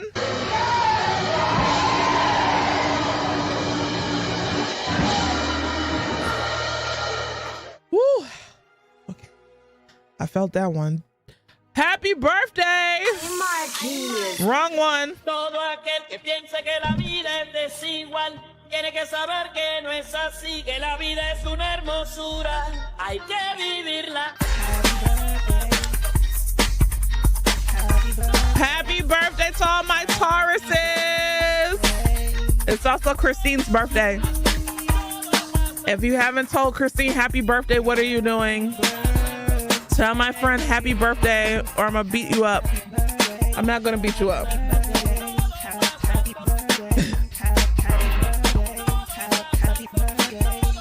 Oh wait, oh wait. Birthday? It's my birthday. It's my birthday. It's my birthday. It's my birthday.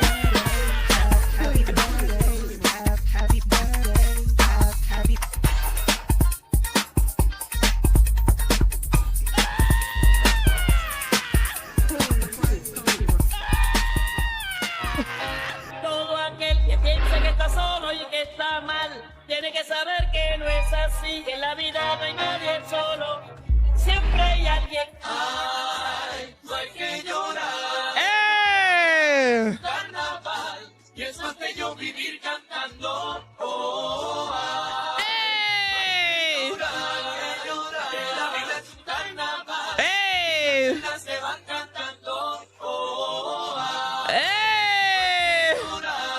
Llorar, que la vida es un carnaval. Y es más que yo vivir cantando. Oh, ay. ¡Eh! Llorar, que la vida es un carnaval. Y las penas se van cantando.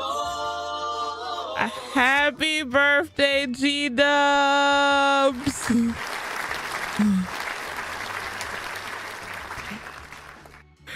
I would I would love to see you become besties with someone in a mariachi band that just play music really good while you occasionally scream. Oh, I would definitely be this.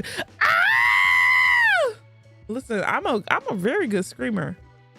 I'm an outrageous woman. Remember that trend that was going around about outrageous women? They were talking about me. Not me specifically, but I'm definitely an outrageous woman. I love to scream and holler and hoot. Okay? Even it's crazy because me and Genesis have a saying when I'm about to stream. She made it up, by the way. She was like, if you don't hoot, you don't get the loot. And she was right. And I have to tell her, I'm like, if I don't hoot, I don't get the loot, remember?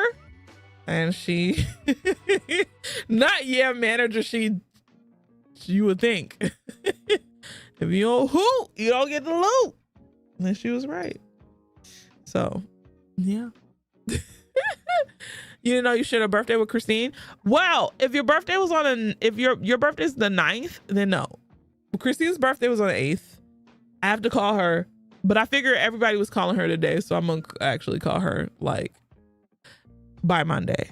I'm giving myself by Monday because I know myself, and I know I'm a terrible person on the phone. But yeah, we were supposed to go to New Orleans for her birthday. That time you did the TikTok trend where you just repeated words was iconic. The 8th is your grandma's birthday. Oh, so your grandma shares a birthday with Christine. Y'all know I love Tauruses. Me and Tauruses get along really well because I understand that they're stubborn, and then it is what it is. And I'm just there, and I don't care enough to change their minds. I'm not really, I am a little combative. Don't get me wrong. I love a good debate. I love to argue. And it might just be the ADHD, not necessarily because I'm a Taurus, not a Taurus, not necessarily because I'm a Cancer, but I just have the ADHD. But I love a good little debate. Ooh, it fuels my spirit. But I never like, you know, I consider a debate something that's voluntary with people, and like not something where I have to like explain why I should exist as a human being or anybody should exist as a human being. And even if it comes to the point where it's like anybody should exist as a human being, like I'm gonna say what I have to say, but I know I ain't gonna, if I'm not gonna change their mind, I'm not gonna change their mind, and we're just not gonna vibe. And it's cool. Like, you know, I'm not meant to vibe with everybody. So you and Taurus men clash, but women, oh yeah. The only Taurus man that I've met, and I'm about to get emotional because his birthday did just pass. I think him and Tasha shared a birthday, and that's making me a little sad. Is Demi. Oh God. Oh, I'm not gonna cry. But yeah, I think him and Tasha shared a birthday. If I'm not mistaken, I'll double check. But Demi is the only Taurus man who, well, not even just Demi was just a solid ass nigga. Like, man, no, it's okay, Queen Poppy. It's good. Like, me talking about, I'm at the point where when I talk about Demi, it doesn't hurt as much. Does it hurt? Yeah, because I feel like he should still be here with, I feel like he should still be here, but you know, life happens. But mentioning Demi is never a bad thing, or mentioning Taurus anything is never a bad thing, but like mentioning Demi is never a bad thing.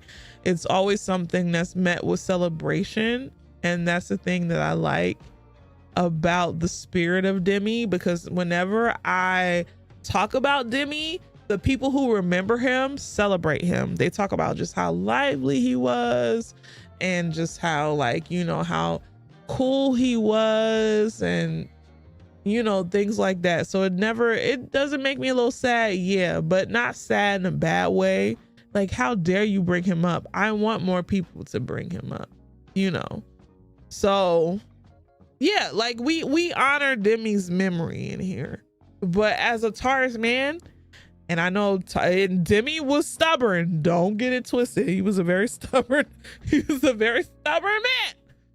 Don't get it twisted, but I miss him so much. I miss him every day, and I just miss him around. And I just wish he was still here with us, because I just know he would have the time of his life, and we would be playing. I still to this day know that Demi would be going crazy on Marvel Rivals as Thor. Okay. So yeah.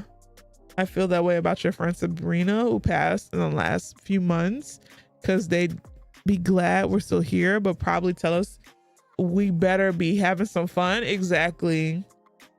The only time you let someone die is when people don't talk about them. Talking about them is how you show them love after death. Exactly. Like, I like bring them up. Like, will I get a little emotional? Yeah, but that's not the end of the world. It's my friend. I'm gonna get emotional about him, but okay. Am I gonna cry a little? Yeah, but okay. Like, that's my friend, and it happens. People pass away, and it's not a thing that hurts me. I don't think of it as a thing that hurts me. It's a thing like, ugh. Well, I guess that does technically hurt me, but it's just like, damn, why aren't you here? But it's not like, like he's been gone for a couple years, for a while. It doesn't hurt as bad, but it is what it is. Life happens, and and death happens, unfortunately, to some people who don't deserve. And in my opinion, he didn't deserve to die. But I don't know the situation of his death. So, but I just know that I would really love for him to be here. And that is what it is. We made her a Pokemon team. I think making Demi a Marvel Rivals rotation is the same. Honestly, really, truly, yeah, that's probably what I have to do. Either make him a Marvel Rivals rotation or put him in my Tamagotchi life. One or the other. Or both. Yeah, that would be kind of cool. So, but yeah, y'all are, I know y'all are getting sleepy because I see there's less, you know, chats in here, and I get it. I started late. It's 4 o'clock in the morning. My word, is 4:30. Go to bed. You have a friend who's going through it because he lost his mom. And you're trying your best to comfort him. You're letting him feel what he feels as he grieves. Yeah, that's all. At a certain point, that's all you can do, but just consistently let them know, like, I'm here. If you need me, I'm here. Like, and make it sound as believable as you possibly can, because to them it's not gonna sound believable. You know, so I get it. You put in a good 5 hours. Oh, fuck. I've been streaming for 5 hours. Y'all getting too spoiled. Y'all getting too spoiled. Ah, this is a long stream, not in a bad way. Thank you, Pete. Oh my God, Draven, are you ready to be in the Hunger Games?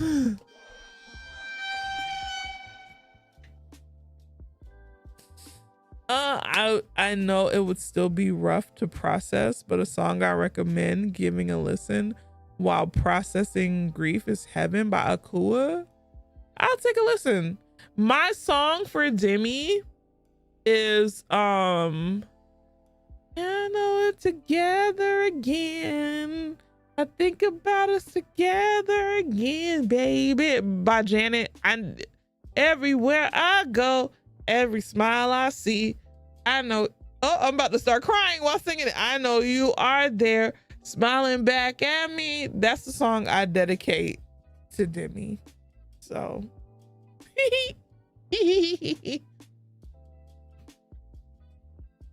you're leaving us in a couple of weeks. I wish I wasn't. I wish my parents didn't wait till the last moment to get their basement, the second half of the basement that I need fixed, but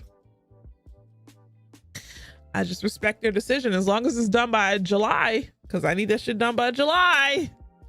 literally. We can cry because we're still sending that love over the space airways. It is almost June, y'all have, let's see, because I'll more than likely never miss a Friday, but y'all have 1, 2, 3 more Fridays with Leash Capiche for just a month. For literally just a month. And I should be back. And I was like, hey, listen, we're clapping because, you know, y'all be all right. That was a sting moment. Y'all be all right. Y'all don't love me. Y'all do. But y'all be okay. It'll only be a month. You're gonna have to rewatch my YouTube videos. Listen, do that. Not no, we won't be. You was bored out of your mind? That's crazy. You're spending all the yapping now to compensate for the missing month. That's probably pretty much what it is. Yeah. You're not gonna end up in a grippy sock place. Please. Please. You're gonna cry your birthday when there's no stream.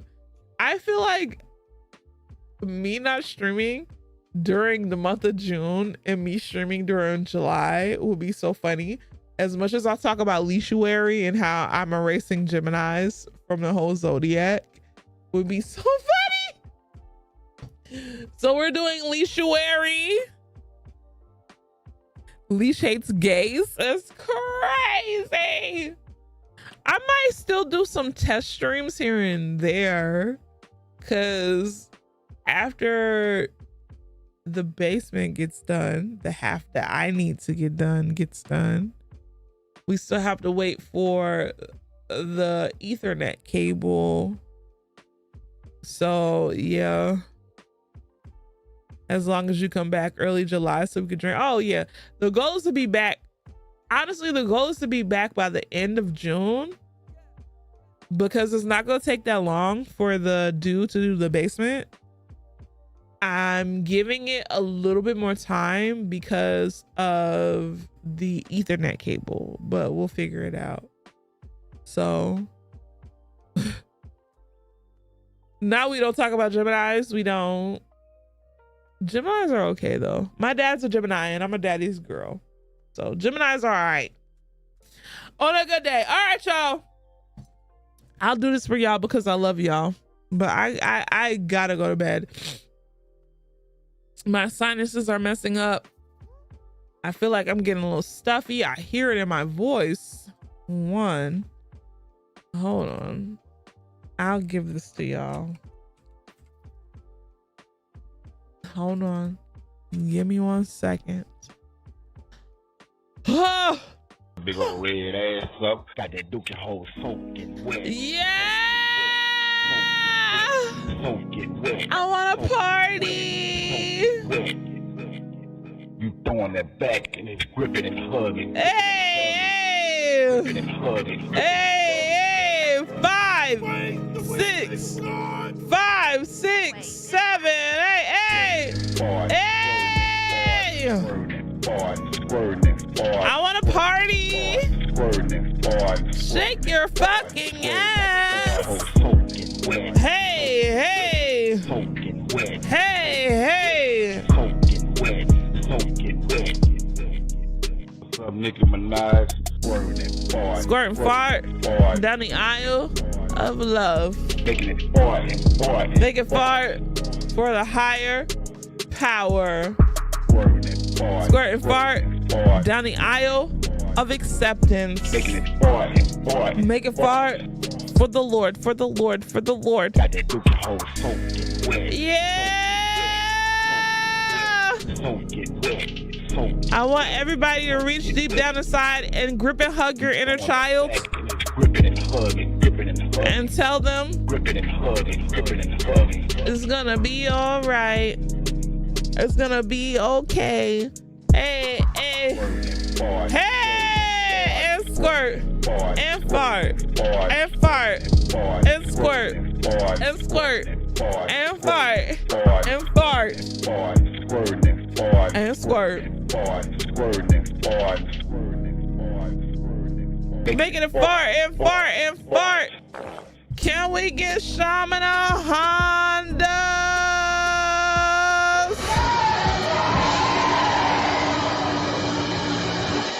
Big old red. My word, my word. Oh my goodness. Oh my goodness. I had to do it for y'all. I had to do it for y'all.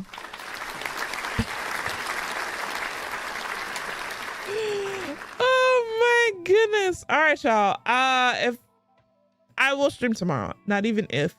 When I stream tomorrow, it will be a cozy game. Shit, I don't even have my phone.